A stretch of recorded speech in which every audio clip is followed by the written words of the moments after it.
Seeing that shadowy figure coming towards him makes the worker turn and run. He hasn't had the time nor the luxury of freezing on the spot, or waiting for it to get closer so he could get a clearer view. He just runs. With every pace, every hurried, horrified step, comes the mental image of the strange figure gaining on him. In his head, every movement he catches in the corner of his eye, every shuffling sound he detects, the thing was right behind him, inches away and ready to strike. So he just keeps on running. Only seconds ago, it was just standing under a streetlight, a ways ahead of the worker, barely moving. He calls out to it, assuming it's a person, somebody maybe lost or in need of help. But then, it steps into the light, and it's not a person at all. The head of the suit isn't on properly. It droops at an angle, like it hasn't been affixed, or is barely hanging on. The crude, lazy-eyed face is haphazardly drooping. That too isn't on right, as the entire head sways unnervingly with each approaching step. Maybe underneath the suit, hiding beneath all that dirty orange fur, still coated in grime despite the rain. Perhaps there's a person in there, whose arm hefts an old baseball bat as they plod closer and closer to the worker. But all he sees is the monster. The filthy costume might be clumsily made, but the worker instantly recognizes the all-too-familiar resemblance of an orange cat from a popular comic strip. It's what starts him running. That, and the blunt weapon the monster is holding, as it menacingly makes its way closer. The downpour doesn't let up as the worker turns a corner, met with the sights of two bright, blinding white beams of light cutting through the rain. A car, speeding its way down the road. It catches the worker in its headlights, and he starts frantically waving his arms, encased in the sodden fabric of his jacket. "Help! Oh, please! Please help me!" he yells. "Something's coming after me! I think it's trying to kill me!" The driver doesn't stop, instead simply cruising past. The worker can just about see through the passenger side window, the vehicle's sole occupant giving him a strange look from inside the safety of his car. Almost as quickly as it appears, the car has driven off, its headlights already fading from view thanks to the rain. What the worker doesn't realize is that the driver's look of confusion wasn't directed at him, but at the thing following him.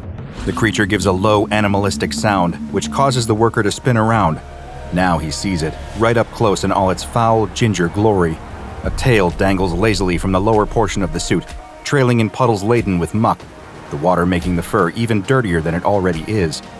It's so close that the awful, pungent stench of the thing hits the worker's nostrils, a sickening smell that somehow seems to fit with the grim, gross costume and its wearer. Seeing the wet, fur-coated suit so close, he realizes that it isn't covered in the soft, plush synthetic coat that he expects a costume like that to be made of. It looks real, like actual cat hair on a huge humanoid shape with the legs and arms of a man. Arms that were midway through swinging a baseball bat right at the worker's head.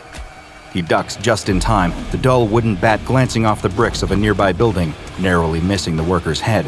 As it bounces off the wall, the blunt weapon slips from the soggy gloves of the suit and clatters to the ground. The second he hears the wooden bat land on the ground, the worker turns his heel and runs again, taking advantage of those precious few seconds to get further distance between him and his attacker. It's only exactly as he turns his back that he wishes he'd reached for the bat himself to fight back. Rushing further down the rain-swept street, the worker can hear the heavy slumping footsteps of the suited attacker giving chase. He alternates between looking straight ahead, the raindrops streaming down his face and getting into his eyes, and daring to glance back over his shoulder. Every time he does, he's met again with the horrifying sight of the suit behind him. He wants nothing more than to escape, to get out of this nightmare wherein he is soaked head to toe in rainwater and fear, running for his life, from someone dressed as the comic strip cat he sees every day. But as strong as his will to escape is, he can't bear to let the fur-suited pursuer out of his sight for even a second. If he can't see it, then it might be anywhere. At least looking told him that it was still right behind him, bearing down on the worker with its bat now firmly back in hand. The shrill noise of chain links rattling sounds behind him, as the attacker in the suit starts striking a nearby fence, making the worker more and more aware that, with every strike, it's getting closer. Through the relentless downpour, the worker spots a shape standing on the sidewalk, just a few feet ahead. Short, stationary, something he sees every day of his life, but never pays any notice to. But tonight, it might just be the thing that saves his life. A trash can. It's full, and that means heavy, and any second now, he'll be close enough to reach it. A plan forms in seconds, erupting like a fire with gasoline thrown on it. If that gasoline was pure, terrified adrenaline of being chased by someone in an orange cat costume. Reaching out, As soon as his fingertips grip the wet metal rim of the can, the worker pulls as hard as possible, his instincts keeping him from stopping running. The trash can clatters behind him as he passes, followed by the heavy thud of the attacker falling to the ground as it trips over the obstacle and lands furry head first in the garbage now strewn over the sidewalk. The worker knows he's only got another short window, another blessing of a precious few seconds to get far enough away from his attacker. He turns, changing course to rush across the street. There's an old warehouse over there. If there are security guards working, they might be able to help. If not, and the place is unguarded, then at least it could be somewhere to hide. A sudden blaring noise pierces the worker's eardrums before he can make it all the way to the opposite sidewalk. It's a horn, coupled with a bright pair of lights appearing as if from nowhere. Then, before he can turn to see it coming, impact. First against the hood of the car, speeding through the rain towards him, unable to stop in enough time. Next, the pain of hitting the jagged blacktop of the road. The second impact, as the worker lands a few feet away, spots of rain still pattering against his face, as everything goes from dark to pitch black for a few seconds. His head floods with scenes from earlier that day, as if his life was about to start flashing before his eyes, only in reverse. The news of the comic strip doing poorly arrives at the Paws Inc. office, and with it, the knowledge that, if there are going to be layoffs, then he'll be first. He's the new hire after all. It didn't matter that the once beloved comic of a cartoon cat is losing its popularity, going stale after so many years in print. It upset the investors, and the worker has been worrying all day if he'd be the one fired to appease them, until he suddenly remembers what's coming after him. Fighting back and clawing his way back to consciousness, he struggles back to his feet, screaming with pain. He's injured, that much he can certainly tell, even if he doesn't know how badly. Hey, mister! The driver calls, stopping his car and starting to climb out of the vehicle.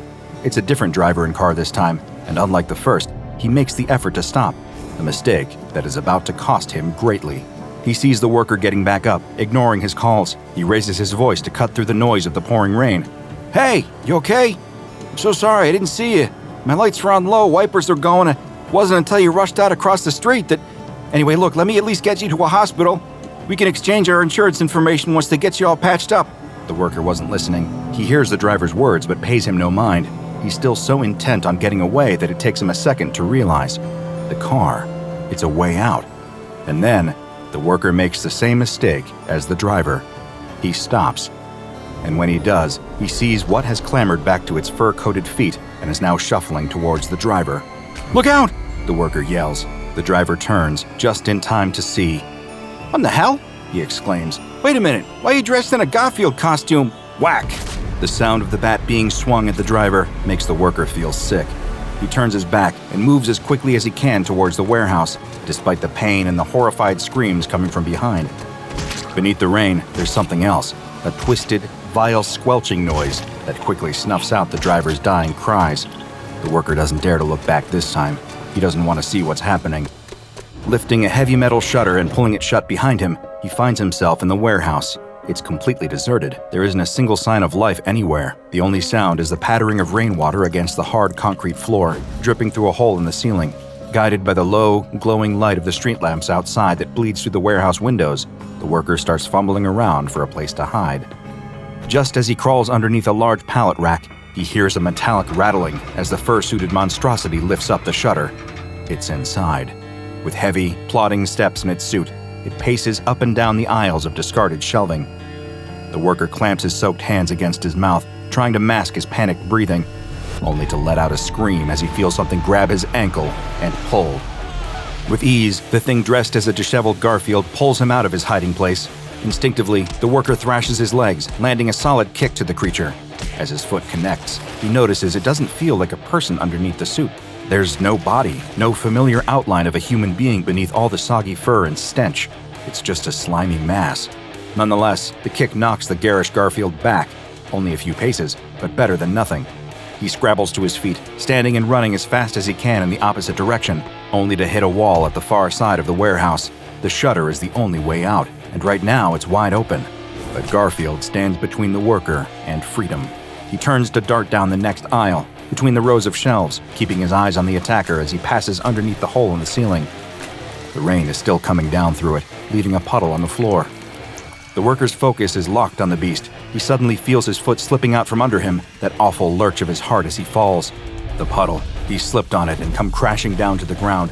The force of the concrete striking his back knocks all the breath from his lungs. Everything is spinning in a nauseating mix of pain, disorientation, and terror. Above, through the unrepaired ceiling, drops of rain come pouring down on him. Then, a low, agonized meow from somewhere nearby. The monster, Garfield, brings its bat swinging down and sharply connecting with the worker lying on the ground. A new surge of pain racks his body, right at the hip where the baseball bat just landed in an unforgiving blow. The worker can do nothing but scream in pain and fear. A horrible sound, like something wet tearing, fills his ears over his own cries. He remembers the sickening feeling of a slimy mass being aggressively pushed into his face. It's disgusting, rancid, but even under all the horror and the repulsive taste, he can detect familiar hints. Pasta, beef, tomato sauce, cheese, all of it moldy and rotten, but still recognizable. The monstrous SCP-3166 forces further fistfuls of lasagna down the worker's throat until the screaming stops. He'd always hated Mondays. The homeless man in the alley looks down at his arm, wide-eyed in horror. Is his skin moving? It almost seems to bubble, like water coming to a boil. He's experiencing a kind of pain he can't even imagine. He can feel something moving up against his bones, chewing through the calcium. He can't move. They're everywhere inside him, just eating. He opens his mouth to scream, but they've already chewed too many holes through his lungs for him to make a sound. Within the hour, he will be dead. But what's killing him? The store owner pulls a gleaming, serrated-edge knife from the knife block, and with deft, practiced hands, he slices a delicious ciabatta roll in two. From there, he butters the bread, slices a juicy pair of New York steaks into thick, medium-rare chunks, adds in some diced vegetables and lettuce leaves, sprinkles on just a pinch of lime zest, and hey presto, he's got a delectable Caribbean-style pork sandwich. It's a thing of beauty, but he can't help but feel it's missing something. Oh, that's it. The thought hits him like a lightning bolt. This sandwich would be delicious, but it'd also be far too dry. How could he have made such a rookie mistake? He saunters across the kitchen and reaches into one of the many luxuriously appointed cabinets, feeling around for one of the many jars of mayonnaise he's got stowed away in there. He twists off the cap with a pleasing pop and spreads a little mayo onto the sandwich. It looks positively delicious, and he wastes no time in placing it pride of place in the display case. Everything is moving along perfectly. Boston is a foodie town. That's what the store owner tells himself as he flips around the sign on the door from closed to open for the very first time. After years working as a chef in other people's restaurants, the store owner has racked up the experience to strike out on his own and achieve his dream: a boutique sandwich store on the Boston waterfront, where tourists from hither and yon would be able to enjoy artisanal sandwiches while browsing the city's many historic locales. His employees are busying themselves around the store. They're all people he personally interviewed and selected. They all aligned with his mission and had a passion for sandwiches. One wipes down the tables in prep for the inevitable rush of customers when it turns lunchtime. Another is artfully posing a selection of pre-made sandwiches behind a sheet of glass at the counter. Leg ham and strong cheese, BLT, tuna mayo, and, of course, lobster. We can't forget that this is Boston after all. But as the hours creep on, something horrible happens. Nobody shows up. The store owner doesn't know what he's done wrong. He managed to pay for an ad about the grand opening in one of the local papers and released some coupons in a local food magazine too. He even put a grand opening sign and garland in the window, showing off the grand opening discount. For every sandwich a customer buys, they'll get another half off. But it seems that none of this conventional business wisdom actually shook out. His optimism wanes as the course of the day passes, and though they're all keeping up brave faces, he can see the doubt in the eyes of his employees, too. All of their minds are bubbling with the same terrifying thought, too awful to ever be spoken aloud. This whole thing has been a complete bust. When closing time comes, the store owner gathers his employees together to give him a pep talk, hoping to assuage all their fears about potentially losing their new jobs the same week they got them. He gives an inspiring speech about the importance of perseverance and grit and sticking to their dreams, despite the fact that there may be discouraging setbacks along the way. As he listens to himself talking, it occurs to him that these are the words he needs to hear, as much as they're the words he needs to say. But after they've all gone home, he's left alone, looking at the uneaten sandwiches in the display case. The anxiety of the day has killed any hope of his appetite, and then it dawns on him. Those sandwiches are going to be stale by tomorrow. All his hard work, all his passion, and he's going to need to throw them out. He takes the Caribbean pork sandwich first and morosely exits out of the back door. He sees the dumpster around the back of the building, but he also sees something else. A homeless man, looking cold and hungry, wrapped in dirty sheets deep in the alley. And in that moment, he has an idea. Perhaps he can still serve a hungry person today. The store owner offers his precious sandwich to the homeless man, who gratefully accepts. Deciding it would be a terrible waste to just throw food away while there was a man going hungry behind his building, he gives all the sandwiches from the display case to the homeless man, who acts like it's the first time someone has been kind to him in many, many years. He eats every single sandwich and tells the store owner that it's one of the tastiest meals he's ever had. Clearly, when it comes to making sandwiches, the store owner has a gift. In one moment, he's reminded of why he does this, making people happy with food. He has no idea that, in a sense, he's just murdered the man who rekindled his passion. The next day, things change for the better. With renewed passion and vigor for the art of making and selling delicious sandwiches to tourists and the Boston public, he puts his all into the sandwich business, and Lady Luck responds. A few customers each day at first, and then the place becomes a local curiosity, the subject of online write-ups and must-visit in Boston lists. There are familiar faces that he sees every single day, and it's only a matter of weeks until he needs to start implementing a waiting list for customers. Business is booming, and despite his sudden and miraculous success, the store owner never forgets what sparked his second wind. He owes it all to the homeless man out behind the store, who reminded him of his true purpose. One day, he decides he needs to repay his old friend. He whips up a delicious tuna mayo sub and steps outside to give it to the homeless man. But the man is gone. It's strange. He's left some crumpled clothes behind and the piece of cardboard he'd always sleep on. But the man is gone. The store owner steps forward, concerned for the man's safety. It had been a particularly cold and unforgiving winter after all. But he sees something instead that utterly disgusts him. In amongst the scattered clothes, there's a worm-like creature, glistening white and about a foot long. It lays there in the pile of clothes, mercifully dead. But the mere sight of it so revolts the store owner that he drops the tuna mayo sub onto the ground, splattering it across the asphalt. It's a terrible waste of food, but after seeing that disgusting worm thing, he doesn't have any kind of appetite for the rest of the day. If that's as terrible as this whole thing got, it would have been bad enough. But the floodgates of terror are about to open, and when it does, only a certain organization has the tools to close it. The store owner starts noticing strange things at work after that. Something about the regulars. Some of them seem kind of strange and doughy. They've got pallid skin and a vacant look behind their eyes.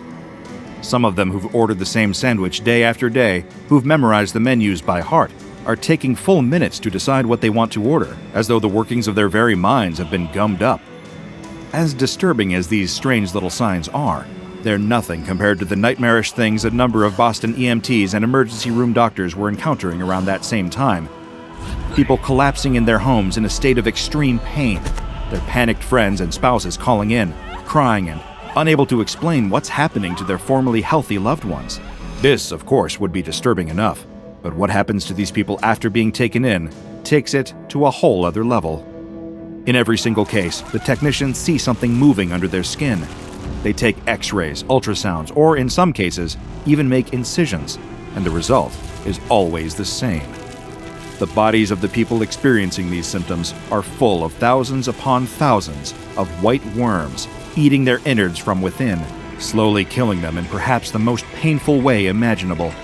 Even seasoned doctors are passing out from sheer horror when they see the masses of impossible white parasites wriggling within their patients. The one piece of vital information they don't have is that all these victims had recently eaten at a certain up-and-coming sandwich store on the Boston Harbor. After 10 weeks of business, things are starting to cool down again for the sandwich store. The owner thinks that's to be expected. That opening FOMO hype can't go on forever. But the mysterious absence of some of his most loyal repeat customers is undeniably a little disturbing to him. Is it something he did wrong? Did he somehow alienate them? These thoughts are plaguing his mind when he's alone in the store one evening, cleaning up after everyone else has gone home. His thoughts are so occupied that, as he's preparing to screw the top back onto a jar of mayonnaise, he accidentally drops it. The jar stays intact, but a large, disgusting blob of mayo splatters out onto the floor. Great, now he has to clean that up. He picks up the jar and takes it into the back alley, where he intends to throw it into the dumpster. With half of it spilled out onto the ground, it's too much of a hygiene risk for him to keep it in the restaurant anymore. But before he can throw it into the trash, his arm freezes in a moment of inexplicable hesitation. In that strange moment, it occurs to him that it's the only one in the cabinet of that particular brand. He's used it on so many sandwiches before, and yet he's never needed to buy a new jar of it either. On a pure whim, he decides to inspect it closer. The label on the back of the jar reads, "Water, vegetable oil, vinegar, eggs, eggs, eggs, eat eggs, be eggs. Your flesh is but the nursery and sustenance of our incalculable ravenous mouths. Eat eggs, consume us. Let us be realized within you. Sugar, salt, lemon juice, and love." Oh, he thinks to himself, that isn't good. Without a second's delay, he runs back into the sandwich store, wondering with horror just what exactly he'd been feeding his customers all this time. But these thoughts are interrupted when he sees that the mess of mayonnaise is somehow gone from the floor. He didn't clean it up, did he? Something is terribly wrong here. That's the only thing he knows for certain. He may not even be safe in here. He lunges out and grabs a frying pan, the one he uses to sizzle up the steak for the store's famous Boston-style cheesesteak sandwiches, and assumes a defensive position. His instincts might just save his life here, as something watches him from the shadows. Without warning, something comes squealing towards him, about the size of a rat, with shiny, smooth, white skin, propelling itself along the ground on a collection of horrid little tendrils. It makes a horrific shrieking sound and lunges for him. Almost instinctually, he whacks it with his frying pan, sending it flying across the kitchen, where it lands against the wall with a splat. Did he just get attacked by a living blob of mayonnaise? Before he can even contemplate all the implications of that, he sees the splat slithering down the wall and gathering in a puddle on the floor. This puddle then twists and warps, taking the exact same horrible shape it had before. Tendrils sliding out of its shimmering skin. It must have formed out of the contents of almost the entire mysterious jar. And it dawns on him all at once, in every single sandwich his shop had served which contained mayonnaise, he's been putting these little monsters into people's bodies. And as the beast shakes off the shock and prepares to charge again, he's starting to worry that he might be in for the same fate. Only in Boston, right? Whether you love or despise mayonnaise, it's likely that SCP-2484, aptly titled The Parasitic Mayonnaise Worms, made you feel a little queasy. But if you're anything like the Foundation field agents who first discovered this caustic condiment, you likely have some pressing questions about what exactly you just witnessed. Thanks to my research into a number of classified files, I'm able to give you the answers, but I'm afraid I can't tell you that it won't get any less repulsive. To the untrained eye, SCP-2484 is a mayonnaise jar of indeterminate brand containing approximately 1,024 grams of a substance that, to all chemical tests, seems to be identical to regular mayonnaise. This substance, for the sake of avoiding confusion, will be referred to as SCP-2484-A. While inside the jar, SCP-2484-A poses no threat to anyone. But the second the anomalous mayonnaise leaves the jar or is consumed by a vertebrate animal, the disturbing effects you've already witnessed take hold. The jar contains an infinite quantity of this mayonnaise too. When the contents of SCP-2484 are removed, it will begin to refill by 2 milliliters every hour. Luckily for the Foundation's biohazard control units, SCP-2484-A can be destroyed in any manner that non-anomalous mayonnaise can be destroyed. Personally, I've never contemplated ways of destroying mayonnaise, so I'll leave the devising of these methods to greater minds than my own. Any quantity of SCP-2484-A less than 5 grams doesn't seem to display any anomalous properties, so if you're content with a tiny quantity of mayo on your food, you may encounter this anomaly and live to tell the tale. But masses between 5 grams and 63 grams are another story. These masses will develop a repulsive, congealed membrane, a kind of smooth, glossy skin over their body, as well as crude, tentacle-like pseudopods. These creatures will slither and crawl around without any real direction. These won't pose any threat to other organisms, so long as they don't touch or ingest them. If only the same could be said for the larger ones. Slightly larger creatures formed out of SCP-2484-A Specifically, ones weighing between 63 grams and 235 grams will move with more direction and purpose. They will seek out solid foods and potable liquids, diffusing themselves into them and infecting them with their secondary anomalous quality, which we'll discuss shortly. Needless to say, one should avoid consuming food infected in this manner at all costs. Masses of SCP-2484-A ranging from 235 grams to 804 grams take a more direct and aggressive route to infecting their hosts. They will use their pseudopods to actively seek out vertebrate animals and try to enter their body through any means necessary. From all major bodily orifices and even more novel methods of intrusion, such as pores and open wounds. But this is nothing compared to the danger presented by masses of SCP-2484-A ranging from 804 grams to 1,024 grams. These creatures are highly violent and aggressive, stopping at nothing to attack and enter vertebrate animals, going as far as forcing themselves through the victim's skin. It goes without saying that these are the most dangerous types to encounter of any of them, and you may need to brush up on your methods of destroying mayonnaise that we mentioned earlier in order to survive. But let's say, for the sake of argument, that your greatest anti-mayonnaise contingency plans have failed. The anomalous SCP-2484-A mayonnaise has entered your body in a dangerous quantity, which is to say 3 grams per every kilogram of body weight. If this describes your experience, then you're about to undergo the secondary effects of this anomaly, which I'm sorry to tell you are even more unpleasant than the primary effects. At first, the effects will appear to be relatively benign, including higher blood sugar levels, increased heart rate, slower cognition, and higher body heat. Not dissimilar to the effects of consuming a large quantity of non-anomalous mayonnaise. Within the body, however, things will be taking a considerably more drastic turn. The SCP-2484-A in the victim's body will begin to turn into small, gamete-like cells through some kind of anomalous force of metabolization. Then things will accelerate considerably. Within 3 to 6 hours, the cells will develop into tiny nematodes around a millimeter in length that begin swimming through the body. A single gram of SCP-2484-A can become around 500 of these parasitic nematodes. If that's already making your skin itch, it's going to get an awful lot worse from there. Between 5 and 40 hours after SCP-2484-A infects its hosts, whether through consumption or forceful entry, the parasitic nematodes will begin eating the host's tissues, giving them the mass to grow up to 12 centimeters long. At which point, the host is likely to experience horrific pain as they're eaten from within. When the host has been entirely devoured, the parasitic mayonnaise worms will turn on each other and start eating. After all this, only one worm will be left, measuring from 20 to 30 centimeters in length. It will then enter a dormant state and die within 4 days. As obligate parasites, the creatures spawned by SCP-2484-A are not designed to survive outside the host body after they've developed. Any worms removed from the victim's body will die within 5 hours, but no attempts thus far to save anyone infected with SCP-2484-A have been successful. Infection is, sadly, invariably lethal. Our opening tale was also the first recorded case study of SCP-2484 encountered by Foundation field agents. The source was an independent sandwich store in Boston, Massachusetts, triangulated after a series of reports of strange parasite behavior over a 10-week period.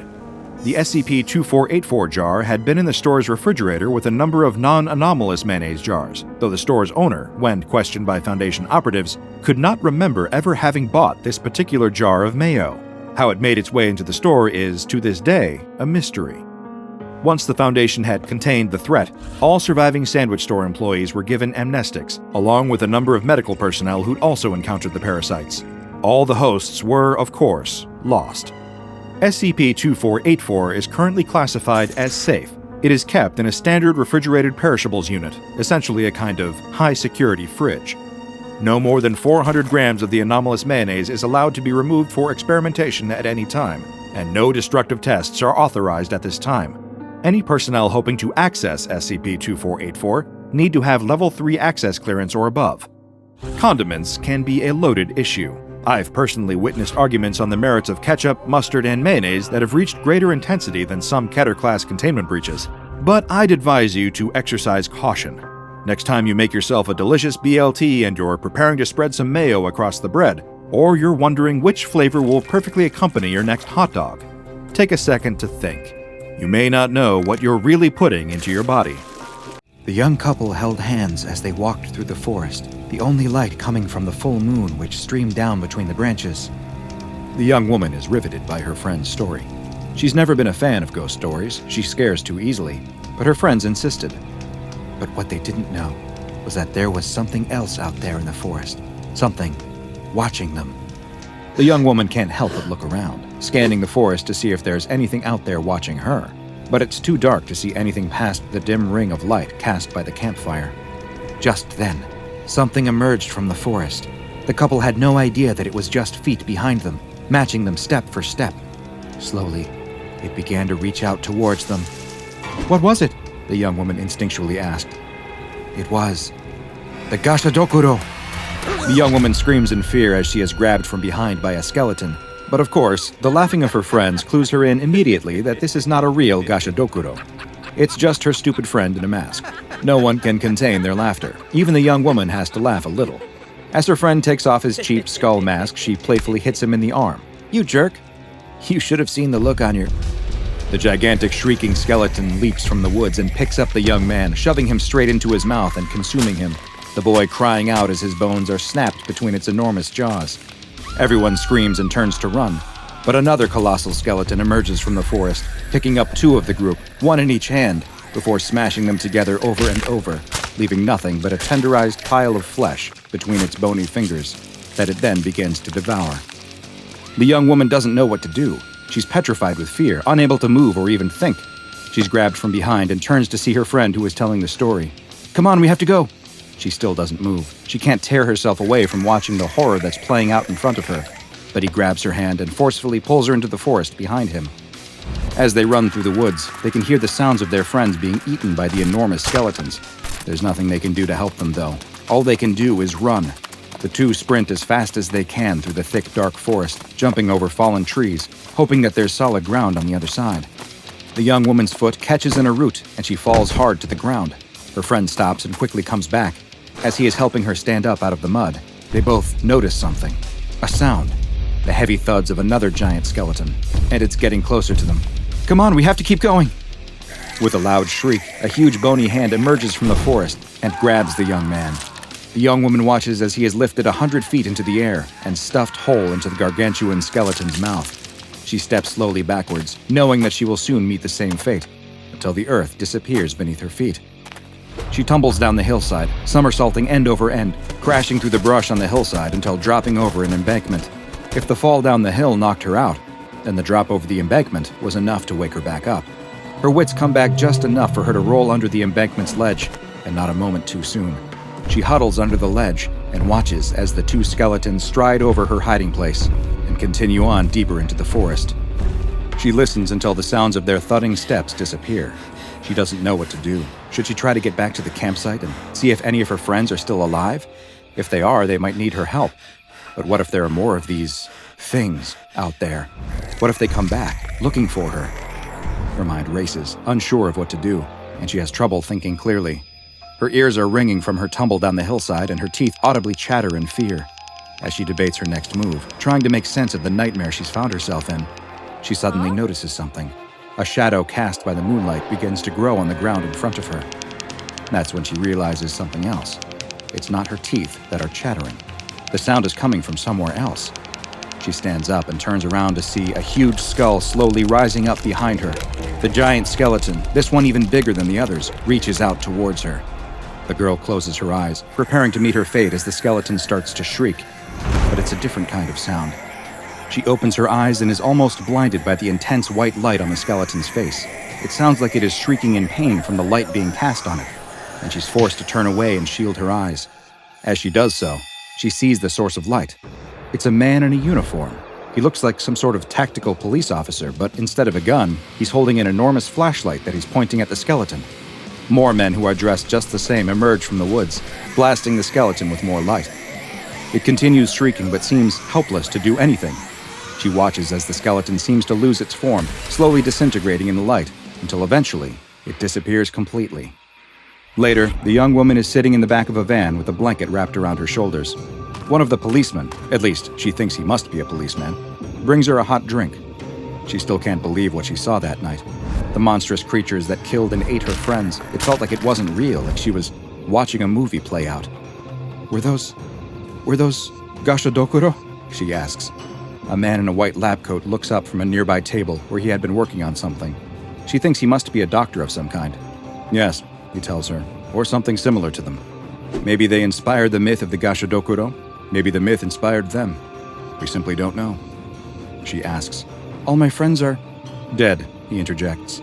I know this is hard for you. Getting chased by giant anomalous skeletons and watching your friends eaten alive would be tough for anyone to deal with. The young woman starts to sob, the weight of the moment finally hitting her. But I have some good news, he tells her. She sniffs and looks up at the doctor. Believe it or not, I've seen this thing happen a lot. And you don't have to worry, because you're not going to remember any of this. Ouch! The young woman cries, and looks down to see that he has jabbed her in the thigh with a syringe. She tries to push him away, but she's already feeling weak and disoriented. She sways a little before her eyes shut, and she passes out. The young woman wakes in the cheery morning light of her own bedroom. She yawns and stretches, the strange dream about skeletons in the forest already drifting from her mind. Konnichiwa, I'm Dr. Bob, and today's file is a terrifying anomalous entity referred to in Japan as the Gashadokuro, but known by the SCP Foundation as SCP-2863, the Starving Skeletons. SCP-2863 is not just one, but an entire population of entities that resemble gigantic human skeletons. These enormous bony creatures' size can vary, but on average they are approximately 30 meters tall. While their exact number is unknown, over 200 separate individual instances have been identified and cataloged, with each having distinctive markings, such as their bones having different types of damage or burn marks present. SCP-2863 instances are currently found exclusively in Japan, where they will appear only after sunset. It is still unknown if the skeletons are sapient, though they do appear sentient as they engage in their primary behavior of hunting down and consuming humans. Despite their enormous size, they are capable of moving very quietly when they want to, though there have been reports from survivors of their appearance being preceded by a rattling-like sound, which may be their own teeth or giant bones hitting against each other. Once they have caught a human, they will immediately devour them, with the human's blood appearing to be absorbed directly into their bones, since they lack any digestive organs. It is unknown if they require the blood of humans for sustenance, or if their predatory behavior is motivated by something else. Monitoring and control of SCP-2863 instances was previously the responsibility of the Imperial Japanese Anomalous Matters Examination Agency. The IJA-MEA, which as the name suggests, was Imperial Japan's answer to the SCP Foundation, tasked with investigating the strange anomalies within their own borders for the benefit of the Empire. Several of the IJA-MEA agents who had been investigating the Gashadokuro at the end of World War II transferred to the SCP Foundation when the Anomalous Matters Examination Agency was disbanded, and continued their work on the anomaly. They also provided their original files on the anomaly, which gave the Foundation their first information on the giant anomalous skeletons. According to the IJA-MEA's translated file, Gashadokuro are created by mass death, by the concentrated suffering of hundreds. While the Gashadokuro will eventually fade, they remain for centuries after their creation, lingering until their sorrow has diffused and faded. There is no way to hasten this process. The IJA-MEA file also explained that while conventional weaponry is useless against the anomalous skeletons, light can be used to banish the creatures, and either natural daylight or man-made light will suffice. When exposed to light, the skeletons will start to lose their corporeal form until they fade away completely. This doesn't kill instances of SCP-2863, though. It only temporarily neutralizes them, and appearances of the same instance will often be reported the very next night. Just as the IJA-MEA had noted in their file, the SCP Foundation also made the connection between SCP-2863 and locations of mass suffering. While Imperial Japan's Anomalous Investigation Unit identified 203 instances of SCP-2863, the Foundation has since become aware of 3 others, each of which were found at sites connected to death and destruction. The first new instance was found near Nanjing, China, the location of an especially brutal massacre during the Second World War that may have resulted in as many as 300,000 deaths. It's believed that the entity first appeared in this location in 1938, just after the massacre, while the city was still under the control of Imperial Japan. This has led some to speculate that the locations where Gashadokuro appear are inherently tied to the borders of Japan as a nation and have fluctuated with geopolitical changes. The second was discovered several kilometers from Fukuoka City in Japan, a city that saw heavy firebombing by Allied forces during the war. The third was identified in 2011 in the Tohoku region of Japan, which is where the Fukushima nuclear disaster occurred. Each of these new instances appeared to bear injuries consistent with someone who suffered through the nearby tragedies, with the first showing evidence of crushed bones, the second appearing to have suffered intense burning, and the third missing teeth, which is common in cases of extreme radiation poisoning. These specific injuries add further evidence of the connection the Gashadokuro may have to human misery. The impermanent nature of SCP-2863 and their ability to manifest even after being neutralized has made long-term containment of this anomaly all but impossible, and they have been classified as Keter. In the event that an instance is spotted, Mobile Task Force Omicron-3 is dispatched to the area, where they will attempt to neutralize the entity through the use of high-powered floodlights. Any civilians who are exposed to SCP-2863 and survive are given Class A amnestics so that they can hopefully move on with their lives and forget their horrifying encounter with the starving skeletons. A storm rages outside of the little old house as inside, a little old woman bounces a little baby on her little old knee. The baby coos and laughs as the old woman makes funny faces and noises for the child, trying to keep it entertained as they wait for his parents to return from their much-needed night out by themselves. The old woman herself needs a rest now, though. She's forgotten how exhausting it can be to watch a child. "Okay, that's enough. It's time for both of us to take a little nap before your parents get back." She gets up and takes the baby into a nearby room that looks as though it was a nursery at one time, but it hasn't been used for many years. As she goes to set the child into the crib, a strong gust of wind blows through the room. She places the baby down and rushes to the window and closes it shut. It must have been left cracked open by mistake. Brr, the room is cold from the wind, but she has just the thing to fix that. She moves to a small closet and opens the creaky door. The little old woman strains to reach up to the top shelf and feels around. Ah, there it is. She pulls down a baby blanket, a soft baby blue with colorful animals printed on it. It looks as though it's been up there for a long time, and she gives it a good shake before walking back to the crib. "Look what we have here. It's your daddy's own blankie." She gives it another shake. "There we go, good as new." She leans into the crib and wraps the small, helpless child in the blanket before giving him a gentle kiss on the forehead. "Now you get some sleep. Your mommy and daddy will be back before you know it, and we want to show them what a good babysitter Grammy is, don't we? That way I get to see you all the time." The little old woman switches off the light and exits the room, leaving the door cracked just a few inches. She heads back to the couch and plops down on it. Almost as soon as she does, though, the baby starts crying. With a sigh, she gets back up and goes back to the nursery. "What's the matter, little dear?" she says as she turns the lights on. "Oh no!" She rushes to the crib. "You've kicked your blanket off. You must be freezing." She grabs the blanket from the end of the crib and tucks it around the baby once again. "There you go, that's better." The old woman leaves the room and quietly closes the door shut, leaving it open just a few inches. The moment she turns around to go back to the couch, though, the crying starts again. With a sigh, she opens the door and goes back into the room. Once again, the blanket is stuffed at the end of the crib where the baby has kicked it off. "Fine, don't want a blanket? That's fine." She picks the baby up out of the crib and rocks him in her arms until it stops crying. She sets him back in the crib. "There you go. No blankets, just please get some sleep. Grammy's tired." The old woman takes the blanket out of the crib and leaves the room. She closes the door most of the way and, incredibly, this time the child remains silent. The old woman resumes her place on the couch and starts to yawn. Just as she does, the wind outside picks up and howls loudly. The old woman shivers. She looks next to her and spots the baby blanket. She picks it up and examines the cute animal print, remembering when her own son was a baby wrapped in it. She smiles at the happy thought and throws the blanket around her shoulders. She leans back on the couch and finds that her eyes are growing very heavy. She'll rest them for just a moment. She won't fall asleep. She'll just rest. "Mom, it's us. We're back. Thanks again for..." The couple both scream when they enter the house to find that the old woman is lying face down on the floor in a pool of blood. The source of the blood is obvious. Chunks of flesh from her shoulders and upper back have been torn out, leaving jagged holes, as if she were mauled by an animal. As the man runs to the old woman, trying to do anything he can to help her, the woman runs to the nursery to find that the baby is sleeping peacefully in his crib. The woman picks up the child, tears streaming down her cheeks, and returns to the living room to see her husband kneeling beside his dead mother. Both the husband and wife are so shocked by what they have found but neither notices the baby blanket lying on the couch, or that the cruel, blood-covered mouth on it is slowly fading from view until it disappears completely. There is little in life that is more comforting than a favorite blanket. Perhaps you've had the same one since you were a child, or you have a heavy one that you like to wrap yourself in when you're feeling down, or maybe it's just one that's especially fluffy and warm that you'd do anything to keep.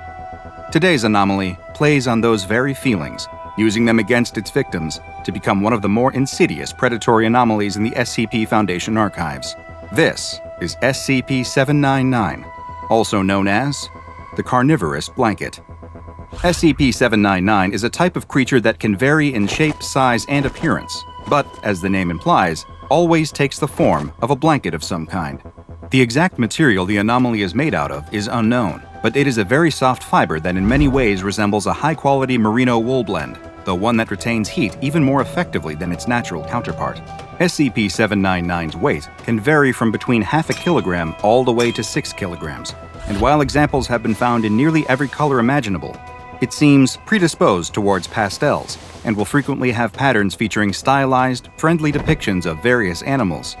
Both the pastel colors and the childish patterns are especially common in instances of SCP-799 that weigh less than 2 kilograms and would colloquially be known as baby blankets. While SCP-799 is undoubtedly a living organism, there is some debate as to whether it is itself an animal or perhaps a type of fungal colony. Instances of 799 are incapable of locomotion, lying motionless for long periods of time, and require little in the way of nutrition. What small amount they do need, they appear to be able to gain almost entirely from the organic particles present in normal household dust, such as animal dander and dead human skin cells. The blanket feeds via a series of minute, filter-feeding mouth-like structures that are spread across the surface of the creature, which wait for nutrients to fall into them, not unlike a sponge on the ocean floor. Instances of SCP-799 can survive for quite a while in this state, and one specimen was noted as having lived for multiple years in a damp attic, subsisting entirely on the small organic particles that would drift down from the rafters above. Should an instance of SCP-799 be forced to go for long periods of time without a source of nutrition, though, like when, for example, it is placed inside of a sealed closet or drawer, it will begin to undergo certain physical changes, which result in it metamorphosing into its predatory form. These changes aren't noticeable from only casual observation and consist of the blanket converting its many filter-feeding mouths into a single, large one that is lined with multiple rows of extremely sharp teeth. The blanket creature also develops a new form of tissue inside its cloth-like structure, one that is similar to muscle and capable of contracting and squeezing. Once its metamorphosis is complete, the instance of SCP-799 will lie in wait for an unsuspecting creature to cover themselves with it or wrap it around their body. Once they do, the blanket will bide its time until they enter a state of rest, usually waiting for them to fall asleep entirely, at which point its feeding phase will begin. Once the creature has detected that its victim is dormant, it will use its newly formed muscle to latch onto them, holding them in place as it opens its tooth-lined maw.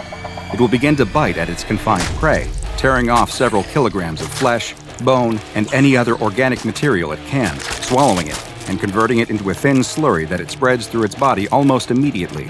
This traumatic, violent process nearly always leads to the victim dying of blood loss.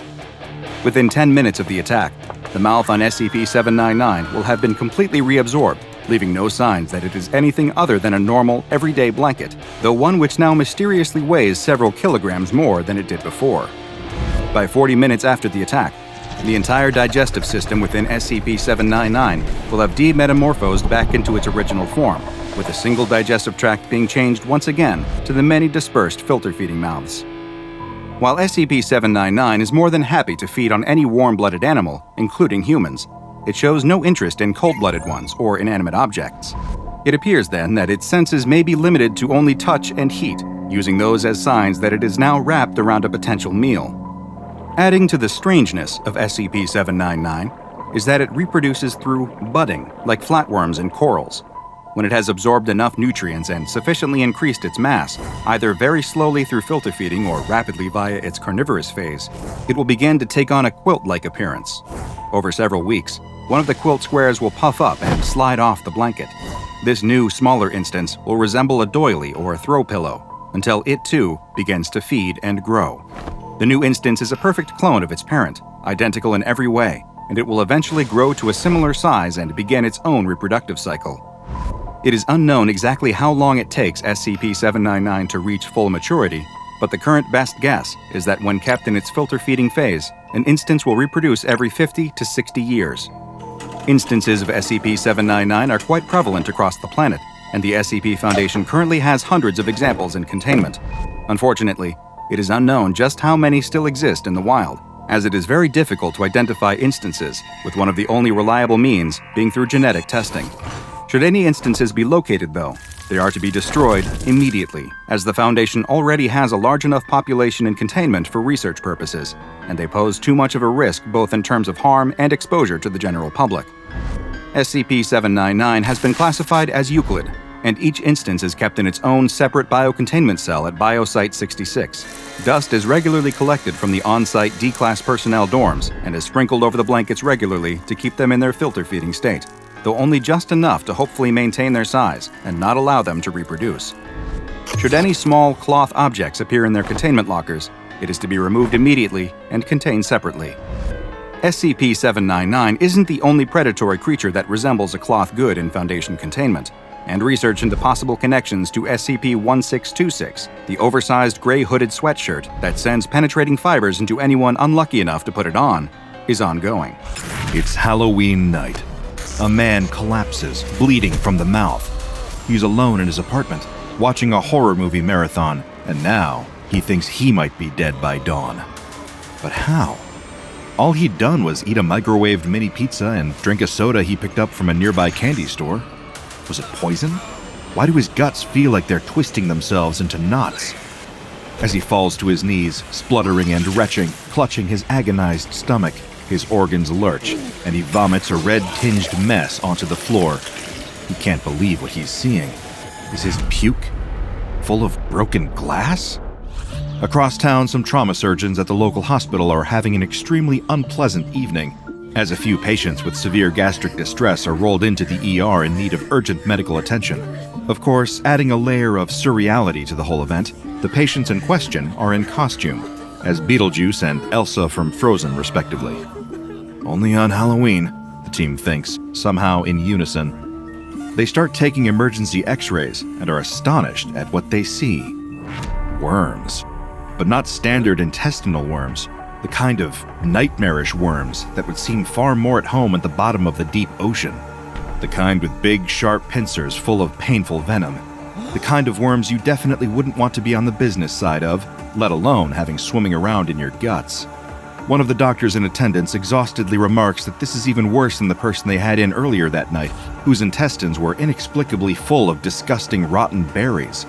People seem to do bizarre and crazy things on Halloween, he thinks to himself, as the nurses draw the "cut here" lines on the stomach of the screaming patients, and the doctor readies his scalpel. But our story isn't about any of these people on Halloween night. It's about a humble little ghost. Happy Halloween, please take one. The neighbor's sign had been pretty explicit about that. Hearing the blood-curdling screams filling the room, frozen to the spot in terror, and watching wide-eyed as a person convulses on the ground, the ghost wishes he'd heeded the warning. He's too old for trick-or-treating, but his parents insist he has to. After all, he can't leave his little brother to walk around the neighborhood on his own, even if it'll still be light out. So he begrudgingly throws an old bedsheet over his head, cuts 2 holes in it, and voila, he's a ghost. And none of his friends have to see him out trick-or-treating like a little kid. Every time they knock at one of the houses on the street, he wishes this would just be over. Texts are flooding in from his friends, telling him to hurry up and meet them so they can head over to the house party like they planned to. The ghost rolls his eyes every time his little brother races off to another house with a jack-o'-lantern out front, eager to fill his bag with more and more candy. After each door closes, he tells his younger sibling this is it, that they won't be visiting any more houses after this. But before he can herd him back towards their parents' place, his brother is already speeding off in the other direction. They arrive at one of the quieter houses on the block. There are hardly any other trick-or-treaters around, barely anyone else in costume. The ghost urges his little brother to come back home, insisting it doesn't look like anyone's here. The house isn't even decorated. All the lights are out, save for a candle flickering inside a carved pumpkin. Immediately, the brother rushes over to knock on the door. There's no answer, just a silence that hangs in the air and stretches out every second. He knocks again, but still, nobody answers. No one to answer the door for the boy to ask, "Trick or treat" to. The ghost tries to urge his sibling to leave. The owners, whoever they are, seem to have left a bucket of candy in front of their door, with a sign encouraging people to help themselves. Another text from his friends makes the ghost all the more eager to go. By now, he's missing the party. His brother insists that he can't take the candy unless he gets to ask the owners trick or treat. Eventually, growing frustrated, the ghost has to drag his little brother away. Before he leaves, he looks over his shoulder to see if anyone else is watching, before swiping the full, unattended candy bucket and tipping its contents into the sheet of his ghost costume, deciding he might as well take them as party favors. But before we go on, I want to thank the sponsor of this video, War Thunder. Imagine commanding a vast arsenal of over 2,500 tanks, planes, helicopters, and ships, ranging from the raw power of the 1920s to the cutting-edge technology of modern fighter jets and main battle tanks, representing 10 major nations. And forget about something as simple as hit points. In War Thunder, each vehicle component, from engines to ammo racks, can be individually damaged or destroyed by enemy fire for an unmatched level of detail in combat. And the damage doesn't just happen unseen. The game's X-ray view allows you to witness the precise impact of your strategies, showing exactly where and how your actions affect the enemy, bringing a new level of depth to your combat tactics. But War Thunder isn't just for the hardcore simulator fan. Whether you're looking for quick, action-packed encounters or the ultimate realism challenge, there's a game mode for you. From the fast-paced arcade mode, the balanced realistic mode, to the fully immersive simulator mode, each offers a unique way to experience the game's breathtaking battles. And the best part? You don't need any fancy hardware to jump into the action. Whether you're piloting a plane or driving a tank, a simple mouse and keyboard or controller is all you need, even in the most realistic simulator mode. Join the ranks of a global community of over 70 million players by clicking on my link in the description to grab your massive bonus pack. This exclusive offer for new and returning players who haven't played for at least 6 months includes multiple premium vehicles, an exclusive vehicle decorator Eagle of Valor, 100,000 Silver Lions, and 7 days of premium account. But remember, it's only available for a limited time. Now back to our trick-or-treater. Returning his brother home, the ghost races back out just as the evening turns into night. Crossing town as quickly as he can, he arrives at the house party, greeted by his friends dressed as werewolves and vampires. He hadn't realized everyone would still be doing costumes, breathing a sigh of relief under his ghost sheet, only to wish he'd put more effort into the costume. He dumps the stolen candy into a big communal bowl, overflowing with sugary snacks, before heading into the party. It doesn't take the ghost long to realize that the event isn't all it's cracked up to be. Feeling too awkward to go up and talk to anyone, he floats around, boredly sipping a drink from a plastic cup, like a literal ghost at the feast. He started feeling guilty about being a jerk to his brother, making him rush trick-or-treating so the ghost could come to a lame party. But just as he's about to leave, somebody screams. One of the party guests is holding a packet of gummy bears in one hand, the same ones that the ghost swiped earlier. The other hand is clutching his stomach in pain as something seems to be moving. The ghost blinks, certain it's a trick of the strobing lights at the party. He moves to get a better look, just in time to see the guest collapse. People nearby start panicking, telling each other to call an ambulance, worried that someone's having a severe allergic reaction. Then, something moves again. The limp body of the party guest starts thrashing around, convulsing on the floor. It's like there's something inhuman, some creature inside his stomach, moving around and trying to claw its way out. And then, it does. And it roars. The ghost stares in horror as what looks like a small bear tears itself free, flecks of blood staining its bright green fur and dripping from its paws. The screams erupting around it startle the creature, and it lunges for the nearest person, baring its sharp teeth and clamping them down in a vicious bite. The ones who are far away enough start running. The ghost isn't so lucky. The mint green bear leaps off of its latest victim and fixes its confused, murderous eyes onto the ghost. He's frozen in place by pure terror as the little bear lunges for him, flecking the blood of its previous victim onto his formerly white sheet. As the bear's jaws close around his face, his closing thoughts are of his younger sibling. He should have just stayed trick-or-treating tonight. Out on the ocean, the blades of a matte black stealth chopper slice through the air. The crew working aboard a freighter, hauling goods across the water, only notice the helicopter as it swoops in low, descending from overhead. Before the captain even has a chance to hail the aircraft and request that those aboard identify themselves, it's already coming in for a landing. Figures in tactical gear, all brandishing automatic weapons, spill out of the chopper as the captain sounds the alarm. Crew members scatter, running for their lives, but with no way to escape the cargo vessel, surrounded by the roaring waves of the supply route they're sailing along. Everyone panics. They've been boarded. But these armed figures aren't pirates. They're far too well equipped. They look almost military. In fact, they're outfitted in gear that seems closer to special forces. SCP Foundation Mobile Task Force operatives storm the ship, splitting into smaller teams. One rushes after the boat's crew, rounding them up and herding them toward the bridge. The other squad sweeps the deck, weaving in between the rows of towering shipping containers, searching the cargo for something. Within minutes, the freighter's crew are helplessly kneeling on the floor of the bridge, hands placed on the backs of their heads in compliance with the orders of these soldiers bearing a strange, unfamiliar insignia on their uniforms. The group's commander instructs two of his men to search for a cargo manifest, and in moments, they've found the relevant document, relaying the serial number of one of the containers to the squad on the ship's deck. The commander begins questioning the captain of the vessel and his crew, seemingly interested in the contents of this one container. Not one of them knows what's inside. All they know is it's bound for the port they were heading to. What nobody notices, though, is the accidental adjustment to the ship's course, caused by a turn of the main wheel during the commotion.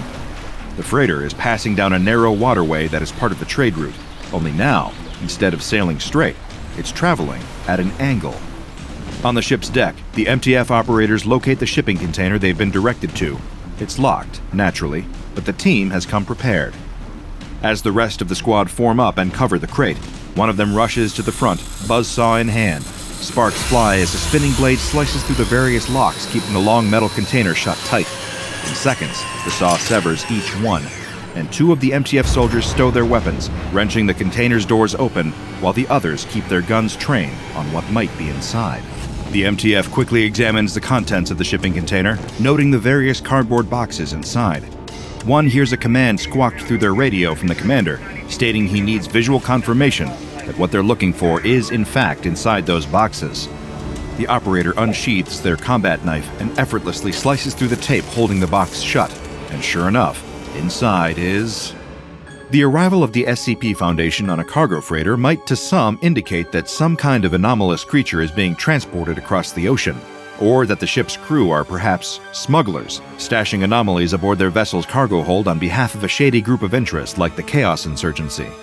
The only thing that nobody would expect would be for the Foundation to send its operatives to intercept a shipment of... candy. Packets upon packets of gelatin gummies and prepackaged berries are inside most of the boxes, with others full to the brim of cans of soda and cellophane wrapping to keep them secure. The packaging has been purposely designed to mimic popular brands. The operator almost had to squint to notice the logos for a company named Pure Foods. They held the items close to their body cam, highlighting that these weren't products from the likes of Haribo or Coca-Cola, no matter how much they looked to be. Confirming they'd found what they'd been sent for, the commander radios back to the Foundation, telling them to dispatch an extraction unit to retrieve the intercepted shipment. Within minutes, the huge twin rotors of an enormous VTOL craft are whipping the air around the freighter. Down on the ship's deck, MTF operators attach cables and chains to the shipping container, signaling the pilots above once it's secure.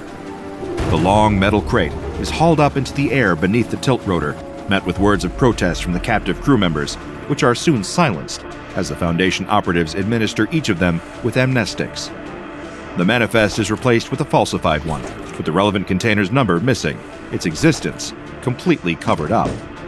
Suddenly, the ship lurches beneath their feet, the rumble of impact causing a deafening creak as hundreds of tons of metal collide with something. The MTF troops scramble back to their feet, weapons at the ready, expecting to see an anomalous threat has attacked the boat. Instead, from the ship's bridge, the commander sees clearly what has happened. The freighter has been traveling at an angle and is now wedged against the narrow banks of the canal. Barking a panicked order at his troops, the commander and the rest of the MTF make a hasty retreat, the chopper departing just as the crew of the Ever Given awaken, finding themselves very confused and very stuck. The bafflement felt by the ship's crew, now trapped in the Suez Canal, would soon be shared by people across the world, as this single vessel blocks a waterway crucial to the global supply chain. But luckily, despite the disruptions their actions had caused, the Foundation had at least succeeded in securing a shipment of SCP-5110 before it could reach the port. Sure, the raid by their mobile task force might have led to a ship becoming accidentally stuck in the Suez, but it was deemed an acceptable outcome by the O5 Council. If those Pure Foods products had been distributed to retailers, they would have become even harder to track down. SCP-5110 is the designation given to a collection of packaged food products made under the branding of Pure Foods. So far, the Foundation's efforts to track down the owners of Pure Foods or any potential parent company that owns the brand have all been dead leads. Cargo manifests for the various shipments of their products never contain any actionable intelligence about the origin of Pure Foods items, with seemingly great lengths taken to remove any information about where the products are even manufactured or sent from. The items themselves are hardly up to FDA standards for safe human consumption, let alone the SCP Foundation's. Upon being ingested, the various forms of SCP-5110 are known to trigger adverse anomalous side effects on any person who happens to ingest them. Insidiously, the SCP-5110 products seem to have been intentionally designed to resemble familiar products sold by popular confectionery brands, possibly in a malicious attempt by Pure Foods to trick unwitting consumers into buying their anomalous products. However, while they are similar to existing widely sold candies and soft drinks, SCP-5110 rarely reaches the shelves of larger supermarket chains, instead often shipped to and sold at smaller convenience stores. This, at least, limits the number of civilians that can accidentally consume them, although it does not prevent that possibility entirely. The 4 SCP-5110 products currently known to the Foundation each cause a different anomalous effect on the consumer. The severity of the side effects of each Pure Foods item can vary, with some being considerably less harmful, and others even being fatal. An anomalous effect is guaranteed, though, to afflict someone consuming one of the products. The first of these is designated as SCP-5110-A, a container of assorted berries with Pure Foods branding and the name Pure Berries on the packaging. Once a person eats these, they will experience the rapid manifestation of rotting berries growing within their digestive system. This might be highly unpleasant to experience, but can be treated, and is considered preferable to the effects of other Pure Foods products. Case in point, SCP-5110-B is the designation given to an item called Pure Soda, a seemingly innocuous can containing carbonated mineral water. The Pure Foods branding is once again present, but closely resembles the packaging used by established soft drink companies such as Pepsi and Coca-Cola. However, far from being a refreshing sugar and corn syrup-rich drink, SCP-5110-B has the unfortunate side effect of causing multiple glass bottles to form within the digestive system of a person who has drunk pure soda. These glass bottles are each 237 milliliters in capacity, less than the typical 250 milliliters of a glass Coca-Cola bottle. However, the volume of these bottles is usually not a concern of anyone who finds them in their digestive system, especially as the glass often shatters thanks to internal pressure, causing severe injury and the need for emergency surgery in order to remove any fragments. Pure worms, or SCP-5110-C, are one of the varieties of Haribo-like candies created by Pure Foods. Contained within the packaging are colorful gummy worms containing various different flavorings and sweeteners. Should a person ingest any of these candies, then they will experience arguably the worst side effect of all Pure Foods products. Entering a person's digestive system, SCP-5110-C will trigger the manifestation of entities that resemble Eunice aphroditis, more commonly known as bobbit worms. Commonly found in coral reefs and in warmer waters like the Atlantic Ocean, bobbit worms are a form of bristle worm that burrow their bodies under soft sand on the seabed, waiting to detect prey with their antennae. When they do, these aquatic ambush predators will grab at passing fish with sharp bristles. While bobbit worms rarely, if ever, attack humans, their mandibles are not only sharp enough to cut a fish in half, but are also venomous and could cause a person permanent nerve damage on contact. Having numerous entities similar to bobbit worms within a person's digestive system is understandably a cause for panic. The potential risk of internal bleeding and nerve damage from the sharp mouthparts aside, the burrowing nature of these worms can lead to significant and potentially fatal bodily trauma. When extracted surgically from a person or recovered posthumously, these bobbit worm-like creatures appear to be dyed in bright colors, resembling the SCP-5110-C Pure Worms candies.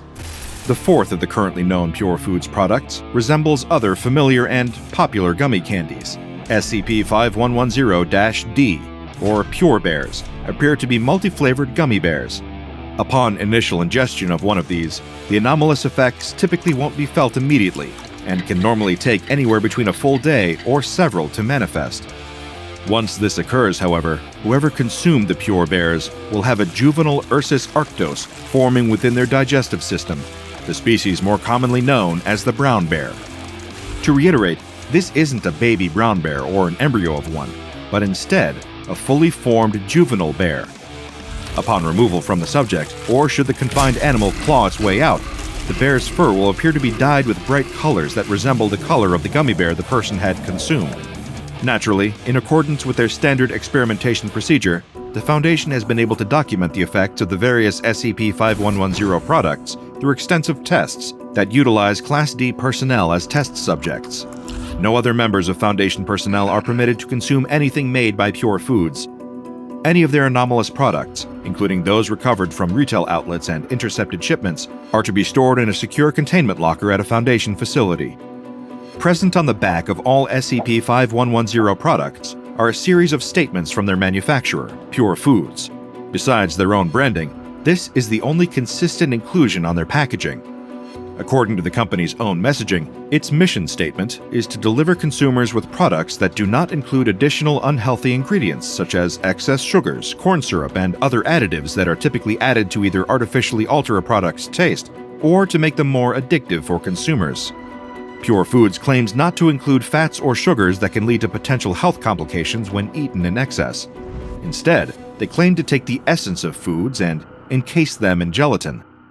The nutritional information for a packet of Pure Bears, or SCP-5110-D, is listed as follows: 58,000 calories, 40,000 grams of total fat, 16 grams of sodium, with 0 carbohydrates, 0 sugars, and 260,000 grams of protein. The only ingredient listed is simply bear. A young woman steps onto her bathroom scale. She holds her breath and squeezes her eyes shut, afraid to see the results as she listens to the dial spinning. When it slows to a stop, she opens her eyes and looks down. She balks at the result. 150 pounds! That's unacceptable in her eyes. She steps off the scale and examines her reflection in the full-length mirror. In truth, her weight is far from out of control, but when she looks at herself, she can't help but see flaws. The subtle ring of pudge around her middle, the way her butt sticks out just a little too far for her liking, the very faint thickness around her cheeks and chin that hint at her history of snacking. As she leaves the bathroom, she reflects on her situation. Of course she's gaining weight. How could it be any other way? For the last 2 years, she's been in lockdown during a pandemic, and she's barely left her apartment. She let her gym membership lapse, and instead of cycling to work, she's instead taking the easy way out by just driving. And it's not like she gets much exercise in her free time either. During these last 2 years of isolation, she's mostly stayed in and watched television. She's discovered a particular love for trashy daytime talk shows and court dramas. Intellectually, she knows that they're the equivalent of junk food, but at the same time, there is a certain mindless charm to them. She would be embarrassed to admit it to any of her friends, but she does enjoy just turning off her brain and absorbing some silly talk show about professional stunt dwarves or Satan-worshipping furry juggalos. That sort of entertainment has been a boon to get her through the tough times. Nevertheless, it's time to make a change. She promises herself that she's going to get into shape. Today, instead of vegging out on the couch, she's going to make an effort. She's going to go out and get some exercise, and she tells herself she's going to watch those extra pounds melt away right before her eyes. She hopes that her old gym clothes will still fit her. After all, she's definitely put on some extra weight since her last trip to the gym. After rummaging through her drawers, she finds what she's looking for: her spandex gym shorts and sports bra. She quickly changes her clothes and is relieved to see that, although they might be a little snugger than she would like, they still fit her pretty well. That's a good sign. She probably won't even have to work very hard to get herself down to her ideal weight. It's all a matter of willpower, she tells herself. I was fit before, so that means I should be able to do it again. All I have to do is avoid temptation. I'll just have to make sure I stay active instead of watching trash TV all day. After all, I don't want to rot my brain too much. On the first day, she actually does an admirable job of sticking to her plan. She cycles to work, enjoying the fresh air and the reassuring post-workout burn in her legs that let her know that she's making progress. She throws away all the junk food in her refrigerator and goes shopping for healthy fruits and vegetables. And, most important of all, she limits her television time. She knows that trashy TV is probably her biggest addiction, even more than junk food, so she needs to be careful of that. On the second day, though, she notices something strange. She starts off with a simple, healthy breakfast, just some granola and a glass of juice. It's barely enough to satisfy her, but she knows that she has to make sacrifices if she expects to actually lose any weight. After breakfast, she decides to go out for a jog. As she's out on the street, she's overcome with sudden hunger. Of course, that's to be expected. She's on a diet now, so it's going to take some time to adjust to these smaller meals. She puts her hand to her rumbling stomach and grimaces. She's never felt this hungry before. If she didn't know better, she would think that she hadn't eaten for a week with the amount of pain that she's feeling. In fact, she's actually starting to feel a little woozy, and she has to lean against a light post to keep from fainting. She shakes her head to clear her thoughts. Okay, she thinks, I must have misjudged how many calories I need to get me through a morning. Her eyes stray to a nearby coffee shop. She sighs in relief. She thinks to herself, I'll just pop in there and get myself a small snack, just a little something to keep my blood sugar up. She walks into the cafe and gets in line. As she waits, she can't help but stare at the rows of pastries on display under the glass. They all look delicious, and she is really hungry. She fully intends to only get a bagel with a little smear of cream cheese, but when she gets to the counter, she finds herself ordering way too much food. I'd like 2 scones, 3 danishes, and a bear claw, she says. Also a large super raspberry frappuccino with extra syrup and whipped cream. The words just tumble out of her mouth, almost as if it's not her saying them, but rather some other voice speaking through her mouth. What the? I didn't say that, she stammers. The clerk behind the counter eyes her strangely, and the young woman feels too embarrassed to protest further. She steps aside and waits for her order, pondering the strange event that just happened. Is she possessed? She's not a superstitious person, but she can't think of any other explanation for what just happened. She can admit to herself that she has broken down and lost to temptation over a tasty snack in the past, but this is ridiculous. Eventually, when the clerk hands her the order, she rationalizes the whole thing away. I must just be having a hunger hallucination, she says to herself.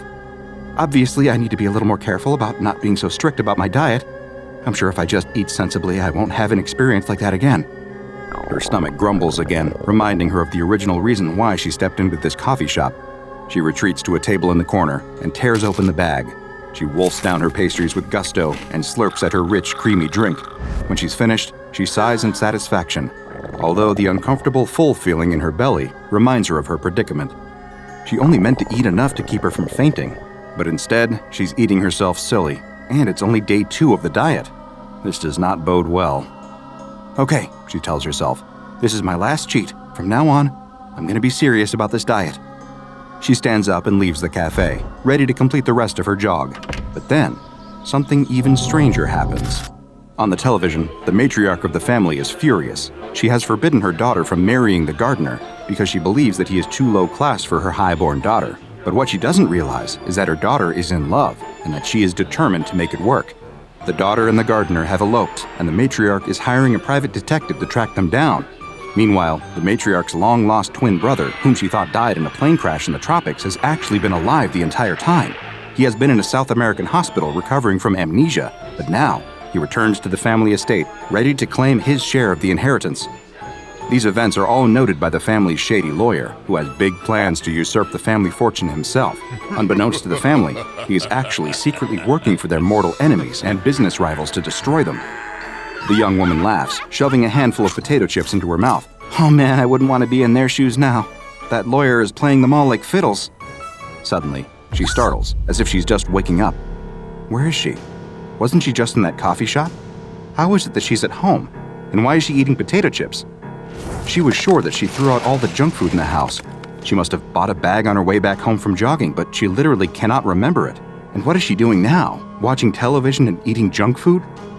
In disgust, she grabs the remote and shuts off the TV. She was supposed to be jogging, and instead, she's sitting at home and watching stupid soap operas. The thing that worries her the most is her apparent blackout. She remembers nothing about her trip home from the coffee shop, although the evidence of the potato chip bag indicates that she must have stopped at a convenience store or supermarket on the way home. How could she forget something like that? I really must be having a blood sugar issue, she tells herself reassuringly, even though deep down, she knows that can't be the case. She had the blackout after eating the pastries at the coffee shop, so that can't be the cause. But she really doesn't want to think about that, so she puts it out of her head with a renewed promise to commit to her exercise and fitness program. Over the next few days, she makes a valiant effort to keep her promise. She cycles when she can, she jogs when she remembers, and yet, the blackouts continue. And no matter where she is when she loses her memory, she always recovers in the same place. Back home on her couch, always in the middle of eating some fatty junk food, always staring at the television set. Sure, she's always had an unhealthy television habit, and she knows that trashy talk shows and silly soap operas are her biggest weakness, but it doesn't make any sense that she would be seeking them out when she's in some kind of fugue state, right? As the weeks roll by, the young woman finds that her weight keeps rising. When she steps onto the bathroom scale, she's shocked to see that the dial points to 200 pounds. She's doing everything right, she thinks. How is that possible? How is it possible that she's ballooned up an extra 50 pounds since deciding to slim down? She can't fit into her old gym clothes anymore. She can barely tug the spandex shorts up to her thighs, and even if she could, she's afraid that they're going to split apart. In desperation, she switches to an old stretchy sweatsuit. It's the only thing that she owns that still fits her. This is just a temporary setback, she tells herself as she stares at her bloated reflection in the bathroom mirror. I just have to work harder. And she does. Or does she? When she goes to ride her bike, she finds that it's no longer strong enough to support her weight. She can't perch on the seat comfortably, and the steel body frame starts to creak when she rests her full weight upon it. She steels her resolve. Sure, it might be embarrassing to go out in public wearing an ill-fitting sweatsuit and riding a bike groaning under her bulk, but she really has no choice. This time, she's going to do it. And she probably did ride her bike to work, right? She's not sure. The next thing that she knows, she's back at home, spread across the couch, basking in the comforting glow of the television. The floor is covered in empty bags and cartons, and her face is slathered with crumbs and sauce. The last thing that she remembers is that she was just about to go for a bike ride, but now she's back at home, and it looks like she just completely ruined her diet. She lifts her arm with some effort and stares at her watch. She's lost almost a whole day. That's the longest blackout yet. She must have gone out cycling and made her way home, where she decided to reward herself for her strenuous efforts with a little snack. That's the only logical explanation. She tries to reassure herself that maybe she's past the worst of it, but she finds that these mysterious blackouts keep happening. They happen while she's at work, while she's at the gym, while she's out cycling, but she always comes to in the same place, sitting on her sofa at home, in front of the TV, surrounded by the debris of a massive meal. Again, she wonders if maybe she's having some sort of reaction to her new low-calorie diet. Maybe she's been cutting back so far on her food intake that she's starting to have fainting spells. Maybe her diet food is tainted in some way. But that doesn't explain why she keeps gaining weight. The scale in her bathroom doesn't lie. It keeps reporting higher and higher numbers, and as much as she tries to reassure herself that it must just be broken, her ever-tightening clothes and ever-widening reflection tell her otherwise. Her trips to the gym become less and less frequent, as she finds that other patrons have started to stare and whisper about her. Are they laughing at her for not being able to control her weight? Are they whispering about how her new flab is spilling from the confines of her sweatsuit? She can't even run on the treadmill for more than a few minutes without being completely winded, and she's too wide to balance on her bike now. The young woman has grown absolutely massive, to the point that she completely fills the whole couch. She chews her way through yet another bag of potato chips, her eyes never straying from the ever-chattering television set. She barely moves from the spot, her tremendous girth sinking into a permanent groove in the cushions as the couch springs groan. She barely notices, however, because she's much too intent on enjoying herself. She loves to eat, and every bite brings her untold joy, her taste buds tingling with delight. She is constantly full, so much so that she feels slightly sick, so bloated that she feels like she might just burst, but she's powerless to resist the siren call of junk food. She scarfs down entire boxes of cookies and cartons of ice cream without a thought, having turned into the very definition of a mindless eater. Only occasionally does she rouse herself from this stupor of gorging, to reach for her telephone, to order more takeout or more grocery delivery, always choosing the most calorie-laden options. Other than eating, her attention is completely devoted to her television set. She watches a constant stream of daytime talk shows, laughing along with the studio audience as the hosts parade out an assortment of society's biggest freaks. Sometimes she'll switch the channel to watch soap operas, becoming so wrapped up in the ridiculous plot twists and melodramatic acting that she completely forgets the passage of time. Her bicycle stands propped against the wall in the hallway, completely forgotten and untouched now for months. At this point, all thoughts of losing weight have utterly evaporated, and all that she cares about is satisfying her appetites for junk food and junk television. One day, she suddenly shakes her head and looks down at herself in horror, as if seeing herself for the first time. "What the?" she says in disbelief. She drops her half-eaten carton of ice cream and grabs at her fleshy middle with her hands, as if to make sure that it's all her and not some kind of crazy dream. Her hands sink deep into her new flesh, and she realizes to her shock that indeed she has eaten herself into morbid obesity. "How is this possible? I can't be this big. I was only...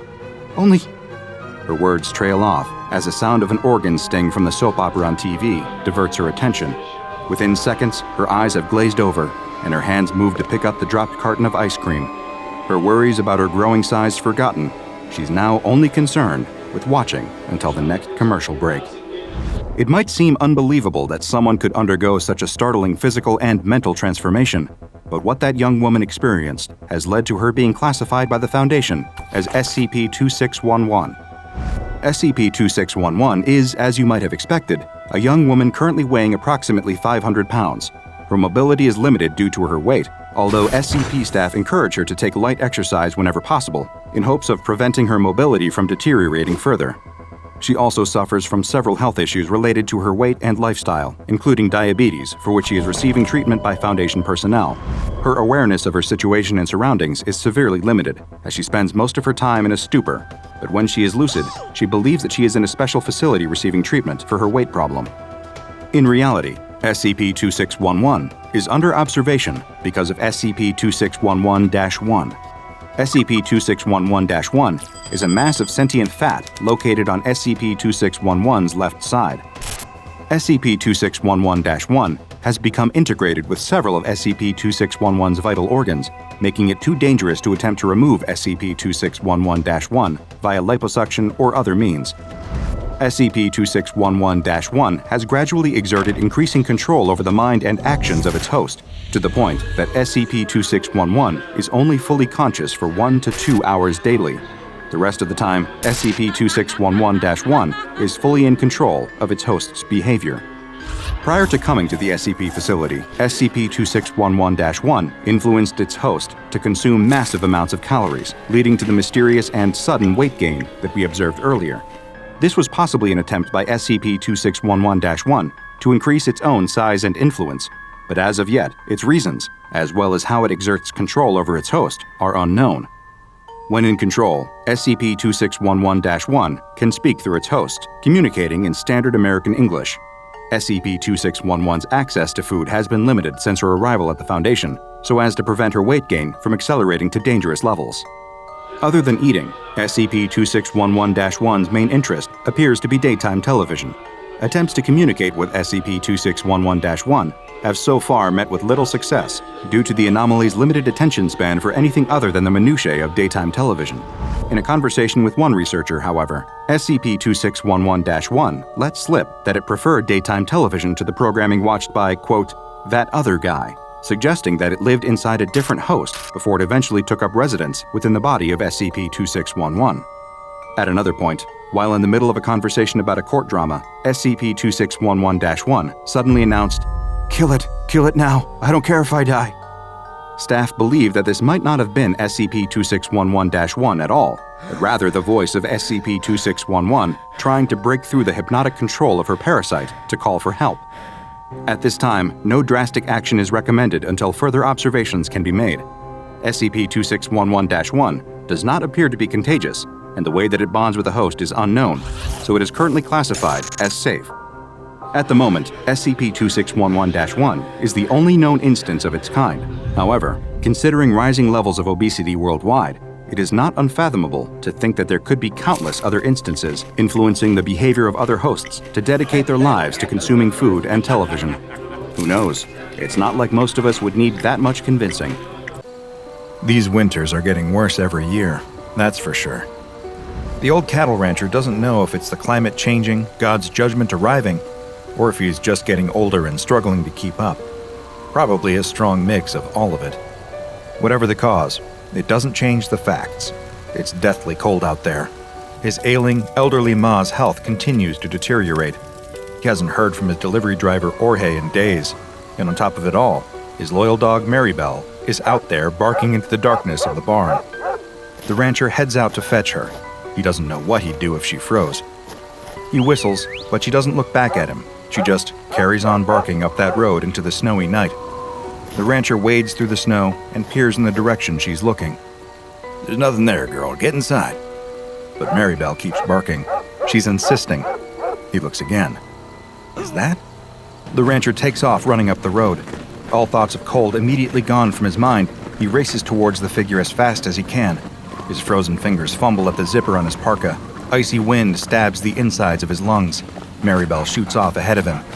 There, he pulls the zipper down and wrestles the thick coat off of his shoulders just as he reaches the tiny figure. He drops to his knees and throws the coat over the shoulders of the little girl standing alone in the snow. Quick as he can, he wraps it tightly around her, pulling the hood up and over her head. He takes her tiny shoulders in his hands and gives her a shake. You okay? Hello? Can you hear me? The girl sways for a moment, then collapses. He catches her, and in one deft motion, scoops her into his arms and takes off back down the road in the direction of his farm. Where the hell had she come from? There are no buildings around here for miles. No one uses that road except Jorge. And in this weather, she couldn't have walked all the way over those mountains. She'd have frozen solid. He bites the finger of a glove and pulls it off. With his bare hand, he clasps one of hers. By the feel of her skin, she pretty much is frozen solid already. He needs to get her warmed up, now. He kicks open the front door and bundles inside with a flurry of snowflakes and an anxious dog at his heels. The fire's not quite dead yet, so he rushes over to the hearth and lays the little girl down next to it. He can barely see her at all wrapped up in his enormous coat. She doesn't seem to be moving. Ma, I'm home. I found someone. The rancher grabs 2 dry logs from the side and throws them onto the fire. He piles kindling high on top of them and blows steadily into the embers at the bottom. They glow and swell in size.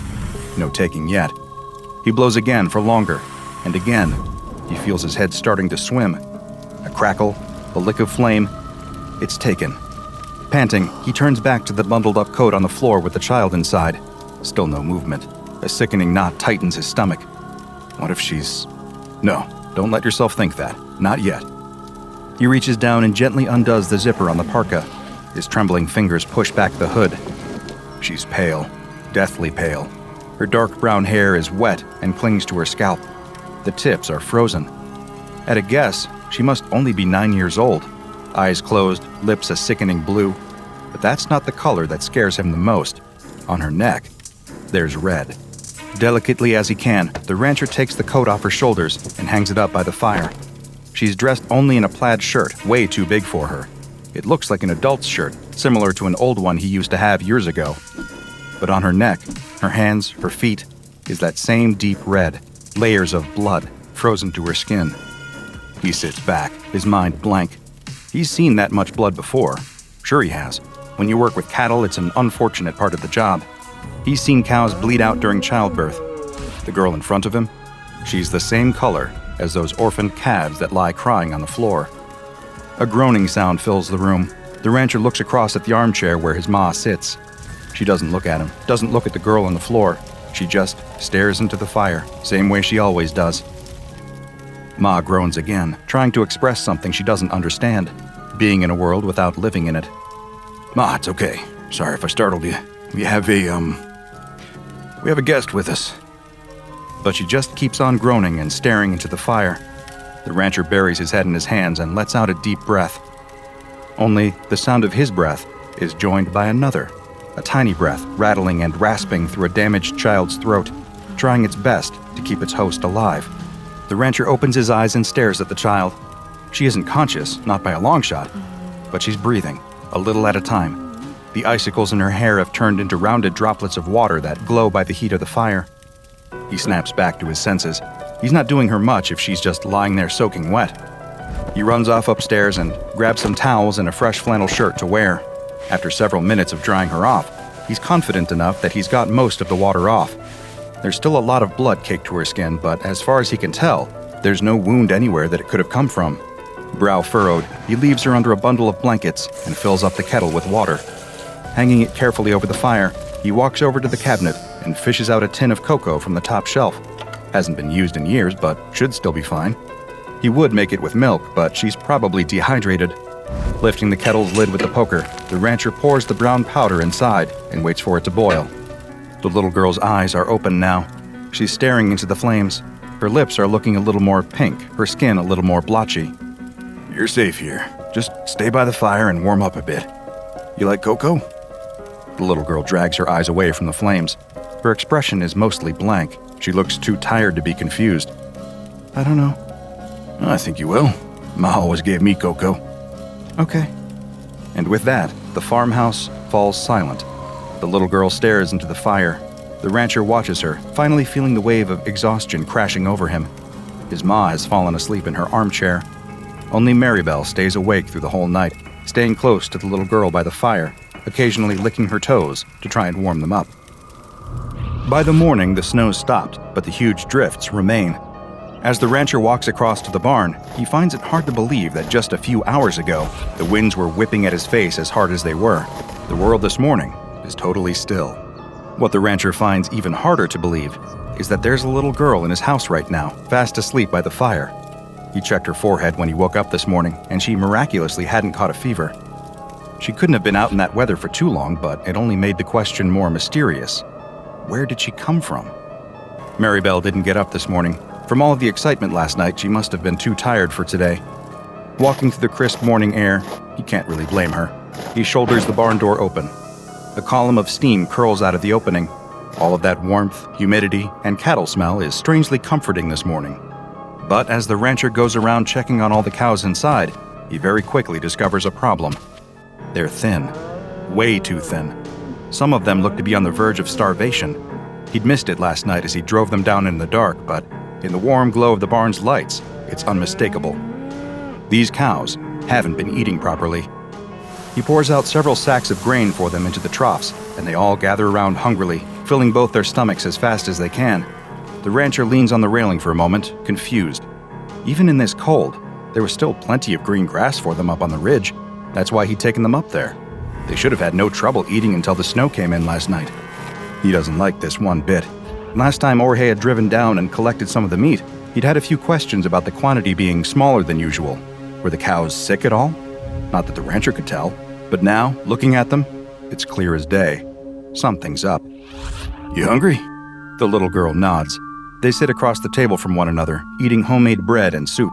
Ma stays over by the fire. Maribel slowly wanders over to the kitchenette and flops down on the floor, exhausted. Where are you from? The girl shrugs her shoulders. You know how you got out here? Remember anything from last night? The little girl just eats her soup and shakes her head. She doesn't look particularly scared or worried, just a little confused. Where are your parents? Do you have parents? Again, the little girl shrugs. The rancher sits back and folds his arms. He's tried to call into town, but his phone line's gone out in the blizzard. Not much to be done until the snow clears. He's got a good relationship with the police around here. If he explains the situation, then it'll all be okay. What do you know? Can you remember anything from last night? It was dark. The girl slurps her soup. I was hungry. So hungry. Then I saw the light and I went towards that. My car? No. Well, yes, later on it was your car, but before it wasn't. What was the light then? Where were you? I don't know. It was just the light. Now he's even more confused, but try as he might, the rancher can't figure any of it out, and try as she might, the little girl can't remember anything more precise than that. The pair of them hop into the car and drive back out up the road that afternoon. The snow is piled so high that the rancher is having to get out twice as often as he did the previous night to clear a track for them. He isn't actually sure what he's brought her out here looking for. Clues, maybe? He almost laughs at himself at the thought, but that's probably the best word for it. If he can figure out how she got here, then he can work on understanding who she is and how to get her home. There's the damage to the phone line. One of the masts has collapsed, sagging heavily on the lines. That's not something he can fix on his own. No, sir. Looks like he'll have to wait for the snow to melt before making any phone calls again. That could be in 1 week. That could be in 3 months. He glances at the child sitting in the passenger seat. She's just staring out of the window in amazement, wrapped up in as many layers as he could put on her. They may be stuck together for a while. A lurch. The pickup plunges dangerously to the left. The rancher slams on the brakes and it comes to a stop just in time. A large chunk of snow in front of them comes loose and slips off the side of the road. It tumbles down into a gully that he hadn't even spotted. With all this snow on the ground, he has no frame of reference. Everything is just white. Stay here. The rancher opens the door and climbs out. He wishes Maribel was with him, but she'd wanted to stay home again. Poor dog. She must really be going through it if she wasn't even up for a ride in the pickup. Carefully as he can, testing every step before making it, the rancher creeps over to the edge of the gully. It's bigger than he thought, much bigger. It continues down, more and more sharply for a few hundred feet, all the way down into a... Oh no. There's a semi down there, a big rig, warped and bent, lying on the rocks. Just a glance is enough to tell the rancher it's Jorge's, but he just keeps staring at it in disbelief. Can't be. But it is. Stay in the car. The rancher reaches past the little girl and into the back seat. Grabbing a pair of crampons and some rope, he straightens up and looks at the girl. She knows it's serious. He can see the concern on her face. Stay in the car, he repeats. By the time the rancher makes it down to the truck, his legs and back are killing him. All this work over the last 24 hours is going to start taking its toll sooner or later, but some things have to be done. He pauses by the semi. It's on its side. He'll have to climb up onto it and try to open the door. Some things have to be done. He hoists himself up and manages to clamber onto the metal door. It's badly crumpled, and the window is smashed in. He doesn't fancy his chances of being able to get it open. One look through the window shows him that he won't want to do that anyway. Blood coats every inch of the inside of Jorge's truck. The cabin that the rancher is so used to seeing and sitting in is almost unrecognizable. Smashed glass is sprinkled across every surface with a dark brownish-red layer of gore frozen into everything else. There, in the midst of it all, still wearing a seatbelt, is Jorge's body. It dangles like a limp carcass at a butcher shop, like the cows he hangs in the slaughterhouse. And like those cows, a large chunk of Jorge is missing. His fat stomach is gone, not just cut open, but gone. The tops of his thighs, too, and much of his chest. So much of him is just missing. Open arteries and lifeless nerves dangle in place. That must have been a hell of a crash. The rancher reaches over and pulls Jorge's cap down over his eyes. Not much else to be done right now. No way he can clean this mess up by himself. But as the rancher climbs up the valley, his mind starts to connect some dots that leave a sick feeling in his stomach. He's seen that much blood somewhere else, or rather, on someone else, just last night. He slams the door to the pickup shut and starts to drive back down the track. Since the snow stopped, all of the drifts that he'd cleared earlier remain clear. It's only a few minutes' drive back down to the farm. He doesn't say a word the whole way, and neither does the little girl. She clearly senses something's up. The sick feeling in his stomach remains. He pulls up the handbrake, and the two of them sit in silence outside the farmhouse. There's a truck in that valley. Did you know that? Yes. Is that where you came from last night? I don't remember. Was he... The rancher stops. Jorge didn't have any kids. What were you doing in his truck? I don't know. Was he... The rancher can't bring himself to accuse his best friend of the words that almost left his mouth. Do you think you might not remember because something bad happened to you? I don't know. The rancher closes his eyes for a long moment. Silence fills the pickup. Come on, let's get inside. But inside wasn't the safe haven he'd been hoping for. Ma's been throwing up. Not just once, but a few times. She's distressed, groaning aimlessly for someone to come and save her. Maribel is pacing around the room, yelping and whining. The rancher immediately goes upstairs to get some rags to clean up with. Perfect timing, as usual. But he stops in his tracks when he comes back down. His ma stopped moaning. The little girl is kneeling by the armchair, holding the old lady's hand. The room is calm. The little girl gently places the frail hand back on the armrest and comes over to take the rags from the rancher.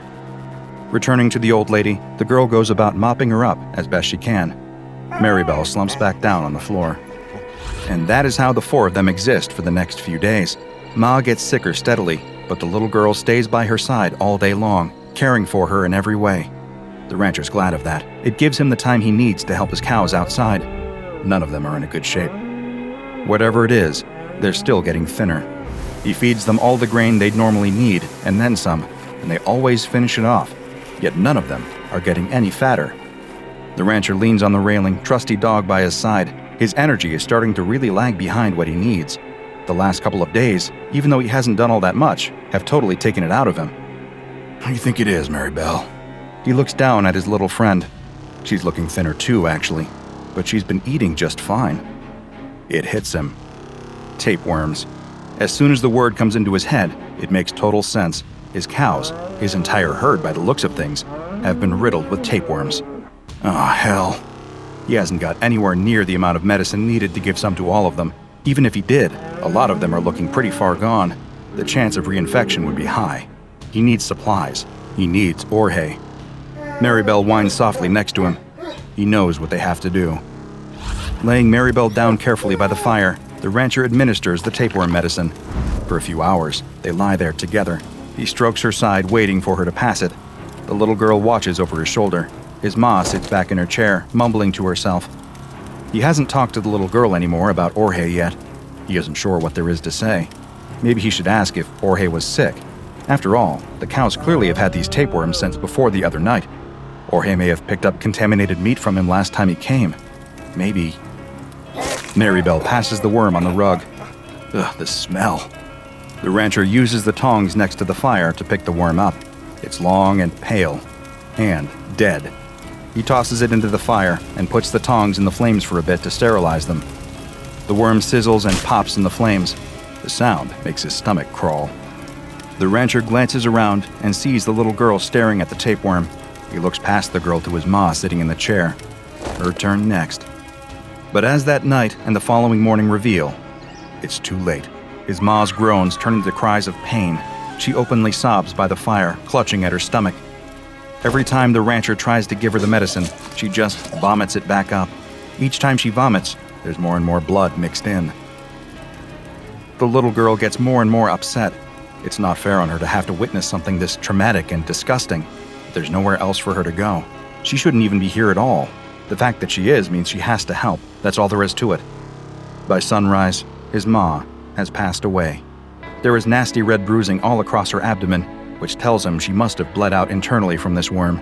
He'd been too late to realize what was wrong. Too late with the cows, and too late with his ma. He covers his ma with a blanket and tells the little girl not to go and wash her hands. He needs to check on the cattle. Sure enough, during the night, a handful of them died too. The calves. They were the ones to go first whenever something like this happened. Mother cows stood over their calves, licking their heads, willing them to wake up. The rancher drags each body out to the back and burns them. He can't risk any more contamination. As the carcasses burn, he allows himself to cry. But when the rancher comes back into the house, it's full of noise, a noise that takes his brain a long time to comprehend. Crying, but not his own, not the little girl either. No, it was a new sound. It was a baby, a newborn child screaming at the top of its lungs. The rancher can't believe what he's looking at. The little girl is sitting at the hearth with Maribel at her feet. In her arms, drenched in blood, is a baby. The girl looks up at him and smiles sweetly. It's a boy. Then she turns around to his ma's body under the blanket. A sickening red patch soaks through the fabric, right over where her stomach would be. What the hell happened here? I've got a little brother. Securing and containing SCP-1013 has proven challenging. This is largely because the tapeworm that causes all of this damage is virtually indistinguishable from Echinococcus granulosus, the common variety of tapeworm that causes hydatid disease. The tapeworm, designated SCP-1013-1, follows the same life cycle as other regular worms. Its eggs come into contact with an animal through contaminated meat, saliva, or unclean surfaces and are ingested.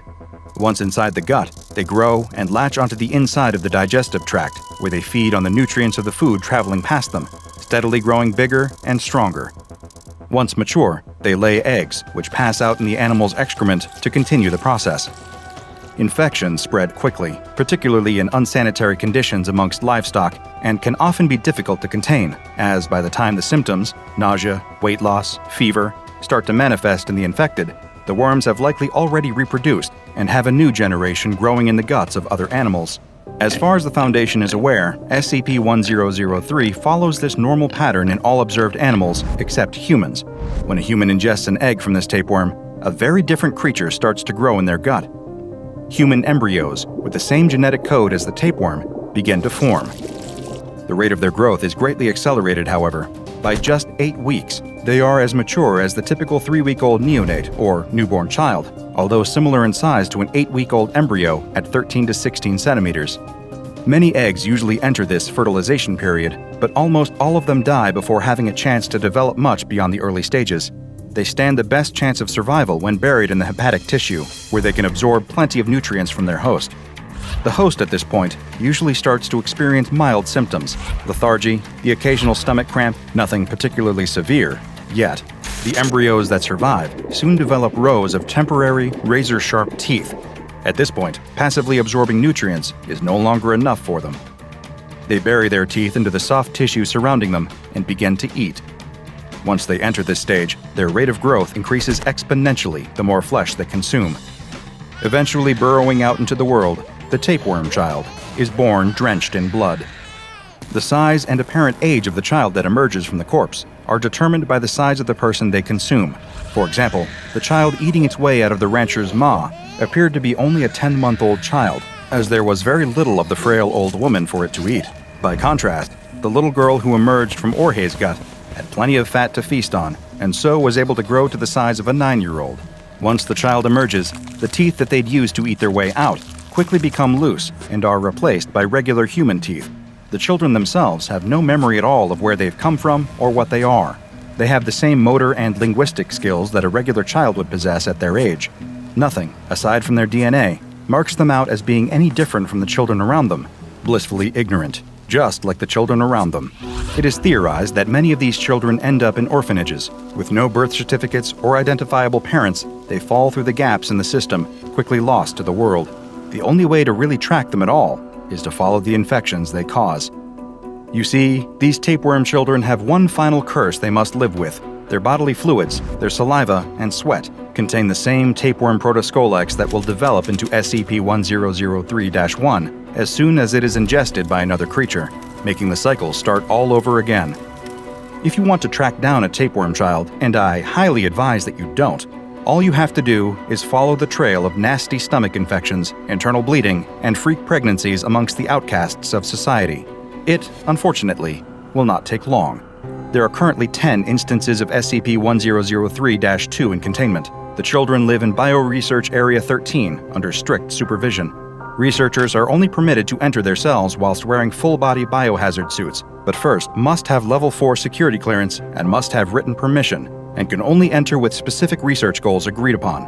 All staff are regularly tested for the presence of any kind of tapeworms in their system. No other animals are permitted in this facility. A man opens his mouth to bite a hot dog and suddenly freezes. His eyes widen, and the hot dog drops from his hand, falling to the ground. Ahead, a stampede of people is running toward him, screaming, crying out for help. Behind them, a man walks at an ordinary, casual pace, but something is off. His eyes have a glazed, unfocused look to them, and he keeps shoveling random items into his open mouth, swallowing them down. He eats a clipboard and pen, a discarded shoe, and as the first man watches in horror, the very hungry man grabs the ankle of a fallen member of the crowd and pulls him into his mouth, devouring him. The first man turns to run for his life, only to be knocked to the ground by the rest of the crowd, trying to escape. He struggles to climb back to his feet, and a hand reaches out to take his. When he makes it to his feet, he looks up and sees the hungry man pulling him in, mouth stretching open wide. The sky is a perfect, cloudless blue.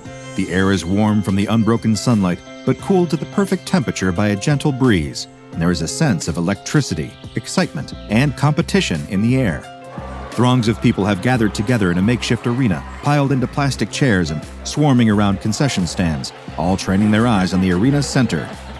What are they here for? Some sort of Olympic Games? A baseball tournament? A horse race?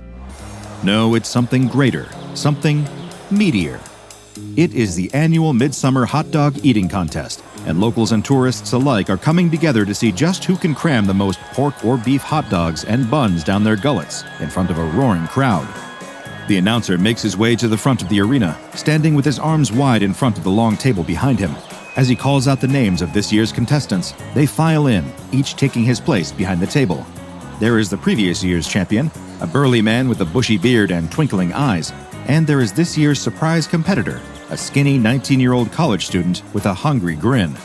Then there are the lesser-known contestants, a local father who signed up after making a joke with his daughter, an uncle who scrawled his name on the sign-up sheet after a few too many drinks, a recently retired man checking off another item on his golden years bucket list.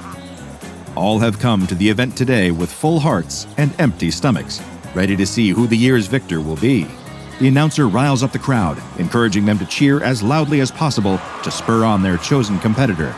All the while, staff are carrying out trays piled high with hot dogs, more hot dogs than most people see in a year, except for the people who just really, really love hot dogs. Each contestant receives a tray of hot dogs, a bucket of water, and an additional empty bucket, just in case, well, you get the idea.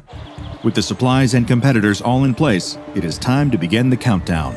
The announcer holds up his favorite air horn and calls out, 3, 2, 1, eat! At the sound of the air horn's blast, the men leap into action, seizing hot dogs from plates and each engaging in their unique competitive eating technique.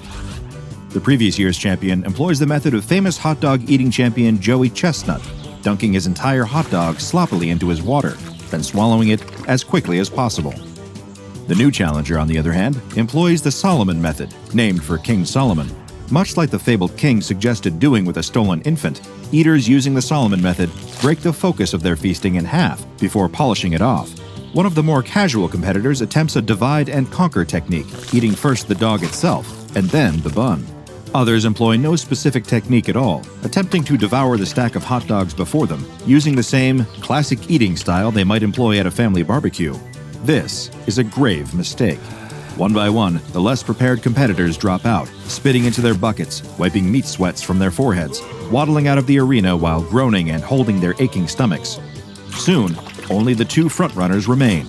But what's this? A challenger approaches. An unassuming black man, clad in a shirt and dress pants, rushes into the arena, his face a mask of single-minded determination, and begins seizing the discarded hot dogs off the table, gobbling them up as fast as he can. The announcer and the rest of the audience watch in stunned disbelief. This is unprecedented, and as exciting as it is, definitely against the rules. This man is not a registered competitor, and he certainly can't join the contest in the champion stretch. Unsure of what else to do, the announcer beckons to the staff on the sidelines, ushering them back toward the table to clear the food and escort this surprise drop-in out of the arena.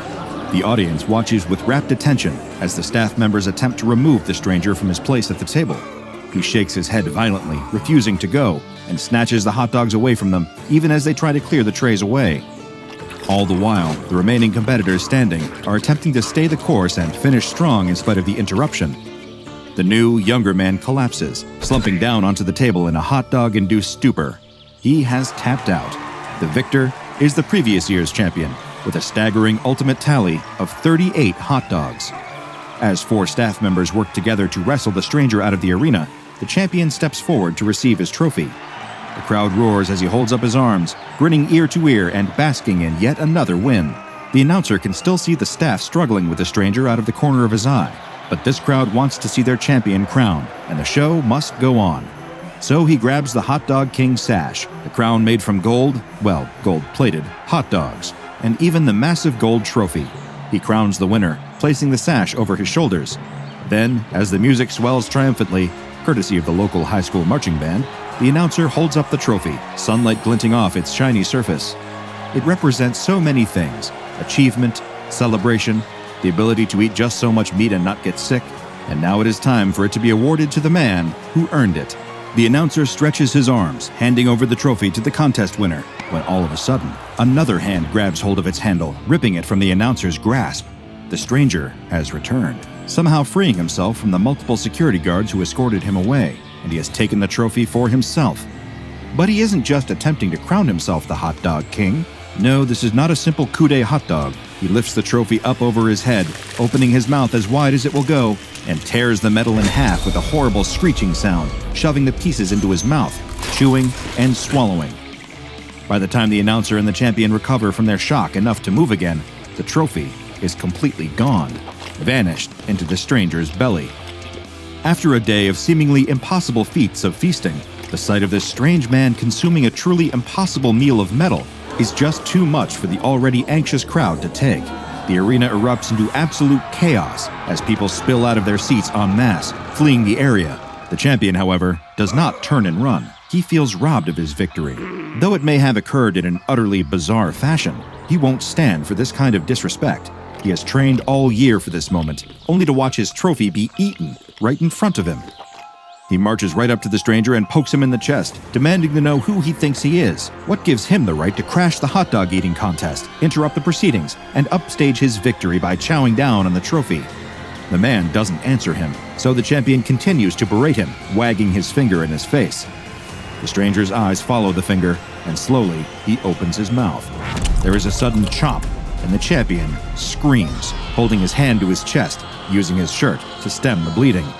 He turns to run with the rest of the crowd, but it's too late. The stranger's hand clamps down on his shoulder, holding him in place with a surprising strength. The only thing he sees before his life is snuffed out is the stranger's wide-open mouth, before everything goes dark with another sickening chomp. All the while, the crowd's terror rises to a fever pitch at the horrible sight. They trample each other as they scramble to vacate the area, shoving strangers and loved ones alike out of the way in a bid to escape this mysterious equal-opportunity omnivore with an appetite for far more than just hot dogs. Some manage to escape, running far enough from the arena that they can stop to catch their breaths and glance back at the ones who were not so lucky. Those who tripped and fell in the madness, who had the wind knocked out of them by an elbow to the gut from one of their neighbors, those with weak ankles or who hadn't tied their shoes carefully enough. All of these poor, unfortunate souls are next on the menu for the stranger. He devours them one by one, rarely even stopping to chew. As one surviving woman watching from a distance pulls out her phone to call 911, she can't escape noticing the parallels to the contest itself, the way the stranger eats with a singular focus on consuming as much as possible. There's no pause to enjoy the meal, but there is no sadism or malice in the act either, just the sheer, undeniable drive to keep eating. The woman's call to the police is one of the strangest moments of her life and utterly baffles the local police department. "Ma'am, please calm down," one officer repeats again and again. "What do you mean there's a man eating people?" "I mean exactly what I said," she shouts. "A man showed up at the hot dog contest and started eating people. Please, you have to do something." "I think this is above our pay grade, miss," another officer chimes in. "You think we should call, the first officer trails off. Who? The woman demands, but the line goes dead before she can ask another question. The police are clearly no help, and she isn't about to stick around and see just how big this stranger's appetite is. She tried to save the others, but now she needs to save herself. She runs all the way home without another glance back. Meanwhile, the local police did make that mysterious call, and an SCP Foundation mobile task force is currently en route to the scene. By the time they arrive, the park is a ghost town, with nothing but the blood-stained grass and abandoned arena to suggest that something horrible ever happened here at all. But these aren't some bumbling local police officers who have no idea what to do with a man-eating anomaly. This team has seen enough bizarre sights to fill a lifetime, and another lifetime after that. They spy a trail of sticky red footprints leading away from the arena. At first, they assume that the substance is blood, but a closer examination reveals that it is, in fact, ketchup. They track the savory footprints away from the scene of the day's unsavory events, following them to a nearby warehouse. Judging from the scattered wooden beams, rustling metal, and boarded-up windows, this place has been abandoned for some time. The perfect place for an anomaly to hide away. If they weren't certain, the sound of someone inside biting through sheets of metal is plenty of indication that this is the right place. With no time to waste, they break down the door of the warehouse, weapons drawn and ready. They follow the sound of the chewing, splitting up to apprehend the subject from all available directions. The shriek of tearing metal echoes through the building, bouncing off the walls and creating a cacophony that is difficult to track. They do their best to follow the sound, but quickly veer off in separate directions in an attempt to cover as much ground as possible.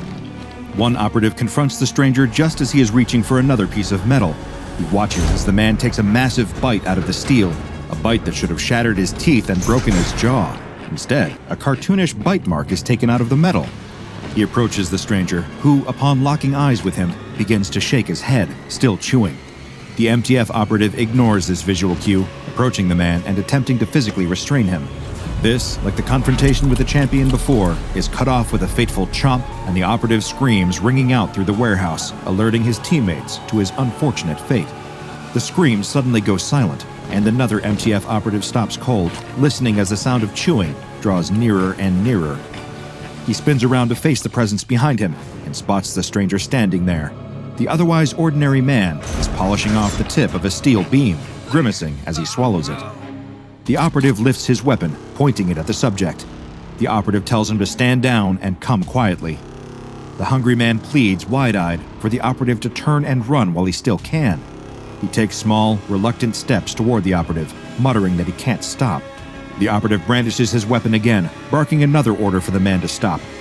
Before he can make another move, the stranger snatches the weapon out of his hand, opens his mouth, and swallows it.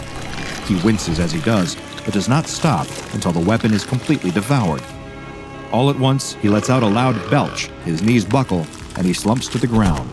He rubs his stomach, wipes his brow, and sighs heavily. "I'm so sorry about that. I was just so hungry I couldn't help it." The man shakes his head sadly. "I hope you can get a new weapon. And I'm sorry about your friend, too. You said you couldn't help it. Why'd you stop?" The stranger shrugs, sighs again, and simply says, "Well, because I was full." After a bit of convincing, and a test confirming that the subject's strength and bite force has returned to ordinary human levels, the remaining mobile task force agreed to bring him into Foundation custody unharmed, though restrained. They pile into one of the SCP Foundation's trademark unmarked vans and set off toward the nearest Foundation site. About 1 hour into the trip, the subject begins to lament his growling stomach, asking if they could possibly stop somewhere for a bite to eat. Ordinarily, this is against protocol, but after what happened to their teammate, the task force members aren't taking any chances. They pull into a fast food drive-thru and permit the subject to order whatever he wants. They'll declare it as a business expense later. 5 burgers, 5 fries, 5 tacos, 5 pies, 5 cokes, 10 tater tots, 10 tenders, 5 shakes, 5 pancakes, 5 jalapeno poppers, and 5 baked potatoes later, the task force successfully reached the Foundation site with their newest subject, SCP-913. SCP-913 appears to be an average African-American man around middle age. Though his appearance is completely ordinary, his metabolism is unnaturally fast. He requires the recommended daily caloric intake for an average human being every 2 hours and has an unusually high internal temperature, though the specific number has been redacted from his official file. If he does not meet his calorie requirement for a given 2-hour period, he will enter a trance state in which he is unable to control himself. In this state, he will break down and ingest any solid matter in his line of sight. This includes matter that would ordinarily be indigestible, including wood, plastic, and metal. In this state, his appetite does not distinguish between living and non-living subjects. When he is in this hunger-driven state, he is aware of all his actions, but cannot stop himself, even when he eats dense materials that cause him extreme discomfort. If this state hits while the subject is sleeping, he will be forced awake.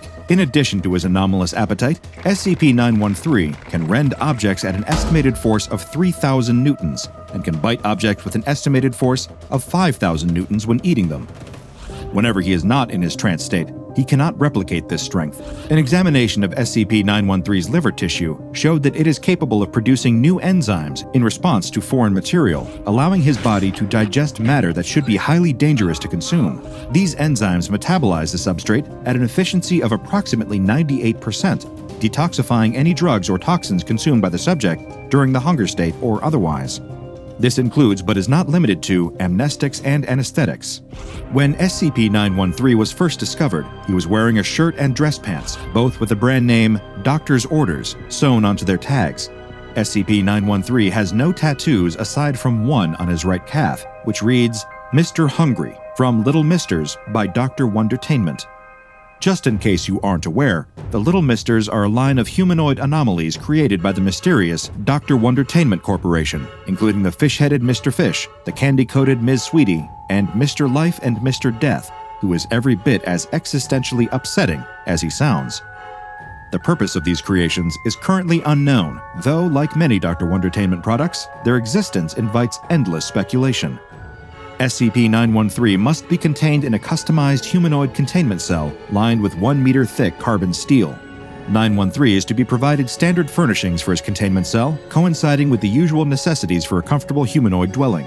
He may be given pre-recorded entertainment materials, such as concerts, films, and television shows upon request. The cell may be accessed via a reinforced carbon steel door. Once every 2 hours, SCP-913 is provided with 1 nutritional supplement as specified in Document 913-2.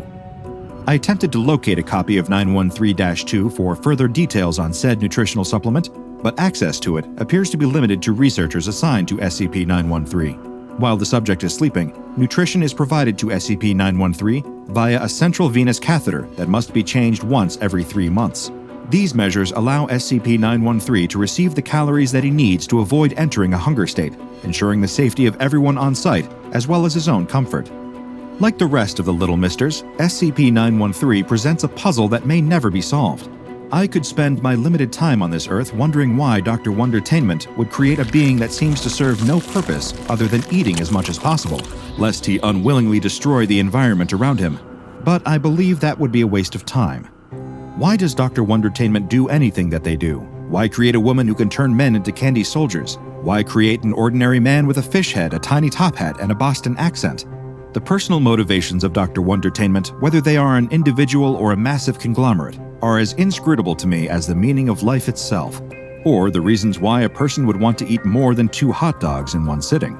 The store manager had heard of crazy customers, but this was something else. A mob comes barreling towards the store, visible through the display windows as they charge down the street. They all look crazed, much closer in appearance to rabid animals than human beings, frenzying, foaming at the mouth. A few of them stumble in their haste while rushing for the automatic sliding doors. Some fall to the ground, only for others to clamber over them, leaping like athletes going over hurdles, with all the same speed, but with none of the grace. To the staff inside the store, they look like a pack of zombies, all apparently infected by the same virus that had given them such a ravenous hunger. For savings! "I thought Black Friday was a week ago," the trainee remarks as the doors slide open and the first of the mob spills inside. "Welcome to the Mattress Madness Megastore, everyone. If you could kindly form an orderly..." Within seconds, the trainee vanishes as a tidal wave of maddened mattress store customers starts to pile into the store. Each and every one of them is deranged. That much is clear, even from a distance. Across the store manager watches as his colleagues are shoved and tackled out of the way, just from their misfortune of standing too close to the entrance. It's only as one of the mob wanders closer that the store manager notices their eyes. Both lids stay shut, somehow closed, despite the crazed customer standing upright. They aren't screwed tightly. It's clear this person isn't forcefully keeping their eyelids clamped down. Instead, they're gently sealed as if the customer is still asleep, or sleepwalking. The whole situation was astounding. First thing in the morning, just at opening time, a horde of sleepwalking customers barged their way into the Mattress Madness Megastore, moving and fighting retail staff as if they were all still awake and fully aware. And as if that isn't bizarre enough, it quickly turns out these people aren't here because they're eager not to miss out on great deals on their bedroom furniture. To the store manager's horror, the mob has come to the Mattress Madness Megastore for breakfast. He watches an elderly woman, eyes closed, shuffle up to a luxury cashmere pillow-top California king-size mattress and proceed to eat it. And not bite by bite either, not even ripping off pieces to chomp through like so much cotton candy. In a far more horrifying fashion, the old lady eats the mattress whole. The store manager feels his blood run cold at the sight of her mouth widening unnaturally, unhinging like a snake eating its prey. Except in this bizarre unaired nature documentary, the snake is a human being, and its meal is a perfectly good bed that moments before had been resting on a stylish ottoman frame. The same exact display of confusing carnage is unfolding all over the Mattress Madness Megastore, people devouring entire Egyptian cotton mattresses. Some had even already devoured their respective meals and were already moving on to any accompanying pillows or cushions, feeding on them in much the same way. The few members of staff bold enough to try and intervene couldn't seem to wake the sleepwalking shoppers up, no matter how hard they gripped each one by the shoulders and shake. Nothing could deter them from devouring divans and munching on memory foam. A sudden, terrifying, and inescapable thought cuts through all the confusion, striking the store manager with an even greater fear. The stock room.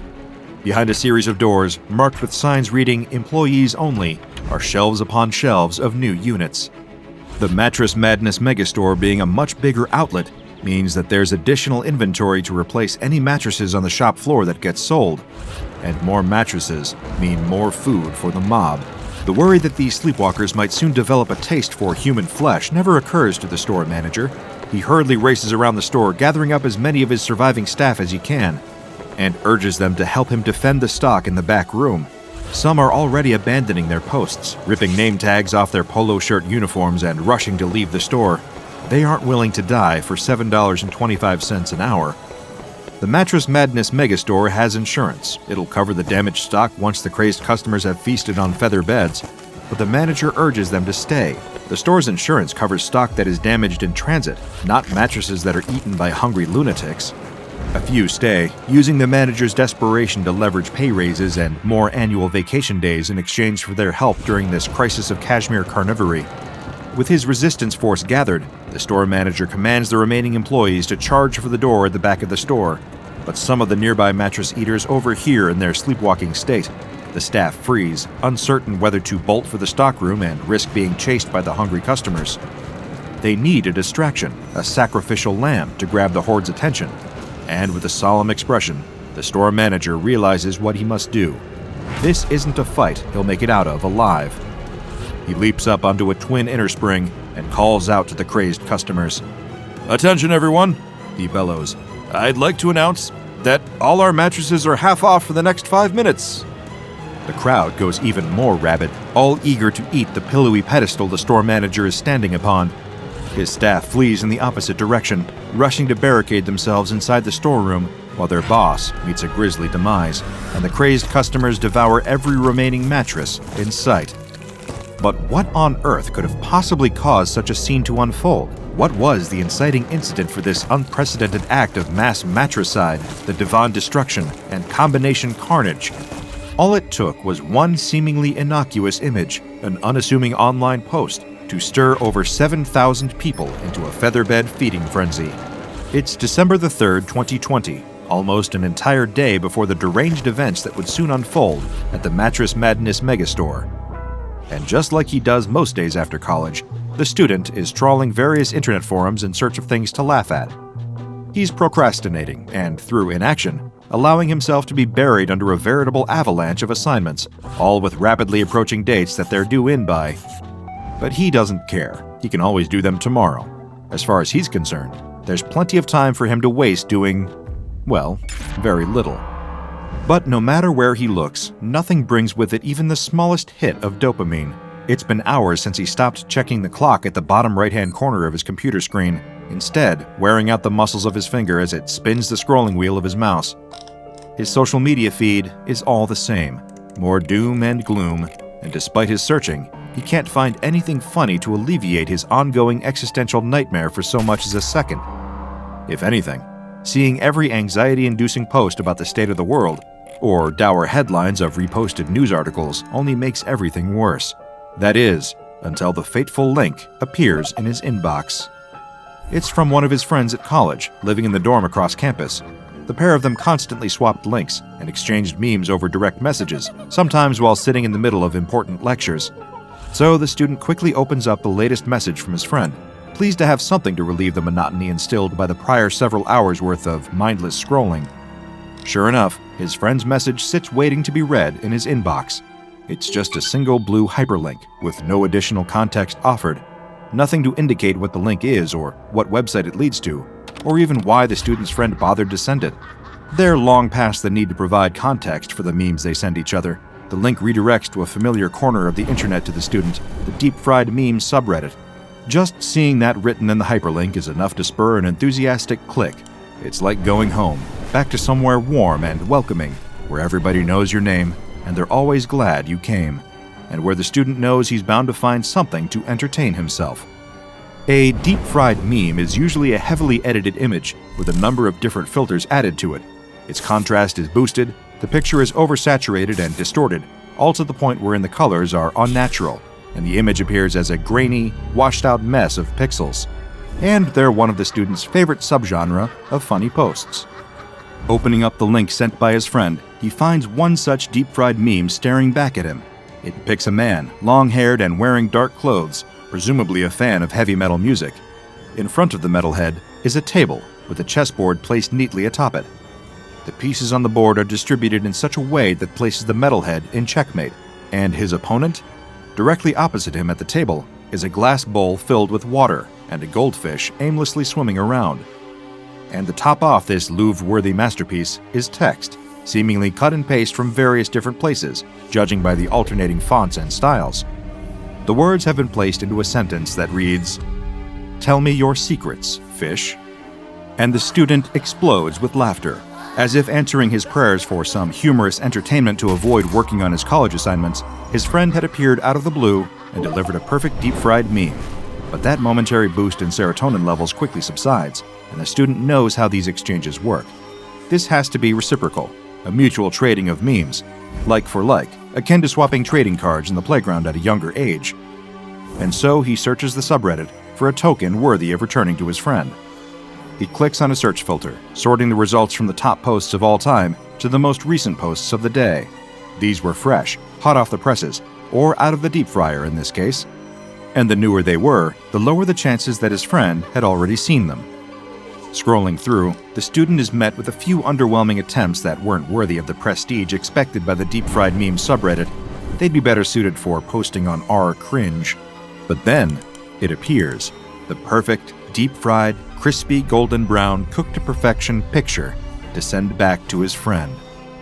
The distorted image is a photograph of a bed, specifically a king-size mattress, on what looks like a polished wooden bed frame, although it's not easy to tell thanks to just how grainy the picture has been made. Whoever edited this meme knew what they were doing, and has nailed the absurdist, bizarre humor that the student and his friend thrive on. A label over the mattress simply reads, "King size," and the meme is captioned in a classic top text, bottom text format with the phrase, "A feast fit for a king." And the pièce de résistance, the crowning touch that makes this meme worthy of the student's lofty standards, is the title given to it by the original poster. It sums up the meme perfectly, succinctly in 3 words: "Eat your mattress." The student erupts into uncontrollable fits of laughter, so much so that tears start to stream down his face. His stomach almost feels like it might explode at just how fine he thinks the post he's found is. Through giggles that hit like the aftershock of an earthquake, he copies the link to the Eat Your Mattress meme into a message and hits send to share the hilarity with his friend. Little does he know, he's just condemned his friend to the same fate that now awaits him. As soon as he falls asleep, it'll happen. And the student and his friend aren't the only ones either.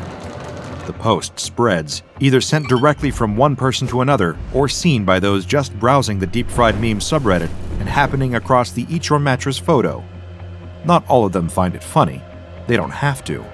They aren't even required to share it, to pass it on to someone else and help the post spread like wildfire. They've looked at it, and that's enough. Come the next day, an estimated 7,000 people across the world have seen the same meme, and it affects them all in the exact same way, becoming a directive, a command planted in their subconscious, one that they will act on without even realizing. It's been only a few hours since all the carnage erupted at the Mattress Madness megastore, but by now, the SCP Foundation has swept in and taken control of the scene. A cordoned section of multiple blocks, under the cover story of a dangerous gas leak. It's enough to keep civilians and prying eyes away without asking too many questions. But as for the Foundation personnel themselves, they've got plenty of unanswered questions of their own. 2 members of the cleanup team are reviewing the store's security footage, baffled by the sights of the chaos that unfolded there earlier that same morning. On the screen, frenzied customers are eating entire mattresses, stretching their mouths wide open and swallowing them whole. They watch as the store manager appears to make an attempt at a noble sacrifice to distract the horde of ravenous customers so his employees can rush towards the storeroom. But the manager is fine. Once the horde has eaten all the mattresses out on the store's main floor, they start trying to break into the stockroom out back, where the other employees have used layers upon layers of cellophane-wrapped mattresses to barricade the door. By the time the Foundation arrives, the customers have already forced their way into the stockroom and have devoured around half of the mattresses, while exhausted employees try to wake them from their sleepwalking state. The Foundation sees to it that everyone affected is rapidly administered with memory-wiping amnestics to forget all about the ordeal. Their next job is to try and track down the source of whatever caused this unprecedented outbreak of mattress eating. But being experts in all things anomalous, it doesn't take the Foundation long to start pursuing possible explanations. Having already confirmed this wasn't a viral anomaly, their next course of action is to investigate possible mimetic causes, and sure enough, a common factor quickly presents itself. The mob that attacked the Mattress Madness megastore, along with subjects who have engaged in similar acts of mattress eating across the world, all have one thing in common. Each one has been exposed to the Eat Your Mattress post on the Deep Fried Memes subreddit. It takes some deduction on the Foundation's part to figure out the cause. After all, the meme in question is similar to a number of others posted in the same subreddit. As a result, the Foundation's online detection software, or web crawlers, initially fail to flag the mattress meme as an anomalous image. Once they do, it is designated as SCP-5126. But with a cause established, the pieces start to fit together. The Foundation's researchers soon realize what the image does. Another reason it was initially missed is that its effects only occur once the subject that has seen it falls asleep. The student is one such subject who lived through this. He dozes off in his gaming chair well past the middle of the night, hours after he's first seen SCP-5126. While sound asleep, without waking up once, he starts to seek out his mattress, laying unoccupied on his bed on the other side of his cramped dorm room. He and all the others who have seen SCP-5126 then consume their mattresses, including in many cases their pillows, any cushions, and even plush toys. Their bodies stretch unnaturally to accommodate the meal, only to return to normal once they have done the deed. Having returned to normal, the student and the others like him remain unaware they've just eaten a mattress. But the Foundation is left puzzled. There's still one question that hasn't been answered. Their examination of the several hundred customers at the Mattress Madness megastore revealed that the consumed mattresses aren't digested like food ordinarily is. They vanish without a trace. So this naturally begs the question, where are all these eaten mattresses going? Well, the Foundation quickly comes up with an experiment to find out. They place tracking devices inside of the cell of a member of D-Class personnel and expose him to SCP-5126. Sure enough, the meme takes effect, and once asleep, he eats his mattress. The experiment is going exactly as the Foundation planned. Now they can follow the signal from the tracking devices to pinpoint the destination that all the consumed mattresses are disappearing to. And after several sweeps of the Earth's surface, their satellites discover a ping coming from a remote location in the state of Montana. MTF Sigma-16 suit up, ready to head out to the location. This mobile task force operates under the codename Slumber Party, and it's up to them to investigate. They come across a large structure. It looks a lot like a medieval castle, but it has been built out of mattresses and large cushions. It's the ultimate pillow fort. It even has pillars and all the fortifications you'd expect from a real historical castle, all made out of even more pillows. The Slumber Party team enters the fort and quickly discovers that the structure is able to anomalously reconstruct itself. Sigma-3 kicks over a stack of pillows and plush toys arranged to resemble a statue and watches as it reforms after collapsing. The team ventures deeper into the pillow fort and is quickly met with humanoid entities that are also made out of pillows. An entity swipes a pillow arm at Sigma-1, but she ducks out of the path of the attack. Drawing her firearm, she fires, causing a plume of feathers to spray out of the pillow person. The entity is unfazed, and several additional shots do nothing. Even a taser is ineffective. The pillow entities are exhibiting extreme resistance to damage, but Sigma-2 has an idea. She grabs a pillow from one of the walls and uses it to bash the entity attacking her teammate Sigma-1. The pillow person collapses into a pile on the floor, inanimate, and just like that, the mobile task force has a way to fight back. They all grab pillows and make quick work of their attackers before they move on to explore the rest of the castle. Then they encounter the king.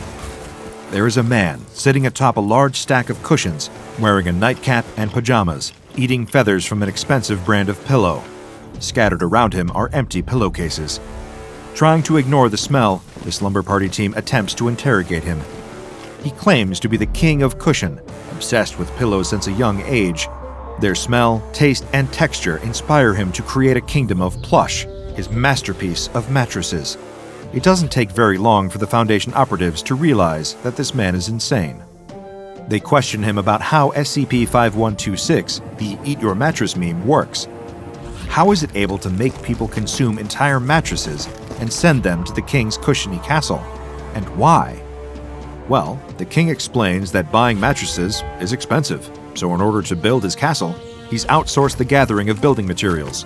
As he sees it, he is offering people affected by the meme a delicious meal in exchange for their beds, spreading the world of pillows so he can gather resources for his kingdom. Suddenly, he challenges the Slumber Party team to a pillow fight for having tracked him down. The king of cushion takes up a pillow in one hand and charges towards the mobile task force, armed and ready to do battle with them all. He is quickly incapacitated by Sigma 1's taser and drops to the floor defeated. Now designated SCP-5126-A, the king of cushion is transported back to the SCP Foundation for analysis and containment. Their testing reveals he possesses no anomalous properties whatsoever, and the king actually requires his stomach to be pumped thanks to the copious amounts of pillow feathers he's been eating. The Foundation gets to work dismantling his pillow fort and moving all the components into storage. And as for the Eat Your Mattress meme itself, the Foundation's web crawlers are keeping an eye out for any other posts of the anomalous image. And don't worry, if you find yourself giggling at a funny deep-fried image that jokingly implies you should eat your mattress, the Foundation will ensure you don't remember it happening, and they'll even throw in a replacement for your swallowed mattress at no added cost. Now that's a bargain. It's never a nice feeling waking up lying amongst shards of broken glass in the middle of the road. The dawn sky above the biker looks almost peaceful. It's as if nothing had gone wrong at all, as if everything is right in the world. But slowly, the throbbing pain washes into his helmeted head, and the sound of the traffic surrounding him rises in his ears. A sea of onlookers gathers around as the cars blast their horns. Through the cracked visor of his helmet, the biker can see concerned faces, people calling emergency services, and a few women crying. His paramedic bike is toppled on its side about 40 feet from him. There are long black tire marks running up to where it lies, smoking slightly on its side. With a groan, the biker sits himself up and shakes his head. Bad idea. Looking around, though, it seems he's the only one injured. His bike had gone into the front of a car at the junction. The occupants of the car stand by nervously, offering him whatever little assistance they can. But there's no time for that, the biker suddenly realizes. He looks down at his watch frantically. It's 12:03 p.m. There's not enough time. He rushes over to the bike as fast as he can and lifts it back upright. A couple of onlookers try to grab his arms, trying to sit down to rest, but he can't. There's no time. He has just 3 minutes to get to St. Mary's Hospital in central London. Right now, he's at the junction outside Baker Street Station. He can still make it on time if he gets on his bike and goes now. The biker swings his leg onto the bike and kicks it into life. He takes a deep gulp and looks over his shoulder at the box on the back of his bike.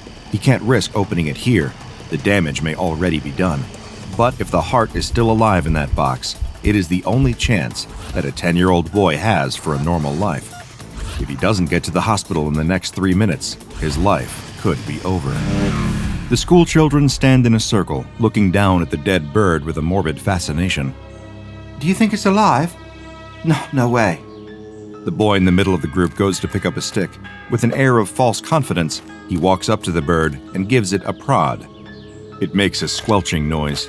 The other kids all reel in shock, making retching noises and laughing about it. It's only when their teacher comes out to call them inside that the group disperses, leaving the animal carcass alone, sitting at the edge of the playground, outside the view of boring adults. Each passing day, the kids wander over to the bird's body. It's kind of the best biology lesson they've ever had as they watch the animal slowly decompose.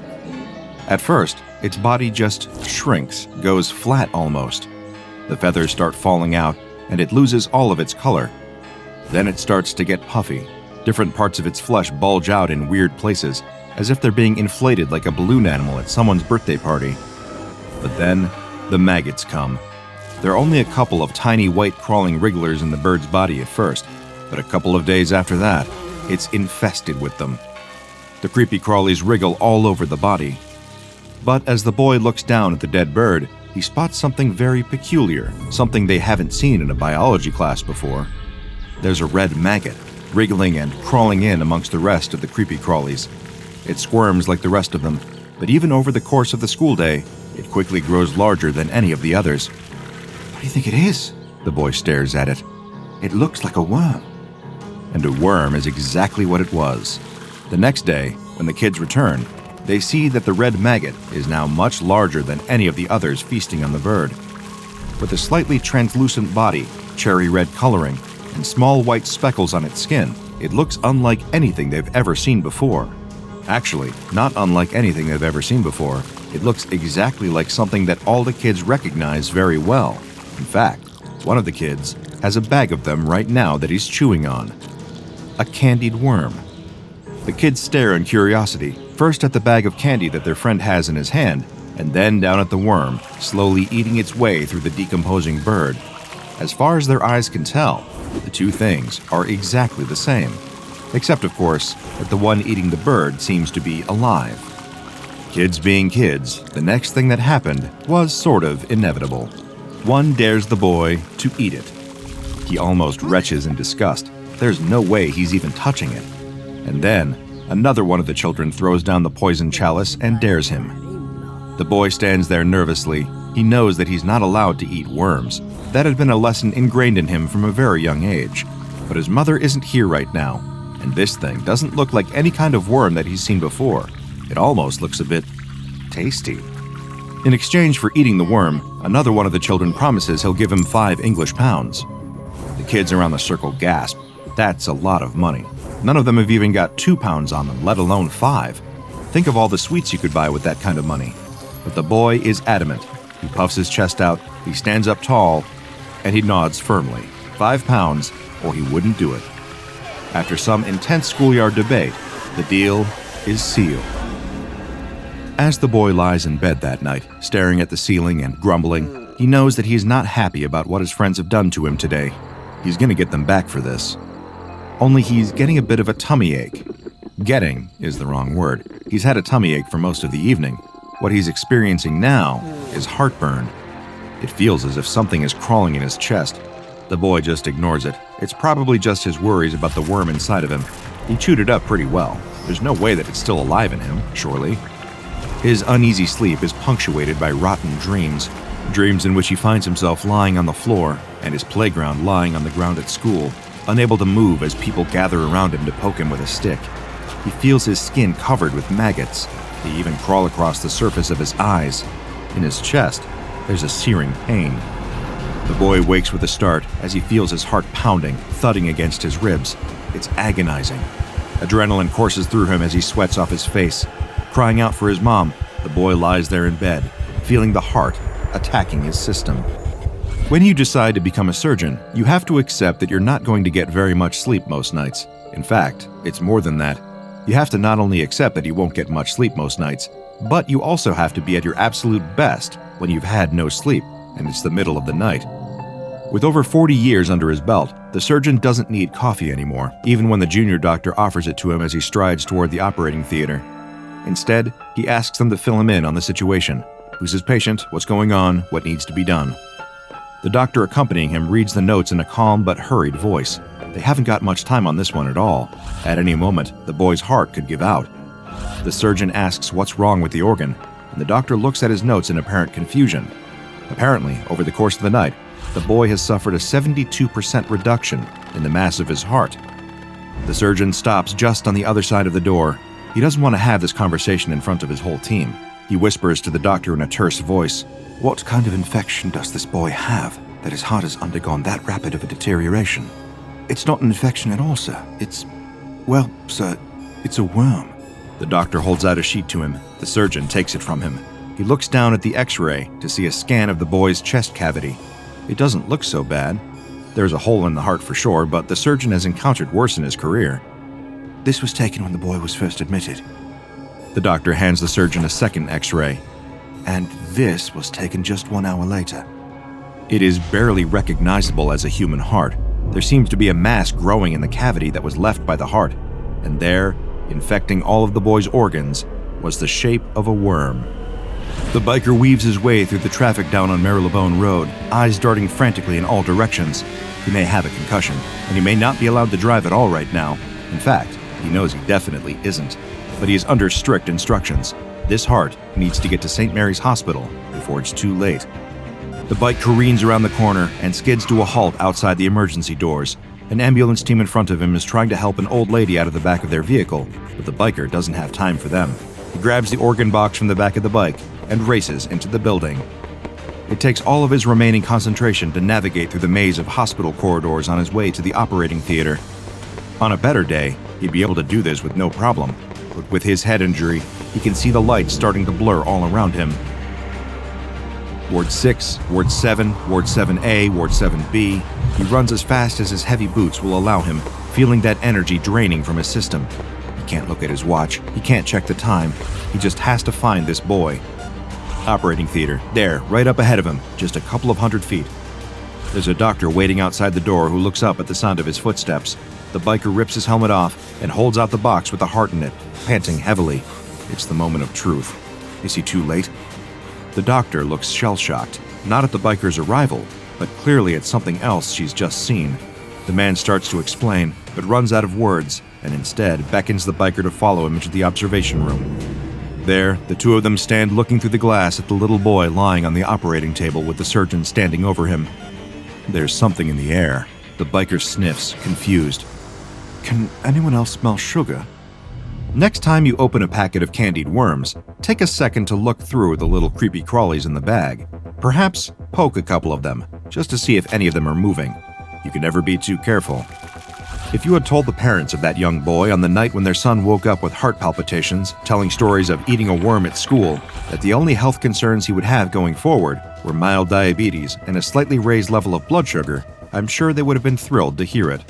You see, SCP-839, commonly referred to within the Foundation as candied worms, is much scarier on the surface than it is underneath. Not only does this SCP resemble your usual candy worm, but its body is actually composed of sugar flavorings and colorings, roughly equivalent to what you would find in most convenience store candy aisles. Each instance even has a small raised bit of writing near the tail specifying which flavor it is. While the origins of these worms are yet to be determined, cases have sprung up across much of the Western world, with higher numbers reported in areas with higher levels of diabetes. There seems to be a parallel between high-sugar diets and the presence of SCP-839. Whether they are of man-made or other origins is yet to be determined. That is not to say that SCP-839 cannot survive outside of human populations. This SCP in the wild primarily feeds on decomposing organic matter and is capable of sustaining itself on a purely vegetarian diet. However, when ingested into the human body, SCP-839 will target specific organs and burrow its way towards them. The organ in question depends on which color candied worm the SCP instance is. For example, the red cherry-flavored candied worms will burrow towards the heart and consume that, while the blue raspberry ones will instead feed on the human's kidney. One would expect the health consequences of this feeding to be severe. However, as the SCP feeds, it will also change its own shape and chemical composition until the worm itself becomes a substitute organ for the one that it is consuming. However, this substitute organ is not a perfect replacement, as other health consequences are derived from its presence. For example, the green apple-flavored SCP-839-3 targets the eye and replaces it with a jelly-green version of the human eye. While this eye is mostly capable of sight, subjects have reported mild hallucinations and blurriness of vision, as well as a greenish tint to how they see the world. Fortunately for the Foundation, SCP-839 reproduces sexually, meaning that individual instances require a partner in order to have offspring. This has made containment of this SCP much more feasible. Though they are a relatively low-priority entity in the broader scope of the Foundation, there are no known cases as of yet of any SCP-839 infections leading to death or serious chronic illness. Therefore, any instances that are captured by the Foundation are sent to Storage Site 839-1, where they are kept in a glass housing and regularly fed a diet of plant matter each day. Here, their reproductive activity can be closely monitored and controlled based on what research is needed. Those infected with SCP-839 instances can continue to live long and healthy lives, with only minor health complications arising. Therefore, the Foundation is comfortable allowing a reasonable number of cases to go unexamined in the world. So, like I said, for next time you open up a bag of candied worms, maybe just give them a quick poke. You could be saving yourself a trip to the hospital and a lifetime dependence on insulin. The early morning sun rises, casting its radiance over the field. The shepherd stands guard, watching his sheep graze. It's a beautiful morning. The sheep are quiet, and his loyal dog is at his side. But the shepherd is perturbed. He is certain that there are sheep missing. He wanders through the field, counting the sheep off one by one, but no matter how many times he counts, he simply cannot make the numbers gel. There are definitely 5 sheep missing. How is this even possible? His family has been in the sheep herding business for generations. They survive on the money that they make from shearing, selling, and spinning the wool from these sheep. They can't afford to simply lose sheep. That's money directly from the family wallet. food directly off the family table. But even worse, it's a matter of pride. He likes to think of himself as a good shepherd who cares about his flock. Losing a single sheep is a failure of his responsibility to his charges, and he can't stand it. He knows that if he returns to the farm without those 5 missing sheep, he's going to be in big trouble. He's already thinking about the lecture he's going to get from his father, and that's if he's lucky. 1 missing sheep might be forgiven, but 5? He'll be lucky if his family doesn't throw him out of the house for his failure. It's imperative that he find them and bring them back. He pats the head of his trusty sheepdog. Every shepherd, of course, has a sheepdog to help them keep their flock safe. His dog has been with him for many years, and she has never failed in the past. She keeps watch over the flock as if they were her own puppies, so the shepherd thinks it very strange that his dog didn't bark to sound the alarm when the missing sheep started to wander off. Could something more sinister be at play here? Maybe someone stole his sheep. If a thief came during the night to sneak away with the lost sheep, that might explain why they were able to get away without his dog knowing. They might have been clever enough to cause some kind of distraction to keep her busy. The shepherd notices that the fence at the edge of the field is broken. This must be how the missing sheep got away. He examines the splintered wood. It's not a natural break because the wood is sturdy and far from rotten. Someone, or something, must have broken the fence sometime last night. He clutches at his shepherd's crook, his brow set in determination. This isn't good. It's looking more and more likely that thieves are behind this disappearance. He needs to track them down, but he will have to be careful. Sheep thieves are usually desperate men, and they might resort to violence to protect their ill-gotten gains. A glint of sunlight flashes against something shiny caught on the fence, catching the shepherd's eye. He scoops it up and examines it closely. It looks like a scrap of fabric. Could it be that the thief snagged his clothes against the fence as he made his escape? The fabric is thin and brittle, and doesn't look like any sort of material that the shepherd has ever seen before. It more resembles a scrap of snakeskin than a scrap of shirt, but it's his only lead, so it'll have to do. He holds the scrap to his dog's nose and allows her to sniff it. She snuffles at it and then immediately raises her ears, alert. He commands her to follow the scent, and she obeys. She puts her nose to the ground and starts to track. He follows her. The dog leads him out of the field and across the way. He is surprised to see that she is leading him toward a nearby forest. He gulps in sudden fear. He's never been into these woods, and, in fact, his family has often warned him to stay away. Everyone in his village loves to repeat rumors that this forest is haunted, filled with every sorts of scary monsters and demons. Why would the sheep thief brave these cursed woods? On the other hand, that would make sense though, wouldn't it? A thief would need a lair that was hidden and difficult to approach, so that they wouldn't have to worry about getting caught. These woods would be a perfect hiding place. Still, he can't help but wonder. His dog lifts her head and whines at him, indicating that he should follow. He steels his resolve and continues on. His fingers clutch tightly to his staff, his knuckles going white with fear and tension. He's almost convinced that he might see a monster here in these woods, and he's ready to defend himself from the worst. Eventually, his dog leads him into an unexpected clearing. The shepherd blinks in amazement. Standing at the center of the glen is what appears to be the remains of an ancient temple.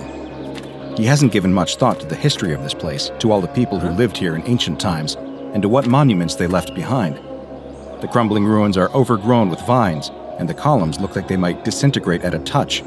He wonders what ancient civilization might have built this lost citadel, and what strange rites they might have performed here. But he doesn't have time to wonder about that, because his dog is barreling ahead, right through the ancient temple archway and into the interior of the building. He wants to turn and run. Everything that he's ever heard about these cursed woods makes him think that this is a very bad idea, but he knows he can't return home without those sheep. Just as he's about to enter the temple himself, he suddenly hears loud barking, followed by whining and whimpering. He rushes inside, and a terrifying sight meets his eyes. Indeed, it seems like his family was right when they said that these woods are full of monsters, because his dog has cornered one right here. The creature looks like an overgrown lizard with scaly skin and a long whip-like tail. Immediately, the shepherd surmises that the scrap of fabric that he found earlier didn't come from a person's clothes after all. It's obviously a piece of shed skin, no doubt from this creature. That long tail definitely looks especially snake-like, so it's no surprise to think that this thing might also shed skin just like a snake would. In the gloom of the temple, he can see his missing sheep standing in the corner, perfectly still and perfectly quiet. He's surprised to see that they're still alive. What kind of predator kidnaps its prey and then keeps it alive instead of devouring it instantly? It's also very odd that the sheep are being so still, but it's probably just that they're petrified with fear. The good news, though, is that if his sheep are alive, That means he can rescue them. The creature spreads a large frill around its neck as it hisses, apparently hoping to intimidate the shepherd's dog. The dog is not frightened, though, and only barks louder. She's bravely guarded the shepherd's flock for years, and she's never been one to back down from a fight, even when she's threatened by a bear or a wolf. So of course, she's not going to back down from a lizard. The shepherd feels nervous being so close to this creature simply because it's so strange, but the truth is that it doesn't look like it could do that much damage. That hissing feels like bluffing, because, realistically, what's it going to do? Bite? The shepherd is no expert, but he's never heard of a venomous lizard. He steps forward to get a better look, and the creature tenses. It's obviously nervous. It's not even that big. His dog is way bigger than this creature and shouldn't have any trouble taking it in a fight. He's seen his dog fight off rats bigger than this lizard. The creature spreads its frill again and hisses even more sharply, but that only makes the shepherd even more confident in his assessment. It's trying to look bigger than it really is, he realizes. It's trying to intimidate him. Well, that's not going to work. But then, to his astonishment, his dog stops. The dog and the creature stare at one another so intently that the shepherd thinks they are actually gazing into each other's eyes. After holding its gaze for a beat, the dog suddenly collapses. The shepherd yelps in fear and confusion. His first instinct is to run to his dog to see if she's hurt, but suddenly, the creature turns its gaze on him. He stands frozen. The creature's eyes almost seem to cast a spell on him, and he feels mesmerized, unable to move or even to think. All his thoughts drain away, and the whole world starts to fade. Nothing is real except those two malevolent red eyes. The shepherd is absolutely paralyzed. It's not just terror. He finds that he can't move a muscle. He can only watch as the strange reptile approaches his frozen dog and suddenly bites her on her exposed flank. It lashes out like a snake would when it injects venom into a victim. The shepherd was sure that there weren't any venomous lizards in this area, but now he's not so sure when he's watching this scenario play out. He expects his dog might start to convulse or spasm if she's been poisoned, but she remains completely still. Suddenly, he sees something so shocking that he's certain he must be losing his mind. Could it be? The area around the bite is starting to change color, becoming a dull gray. But as he watches, he realizes to his horror that he's not just watching a color change. This is something more. His dog is slowly petrifying, hardening, her fur stiffening into stone. She is literally turning into a statue right before his eyes. He can't move, but his eyes flick to the corner of the room where his sheep are still standing. Now he understands. It was hard to tell before, because of the darkness and also because the very idea was so preposterous that it didn't even occur to him. But the reason that the sheep were so still and quiet was because they weren't sheep anymore. They were mere statues.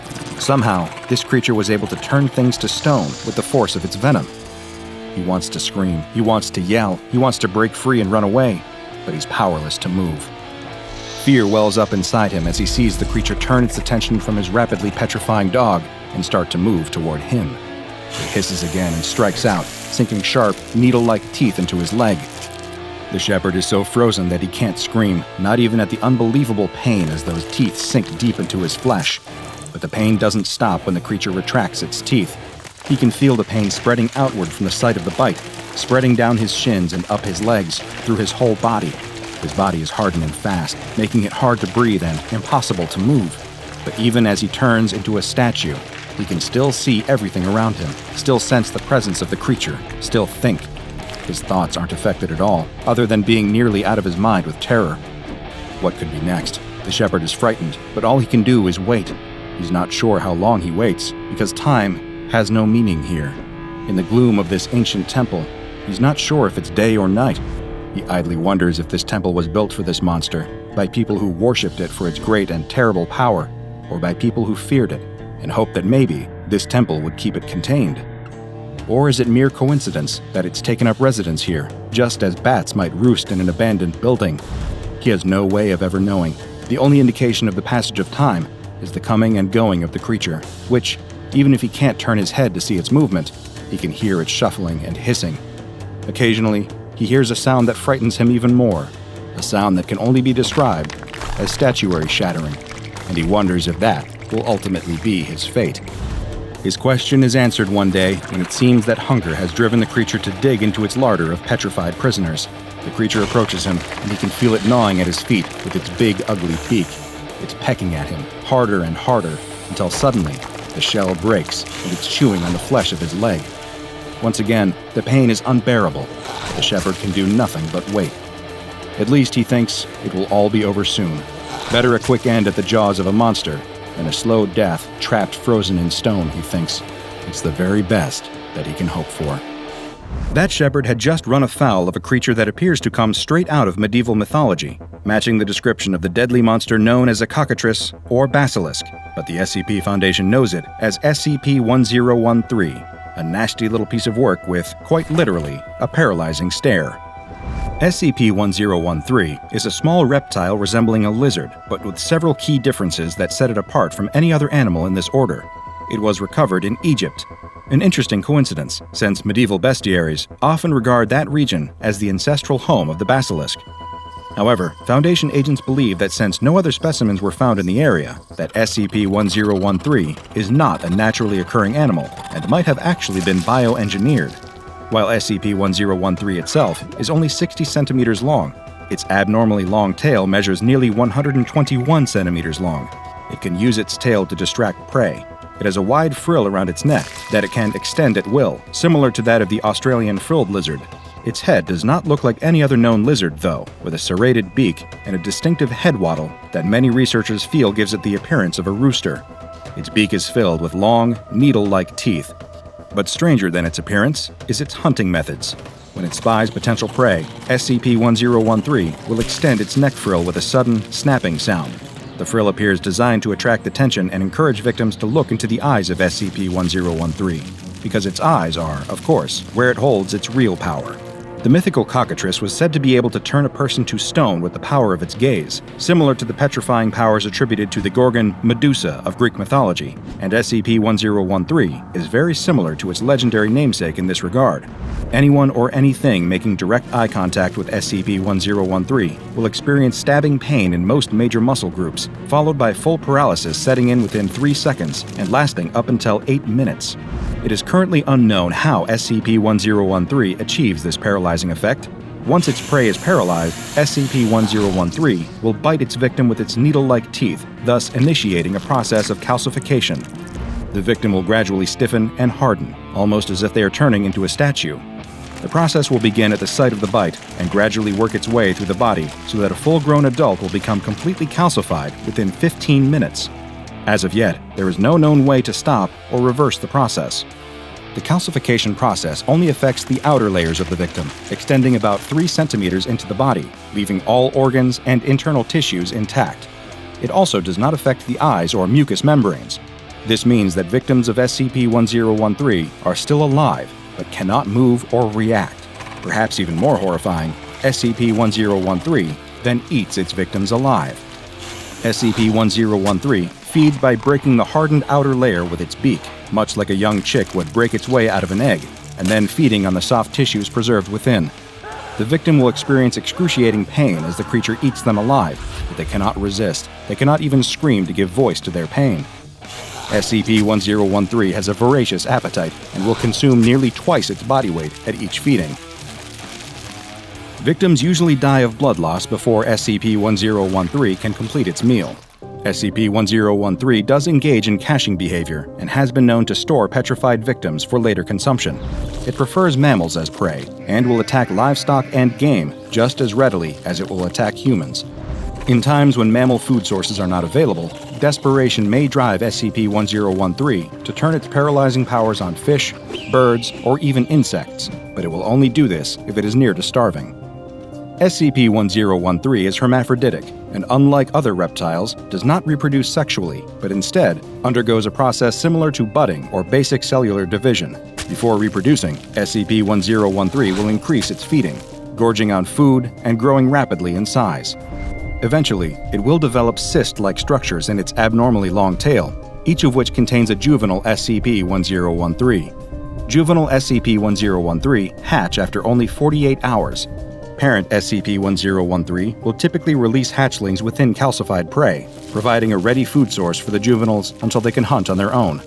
Juvenile SCP-1013 will seek out cool, dark places like caves or abandoned buildings and begin rapid molting, doubling in size every 6 hours until reaching full adult size.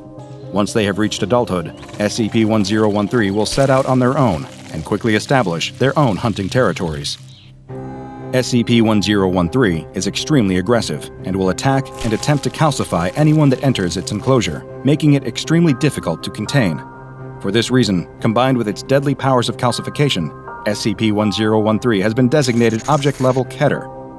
Any staff entering the containment area are to wear the AR-68 Armored Variant Hazmat suit. Staff exiting the area with damaged suits are to be remanded to quarantine for 1 hour. Staff becoming paralyzed during cleaning, feeding, or testing cycles are to be immediately removed and remanded to medical custody until 5 hours after recovery. SCP-1013 is to be fed daily with one small mammal. However, any calcified animal remains are to be removed from the 1013 containment chamber and incinerated for safety reasons. 1013 is a frightening reminder that, while many entities have piercing gazes, comparatively few can end your life. Few, however, does not mean zero. A body twists and turns into unimaginable shapes. Eyes glow in the dark. Shadowy entities appear around you, mimicking your every move. Would you like a stick of gum? In a small seaside town nestled just along the coast of New England, and at least an hour's drive away from any major city, there isn't much to do but brave the chilly ocean waters, crowd onto the rocky beach, or walk along the boardwalk. For most of the residents of this quaint little town, the choice is clear. Years ago, when the town was at the height of its success as a tourist destination, visitors would flock from all over the country, descending on the boardwalk like the seagulls that swarm around the food stands in search of an errant French fry. In its heyday, the boardwalk boasted a small amusement park with a roller coaster and a Ferris wheel, an arcade with the latest in 1980s video game technology, several stands selling hot dogs and crispy French fries coated in grease and salt, and the pride and joy of many a local, a classic, old-fashioned candy store. Today, the arcade is all but empty, with one or two players occasionally wandering in to try their hand at the now vintage attractions inside. The amusement park is still standing, but the rides have faded and chipped. The stands still sell their wares, but the lines are shorter than they once were. And at the center of it all, the beloved candy shop is struggling to hold on. The price of waterfront property has climbed, while tourism has dwindled. And with online shopping taking over the market, well, the candy shop's owner can scarcely scrape enough money together to keep the roof over his head. On this particular day, the shop owner is restocking his shelves, the door propped open to let in just enough of the crisp, salty ocean breeze to keep his head clear and his spirits up. It's getting harder and harder to maintain the cheerful demeanor he's known for, to step into his red and white striped suit every day and smile for the few tourists who poke their heads into the shop. But still, he keeps at it. He loves this little store, and he'll keep holding on to it until there's nothing left to hold. He fills glass containers with colorful little hard candies, slides boxes of saltwater taffy onto shelves, and places blocks of fudge in the glass case by the cash register. All the while, he takes a little sample of each product for himself. A candy here, a small square of fudge there, to keep his energy up. Besides, he would never sell a product he didn't taste test first, only the best for his customers, though they were few and far between these days. Especially this time of year, as the air grows colder and the days get shorter, sunshine becomes a limited commodity as the summer turns to autumn. So it comes as quite a surprise to the older man when he hears a knock at the shop door. He turns and sees a delivery man standing there with a stack of packages. This is especially odd, as he can't recall ordering anything. But the delivery man explains that these packages are product samples from an up-and-coming candy company, one specializing in novelty chewing gum. They are providing samples to a variety of small candy businesses, as well as larger retail outlets, in order to conduct market research. These particular flavors, the delivery man promises, cannot be found anywhere else. Well, the promise of a new, exclusive product to draw new customers in is more than a little bit exciting for the shopkeeper. Without a second thought, he signs for the packages and carries them inside. The shop has carried a few varieties of chewing gum over the years: mint, cinnamon, fruit, and even prank gum that turns a person's tongue black when they chew it. What could possibly be so unique about this gum? He's determined to find out. As he cuts open the boxes, the shopkeeper is greeted with brightly colored packaging that looks, for the most part, like any other gum packaging out there. He does quickly notice one unusual difference, though: the flavor names. Each of them begins with the phrase, "tastes like," which is a clever enough branding choice, but the flavors themselves are odd. He lifts the first packet and reads its label, brow furrowing in confusion. tastes like youth.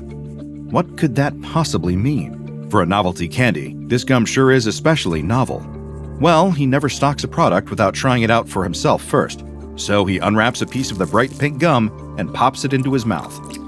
The first thing that he notices is the taste, an overwhelming sweetness tinged with nostalgia.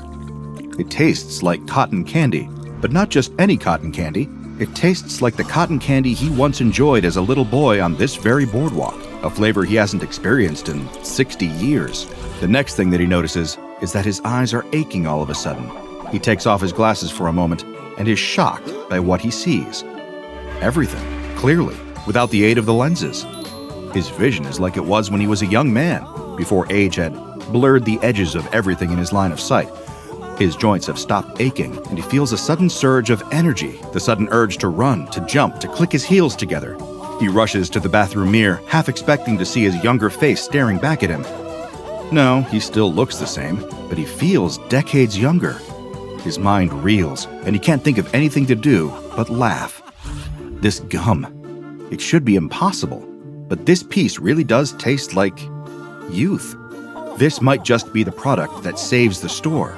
The invigorating effect lasts, all in all, for about a half hour.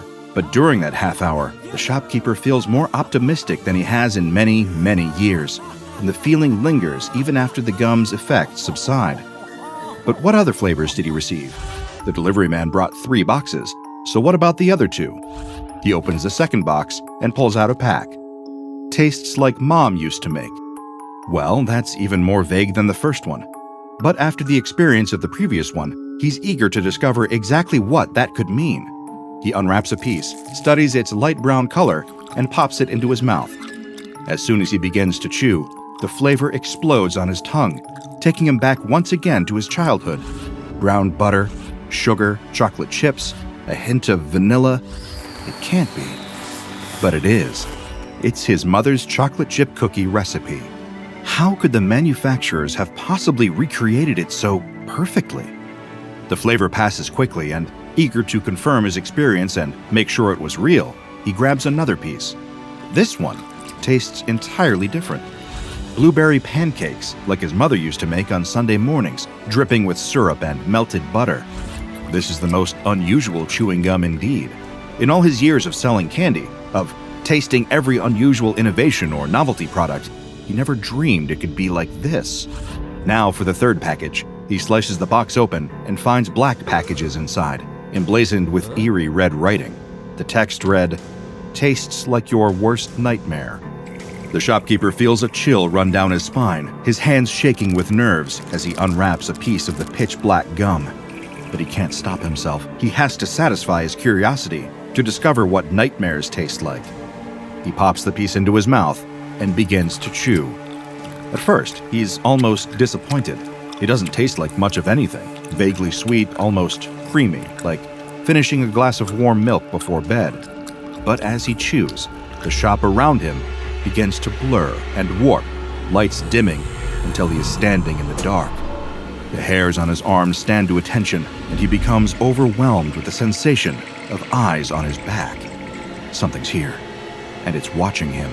He spins around and finds nothing there. But wait, what's that? Out of the corner of his eye, a shadow darting just out of sight into the storage room in the back. Against his will, his feet begin to carry the man toward that room, following the shadow. The door to the storeroom is shut. It wasn't shut before. Something closed it when it darted inside, and it's in there now, waiting for him. His stomach turns as his hand reaches for the doorknob, turning it inch by inch. His nerves are screaming at him to stop, to turn and run. But as if trapped in a nightmare, his body refuses to obey him. It pushes the door open with a pronounced creak, and there, in the darkness, 2 glowing red eyes gaze out at him. The shopkeeper's heart leaps into his throat, and in a moment of clarity, he spits out the gum. All at once, the glowing eyes are gone. The lights have come back on, and the nightmare is over. He resolves not to stock that particular flavor in the shop, and tucks the box away in the back of that same storage room. Before long, his 2 new nostalgic flavors of magic chewing gum draw the attention of the SCP Foundation. who, after paying the man enough money to keep the shop open for the foreseeable future, call it a finder's fee, take the gum samples into custody and give them the classification SCP-1200. The designation SCP-1200 applies to all instances of chewing gum distributed under the brand Tastes Like Chewing Gum. Packages of this gum have been spotted in various grocery and convenience stores around the United States, appearing seemingly at random. Each pack of gum features a logo identifying the manufacturer as simply the factory. Whenever a human subject masticates or chews a piece of the gum, a certain anomalous effect will occur. This effect varies depending on the color and flavor of the given gum. There have currently been 83 flavors of SCP-1200 identified and cataloged. Swallowing this gum does not appear to produce any additional anomalous effects. Also, contrary to what certain popular misinformation might say, this gum, or any gum in fact, does not stay in the digestive tract for 7 years. The 83 flavors on file can be found in SCP-1200-EKV, which was unfortunately impossible for me to obtain during my research into SCP-1200. The official file does, however, include a partial list of some of these flavors. Though I would have preferred to conduct a more comprehensive review, this at least provides a bit of valuable additional context for the anomalous product. So let's review some of the most memorable SCP-1200 flavors and their recorded effects on human test subjects. SCP-1200-12 is a lime green-colored gum flavor, which is, funnily enough, called Tastes Like Lemons. When a human subject chews this flavor, their gustatory perception is altered for the next 28 hours. No matter what they eat during that time frame, it will taste like lemons. A bit odd, but not harmful, unless the subject just really hates the taste of lemon. After the 28-hour period is up, all food reverts to its original taste. SCP-1200-15 is a bright yellow flavor, tastes like sunshine. When a test subject eats this flavor, they will become luminescent, emitting over 40,000 lux of white light. This effect, while disconcerting to witness, does not do any harm to the subject exhibiting it. The subject's luminescence lasts for approximately 20 minutes at full intensity, and then the light begins to dim gradually until it disappears completely after 4 more minutes. You may have noticed that this flavor is a great deal more abstract than Tastes Like Lemons. Well, they only get more unusual from here. The next flavor detailed in the file for SCP-1200 is SCP-1200-29, Tastes Like Rubik's Cube. Like the cube for which it's named, this flavor is multicolored, checkered in white, orange, green, red, yellow, and blue. When a subject eats this flavor, their body takes on a unique property for the next 216 minutes. During this window of time, the subject will be able to rearrange segments of their body, both internal and external, at will. This has no impact on the subject's health or comfort, even when rearranging bones, muscles, and vital organs. However, these alterations cause secondary changes within the body as it compensates for the movements.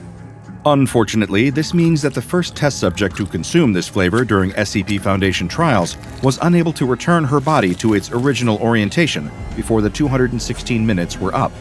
She failed to solve the puzzle, and now her left and right hands are permanently swapped.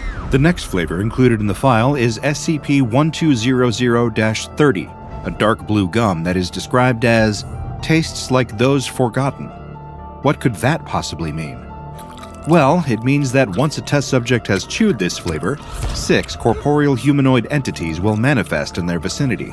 These entities do not appear to be sentient, and their only behavior is mimicking the actions and speech of the subject and any other humans in the area, such as guards and researchers. These entities linger for 6 days before disappearing, leaving a homogeneous liquid behind. Analysis of the liquid determined that it consisted of a mixture of organic materials, iron particles, and acrylic paint. SCP-1200-58 is a particularly curious flavor. This white gum tastes like afterlife. When the subject chews it, a polyhedral crystalline exoskeleton forms around them. Once it is formed, it will levitate 1.3 meters off of the ground. During the first trial, this object remained inert for a period of 62 days. When the 62 days were up, the exoskeleton broke apart, leaving the subject behind and completely unharmed. He was immediately interviewed about his experience inside the structure, and he described being transported to a green meadow, where he met his younger brother. This was especially curious considering that the subject does not have any recorded siblings, living or dead. Another notable aspect of this flavor is its effect's resemblance to SCP-1511, crystalline structures that transfer prisoners while showing them some manner of beautiful, false afterlife. The only other flavor included in the file is Tastes Like Moon's Shadow, a red gum that has been tested once on a female research subject. After she finished chewing the piece of gum, a series of incorporeal, translucent, leporine organisms began to emerge from the walls of the cell where the subject was being kept. During this entire process, the subject claimed to not see the entities, nor did she feel it when they approached her, reached her, and burrowed into her body. Video recordings of the incident were unable to capture these entities. 11 days after the experiment was conducted, the subject was found dead. Despite the lack of visible injuries, her cause of death was determined to be exsanguination. This is the only recorded fatality resulting from a sample of SCP-1200. There appears to be a link between this gum flavor and SCP-1284, though I have not yet been able to determine the nature of this link. On February 20th, 2003, the SCP Foundation was conducting an investigation completely unrelated to SCP-1200. The exact nature of this original investigation has been redacted from the file, but whatever it was, it's irrelevant to the subject at hand. It isn't the investigation, but what they discovered by complete accident that matters. Foundation operatives stumbled upon a secretive facility that was entirely dedicated to the production of tastes like those forgotten.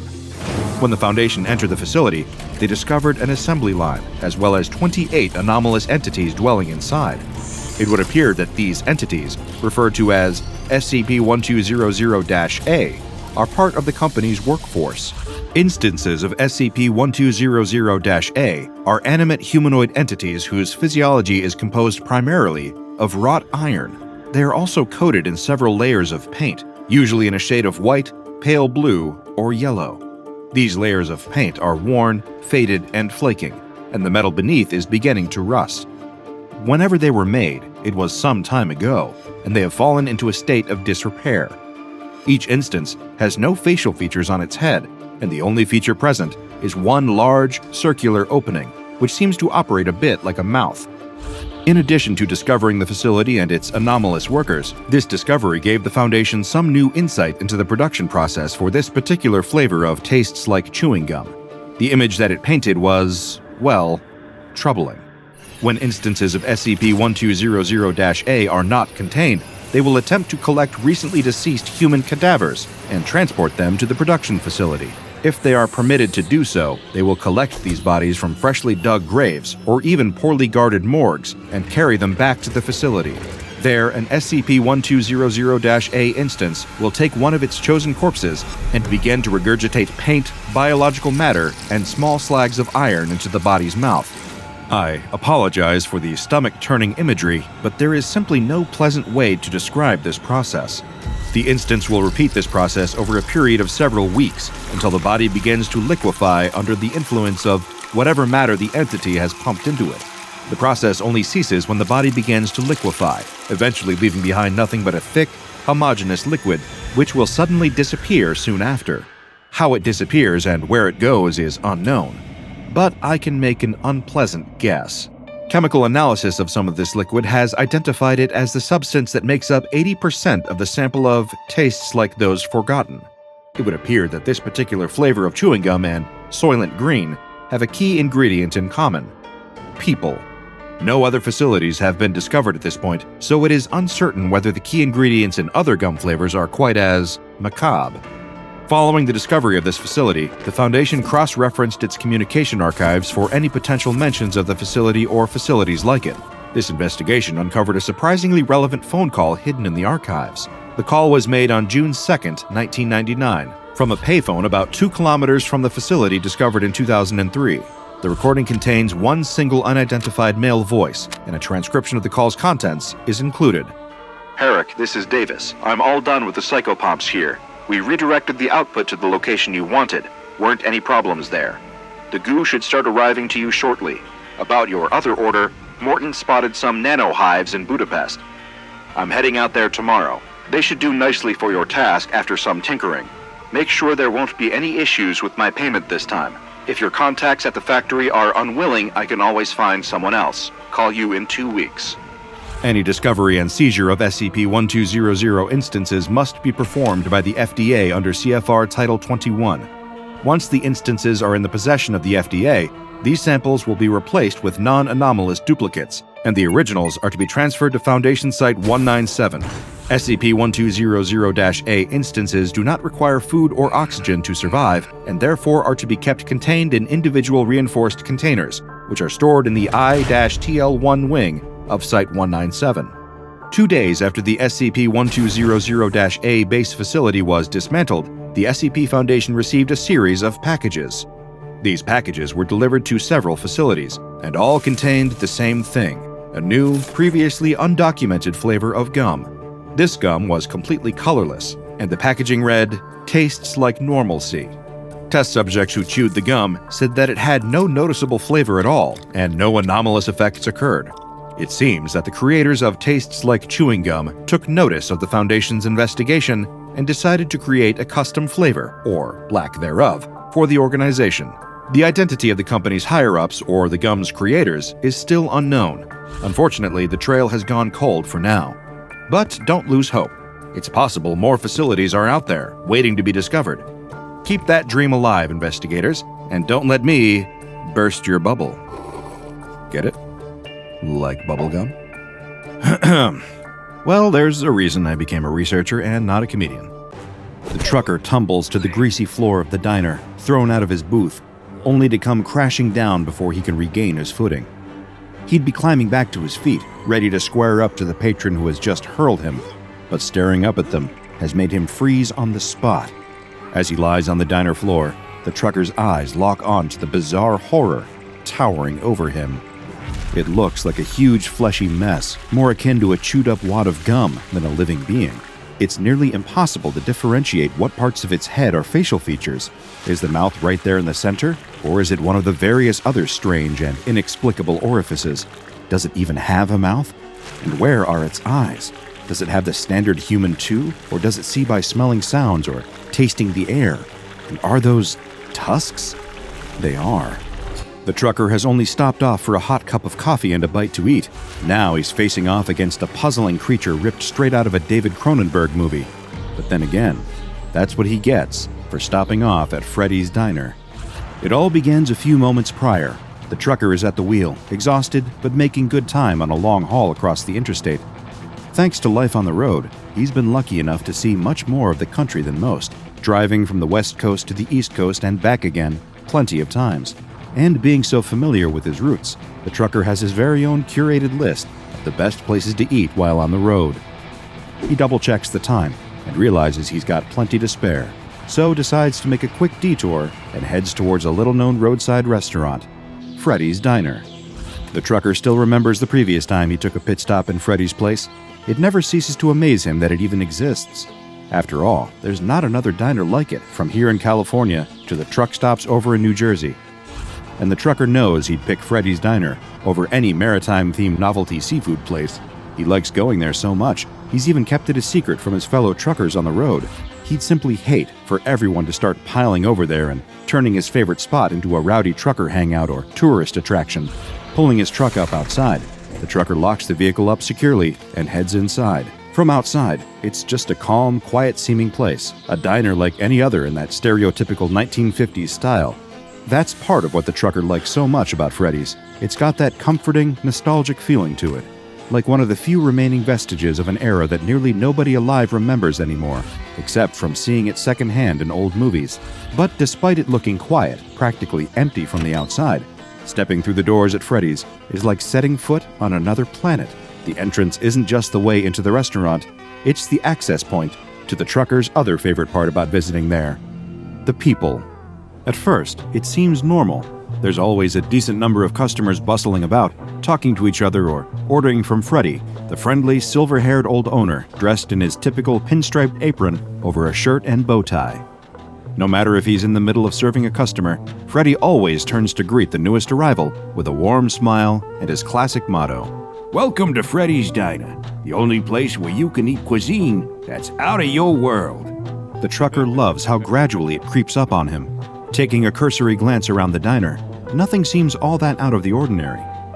But looking closer, he enjoys noticing the other patrons and how eccentric they all seem. When taking a gamble on Freddy's and making his first ever visit on another long drive to California, the trucker finds himself convinced that there must be some kind of science fiction or comic book convention in town. Then, soon after, he starts to get a little worried, thinking that maybe he's been on the road too long and is starting to see hallucinations out of pure exhaustion. But now he's been in enough times to know the folks who pitch up to eat at Freddy's Diner. Well, the best way to put it is that they're from out of town. Wandering past the bar, looking for somewhere to sit down, the trucker notices a trio of figures sitting down and enjoying plates full of freshly grilled burgers and baskets of golden fries hot from the fryer. What does it matter that all three are wearing huge, bulky spacesuits with metal piping snaking down them and vents hissing out warm steam? They're just enjoying their meals after all. The trucker finds a vacant booth and sits down on the comfortable leather seat, scanning the diner for Freddy so he can order a coffee. Sitting across from him at the opposite booth, his eyes fall across a couple, smiling and giggling to each other as they chat. He's so caught up in their infectious positive vibes that he barely realizes how one of them has had her entire right arm replaced with an intricate cybernetic one, or that the other is entirely blue and has pointed ears. It's just nice seeing how happy they are. That's when a voice that sounds like someone gargling water chimes up, and a sinewy tentacle grabs the trucker by his flannel shirt. What the hell do you think you're doing? The patron gurgles. I got up to use the bathroom for 5 minutes and find some chump in my seat. That's my table, pipsqueak. Moments later, the trucker is on the floor, looking up at a creature he's never seen before. In fact, he's not even sure if the patron is human. Judging by the chewing gum head and the disproportionate limbs protruding from random points across its blobby body, it's a safe bet that it isn't. The trucker stumbles towards the bar and asks Freddy for a cup of coffee, a strong one, to wake him up in case he's dreaming. Across his visits to the diner, he's been convinced that all the flamboyant and eccentrically dressed customers are all just wearing costumes, either for a local convention or because of an anything-goes dress code. But after seeing the patron, the trucker's starting to think that he might have been very, very wrong about this place. Not to be confused with a certain pizzeria populated with quirky animatronic characters, Freddy's Diner is a restaurant experience like no other. But if you're hoping to experience its comfort food and unique atmosphere for yourself, then you might have a hard time getting past the quarantine zone that now surrounds the diner, thanks to the SCP Foundation. Technically, Freddy's Diner is still very much in business, although you're not likely to see anyone stepping through or out of the front doors anytime soon. Well, not from this dimension, at least. Before it would go on to be known as SCP-4258, the SCP Foundation learns of this seemingly innocuous restaurant 2 months after it first appears. To begin, none of the people that live in the nearby area pay the place much mind. As far as they know, Freddy's Diner is just a harmless 50s-themed diner. Each and every one of them remains totally unaware that their memories have been tampered with, so that as far as they're concerned, SCP-4258 feels like it's always been a local staple, despite only having been around for a few short months. However, some new folks roll into town, and pretty soon the Foundation are getting rather suspicious about Freddy's Diner, thanks to abundant reports of a strange restaurant with weird cosplayers from the newcomers. They send in an undercover agent to investigate, making sure to be as subtle as possible. After all, at this point, there's still every possibility that Freddy's Diner really is just a hotspot for cosplayers and other eccentrically dressed individuals. But if only things were that simple. Inside, the agent is greeted by familiar, nostalgic surroundings. Circular seated bar stools, black and white tiled floors like a chessboard underfoot, a jukebox in one corner blaring out hits from the likes of Chuck Berry and Elvis Presley. Even the menu has all the old classics on there. Thick, frothy milkshakes served in tall glasses, freshly made burgers and fries, the kind of food that fits the atmosphere of the 1950s. The thing that doesn't, of course, is the various, unusual customers that frequently eat at Freddy's Diner. Even without his extensive training in identifying anomalies, it doesn't take the Foundation's agent very long to realize that some of the people enjoying their meals inside SCP-4258 aren't all human. Some are. In fact, most of them do still resemble something close to humanoid. Although, upon closer inspection, it would appear that almost everyone in the diner has widely different physiology. Even those that look mostly human on the outside aren't a perfect match. at least by our standards. That's because everyone who visits Freddy's Diner has come from a completely different reality. SCP-4258 isn't your average diner. It's an interdimensional diner. People from all across the multiverse have made their way to this specific restaurant for a bite, and it's definitely popular with those that visit. Freddy's Diner might be the only restaurant that can claim to be multiversally loved, frequented by customers from multiple different dimensions all at once. Some days, you might see little more to indicate this than a few patrons wearing weird clothing, the kind that you've never seen before. A sight like that is easy to write off as a bizarre fashion statement after all. But on other days, when you find yourself enjoying a classically made milkshake at the bar, when a 6.5-foot anthropomorphic slime creature sits down on the stool next to you, then it becomes a bit more apparent that Freddy's Diner is anything but ordinary. And the agent sent to investigate the place by the Foundation quickly gets that very same impression during his first visit. Perhaps in an effort not to get swept up in the wondrous Mos Eisley Cantina energy of SCP-4258, the agent approaches the bar and begins to conduct an impromptu interview in the field. He talks directly with an old gentleman who appears to be running the place, the sole worker and owner of the establishment, the man the diner is named after, Freddy, although he'll later become known as SCP-4258-1. Freddy greets the agent with the same charming, well-mannered demeanor as all his customers, before the agent starts trying to get to the bottom of what exactly the place is. It's a diner, Freddy tells him after a quick chuckle.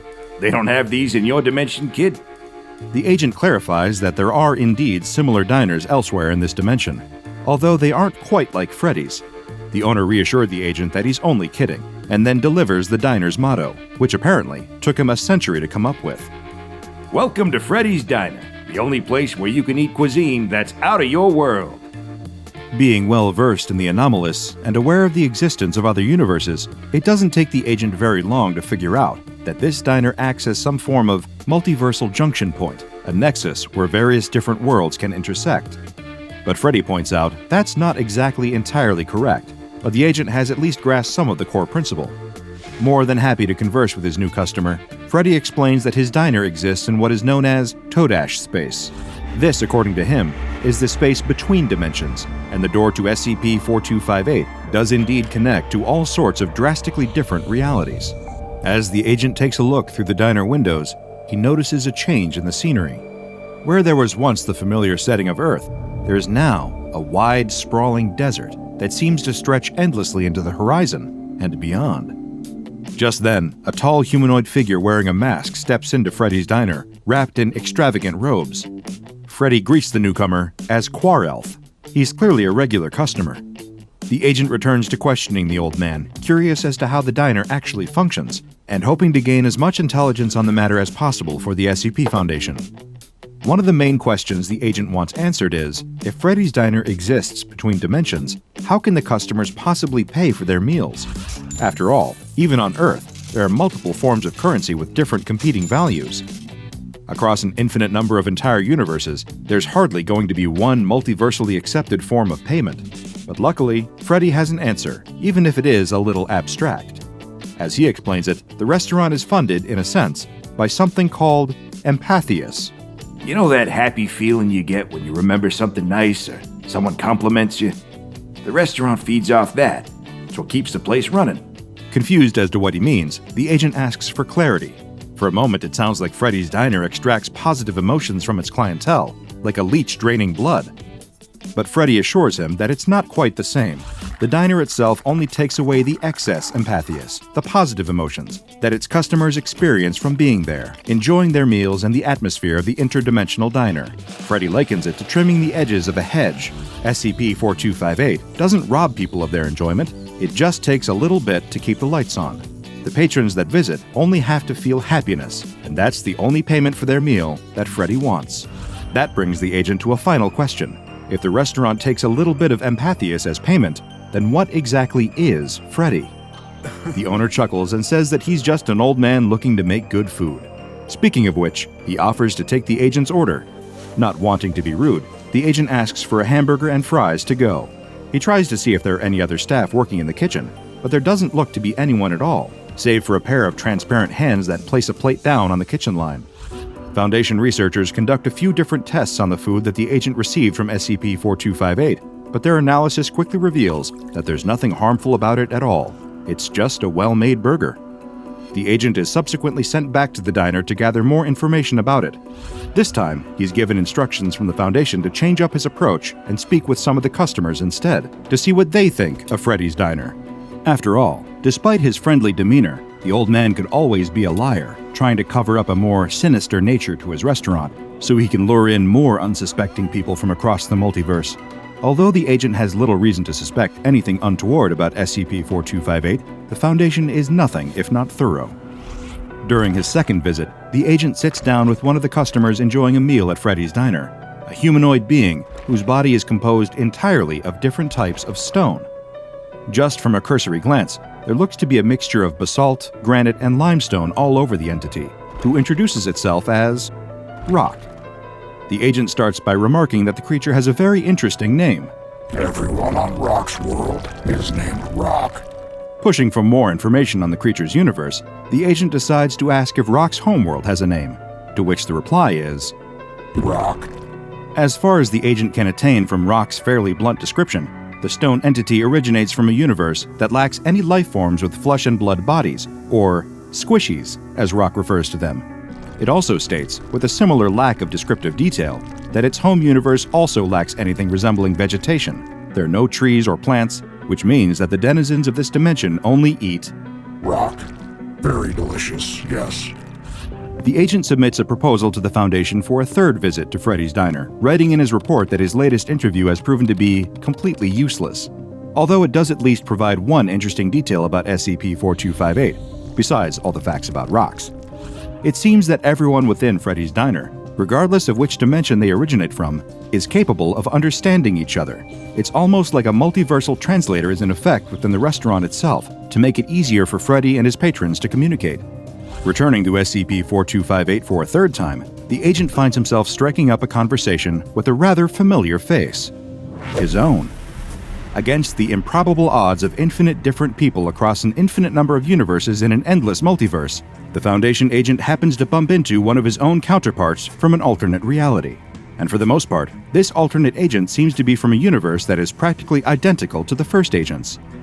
The two men sit down and begin to have a friendly discussion almost immediately after entering Freddy's Diner. After all, it's likely that nobody else in the establishment is as familiar with each other as the pair of them are. The first agent is quick to remark at how strange this encounter is, even amongst his own years of experience at the SCP Foundation. Working with anomalies on a day-to-day basis is strange enough, but interviewing an alternate version of yourself has to be a jarring experience to say the least.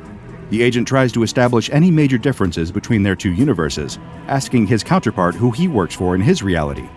The alternate agent explains that he also works for the SCP Foundation, or another version of it. So far, no differences.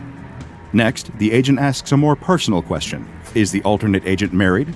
It turns out he is. As a matter of fact, they both are, and their wives are not only alternates of each other, but both versions of the couple have been together for 20 years. Next, the agent asks his interdimensional doppelganger to describe his world in more detail. More than happy to oblige, the alternate agent describes that in his universe, it is currently the 21st century. Most of the socio-economic issues faced in this dimension are the same as this one. Political corruption is rife. There are shortages of essentials like food and water in many countries, along with various other problems. But, the alternate remarks, there are good things there too, like Shark Week. That sounds fairly close to our world, the agent observes. Seems like there aren't any noticeable differences between the two. Guess not. Pretty funny, huh? His alternate reality counterpart replies. It is at this point during the interview that Freddy comes over to give the alternate agent his order. A burger and fries, presented in delicious fashion on a plate. Awesome, thanks Fred, the alternate agent says, before turning to his food. Time to chow down. Then, the alternate agent's jaw proceeds to unhinge, revealing multiple rows of razor-sharp teeth hidden behind the front-facing human set. He lifts up the plate and begins to violently consume the burger and fries he ordered.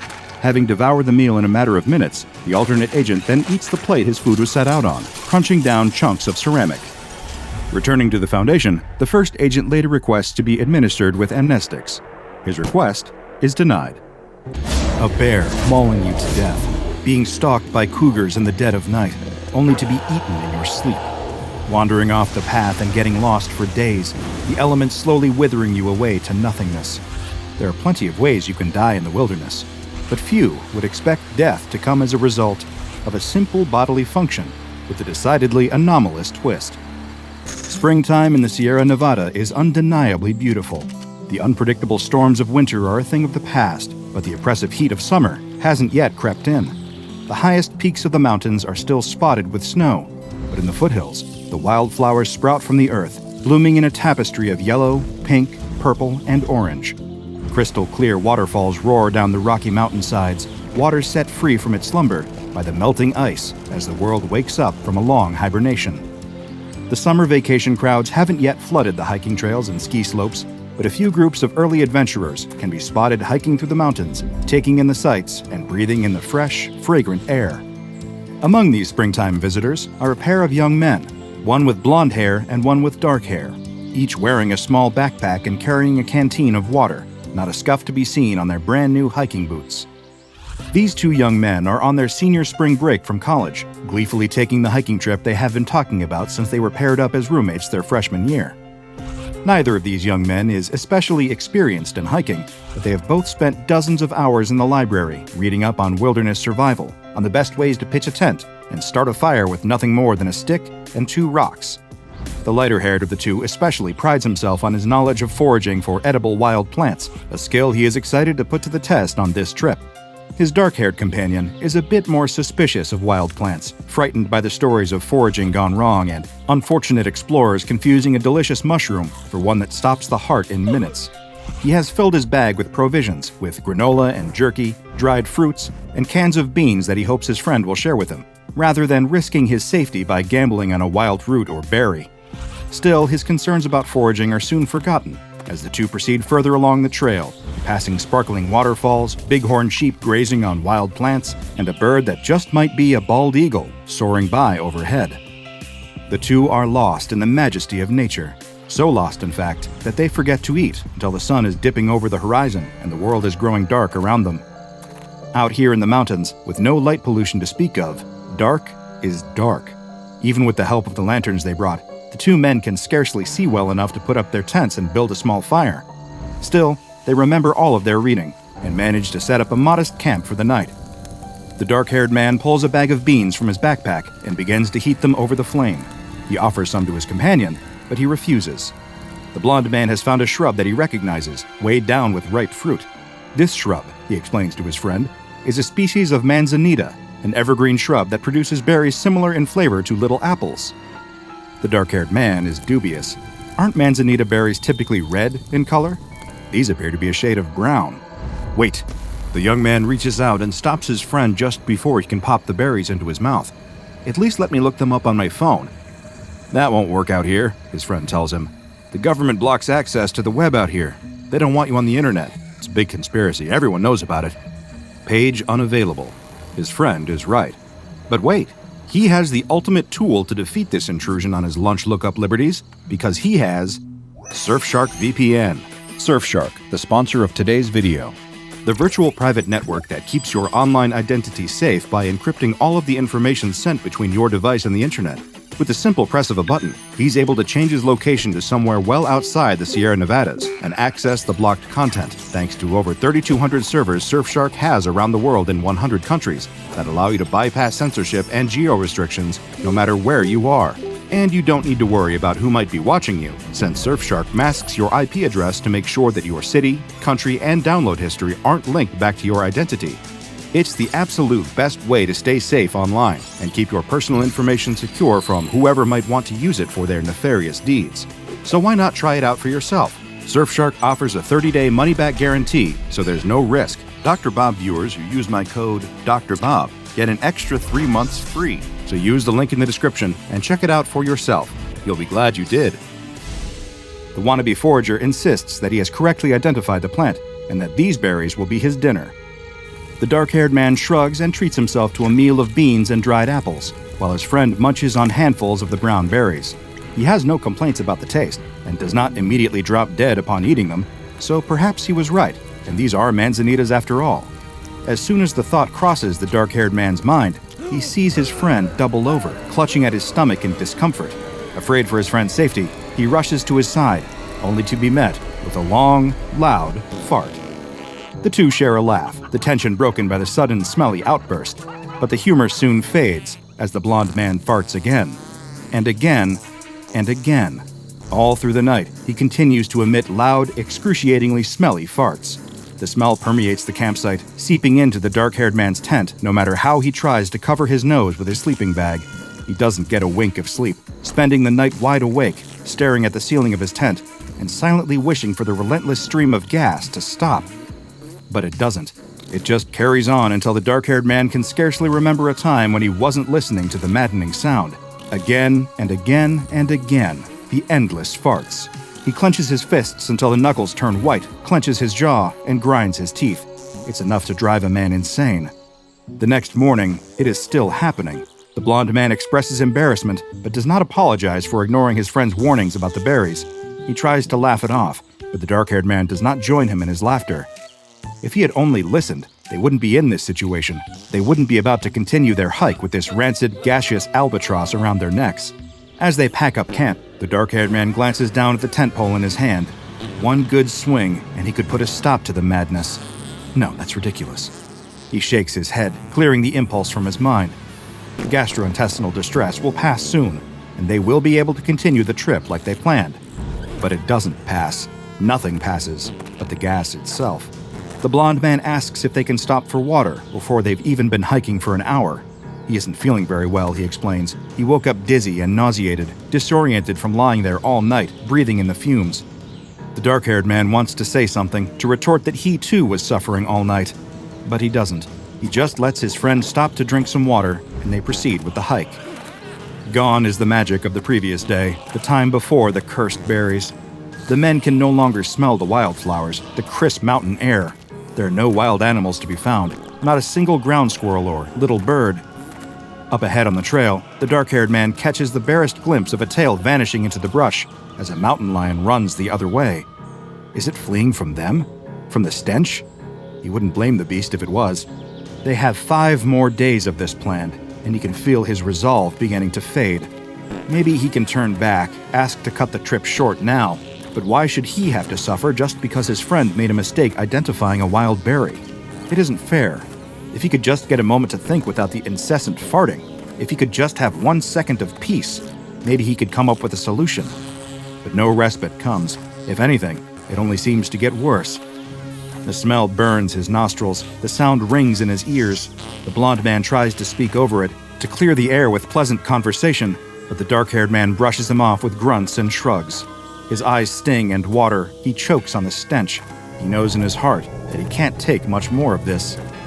When the men make camp for the night again, the dark-haired man's thoughts turn dark. He could just leave in the dead of night while his friend is sleeping, rush off into the wilderness and abandon his companion there, freeing himself from the farts. He tries to justify it to himself. They both have the survival skills to make it. He'll be fine. His thoughts of leaving his friend alone in the woods are interrupted by the sound of chewing. Is there any animal nearby? No, surely no animal would approach, given the smell. He takes a look in the blonde man's tent and finds his friend eating another handful of those same brown berries. The dark-haired man flies into a rage, unable to contain his fury. How could he do this? How could he eat more of them after what happened the first time? Doesn't he understand what this is doing to him, what it's doing to the both of them? How could he be so selfish? The blonde man insists that it's fine, that the farting can't possibly be related to the berries, because manzanitas don't cause that sort of thing. At this, something in the dark-haired man snaps. He can't take it anymore. He turns away from the tent, throwing up his hands and telling the blonde man to find his own way back. They'll split up from here.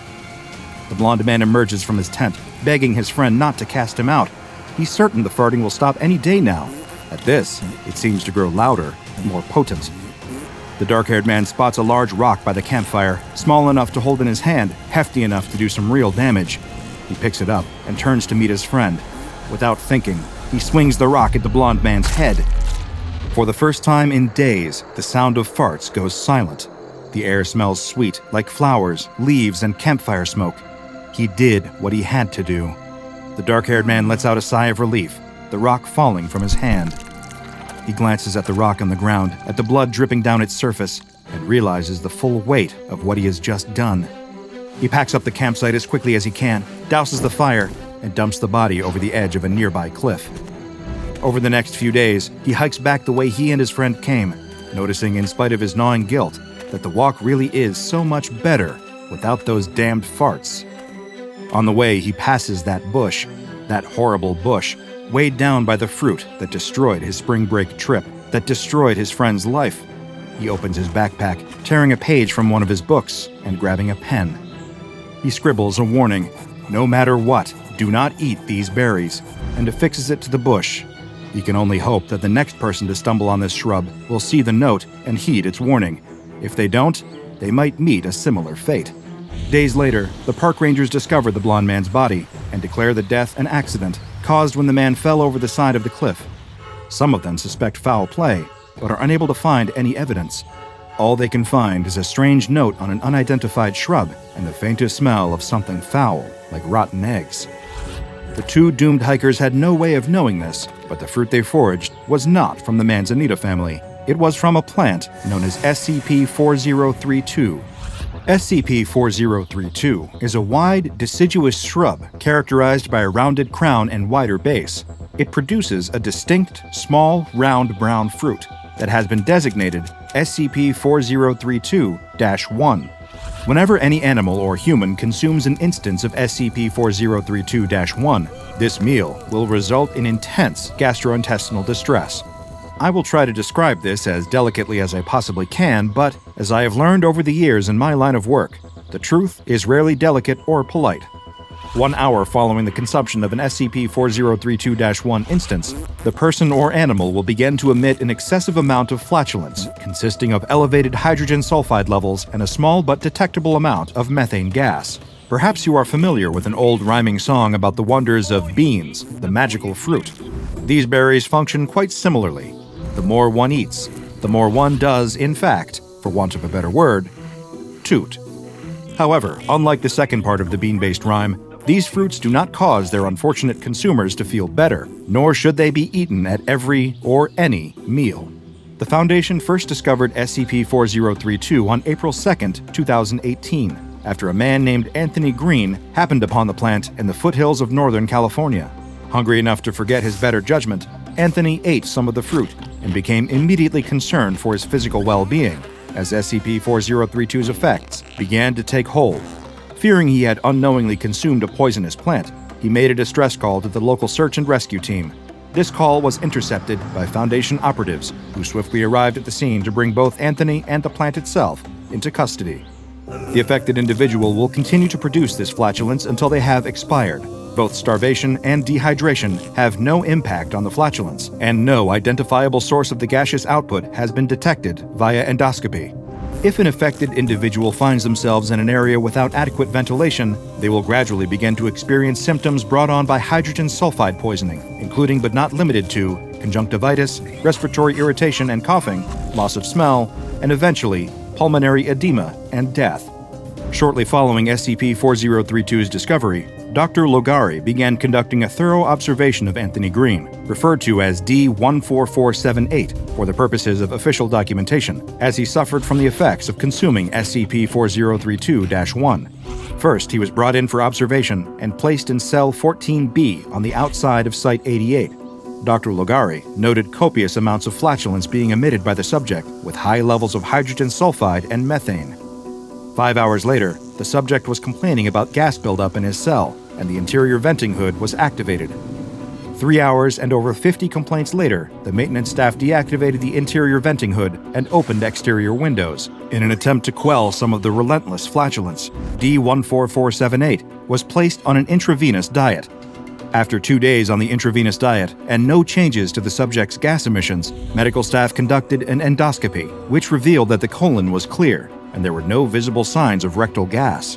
The following day, a staff meeting was held in order to discuss the impact of D-14478's condition on the quality of life at the facility.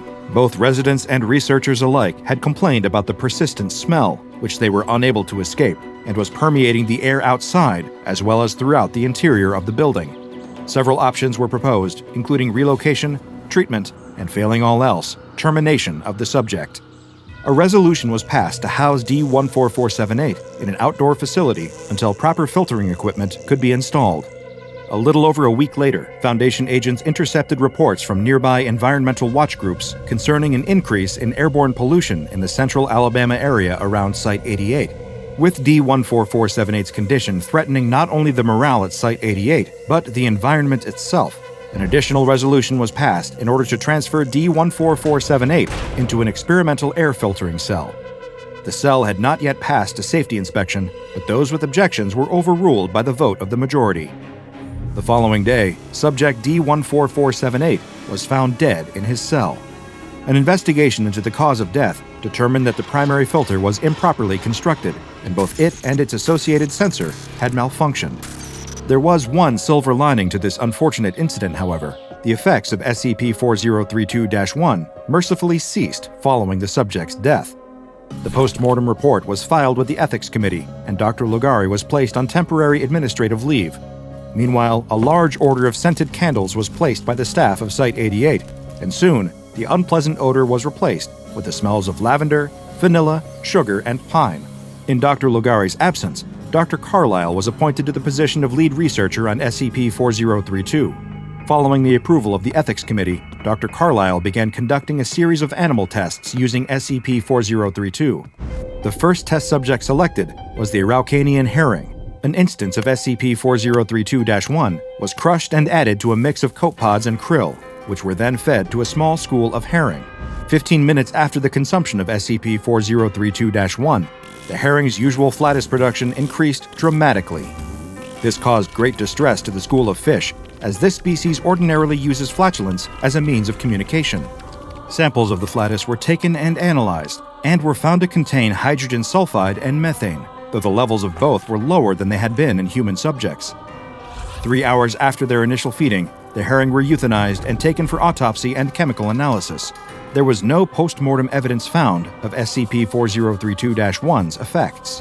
Next, a flock of chickens was selected for testing. They were offered a handful of SCP-4032-1 directly, which they refused to taste.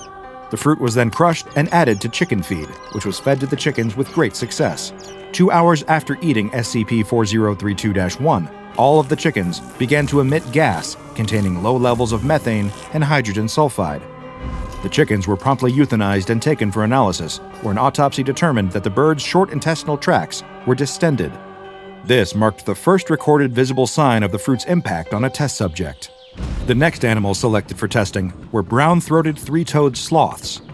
This particular species was chosen due to its lack of flatulence, as these sloths tend to absorb flatus and release it through their lungs, rather than rectally. The fruit was offered directly at first, but the sloths rejected it. The fruit was then crushed and ground with a mixture of tree leaves and fed to the sloths. Whatever happened next has been redacted from the official Foundation file, but it was disturbing enough to bring a grinding halt to any and all future testing of SCP-4032 on large mammals. Any potential animal experiments involving SCP-4032 must be approved by the Ethics Committee in order to prevent another, quote, sloth incident. SCP-4032 has been contained in a cordoned-off portion of the research gardens at Site 67, which consists of the area around SCP-4032's original location. This land was purchased by the Foundation, and a research facility disguised as a personal estate was constructed there. SCP-4032, along with several other anomalous plants, is kept in the garden portion of the site. All instances of SCP-4032-1 are to be gathered from the ground on a daily basis and incinerated on-site. Any employees found to be using the berries for unapproved personal purposes will be suspended or terminated from their positions. If any animals wander onto the grounds and consume the berries, they must be captured and euthanized, and their bodies incinerated. Though there is currently only one known specimen of SCP-4032, the Foundation has a contingency plan in place should any additional specimens be discovered. If this happens, Mobile Task Force Alpha 67 Weed Whackers will be dispatched to the specimen's location, where they will uproot it and bring it back to Site 67 to be contained. Any humans that consume an instance of SCP-4032-1 must be contained in holding cells B1 through B5 along the outer perimeter of Site 67. Each of these cells is equipped with 3 air filters containing Thiobacillus thioparus, chemolithoatrophic sulfur-oxidizing bacteria, embedded in a mixture of peat and polyurethane. Each filter also contains sensors intended to detect hydrogen sulfide and methane. When the sensors are activated, members of Mobile Task Force Alpha 13, Odor Eaters, are dispatched to escort the affected individual outside until the filters in their cell can be repaired. Currently, the Foundation does not believe there to be any additional specimens of SCP-4032 in the wild. However, there is no way to be certain of this, due to the plant's relatively unassuming appearance and the lack of any information on its origins. It is entirely possible that there are more of these shrubs just waiting to be discovered by an unfortunate hiker wandering off the beaten path. So if you find yourself out in nature with an empty stomach, make sure that you have accurately identified any of the wild plants you consume. If you don't, you may be met with a fate that is silent but deadly. Check out the DrBob Patreon and become a junior researcher today. Now go and watch another entry from the files of DrBob, like SCP-2611, Large and in Charge.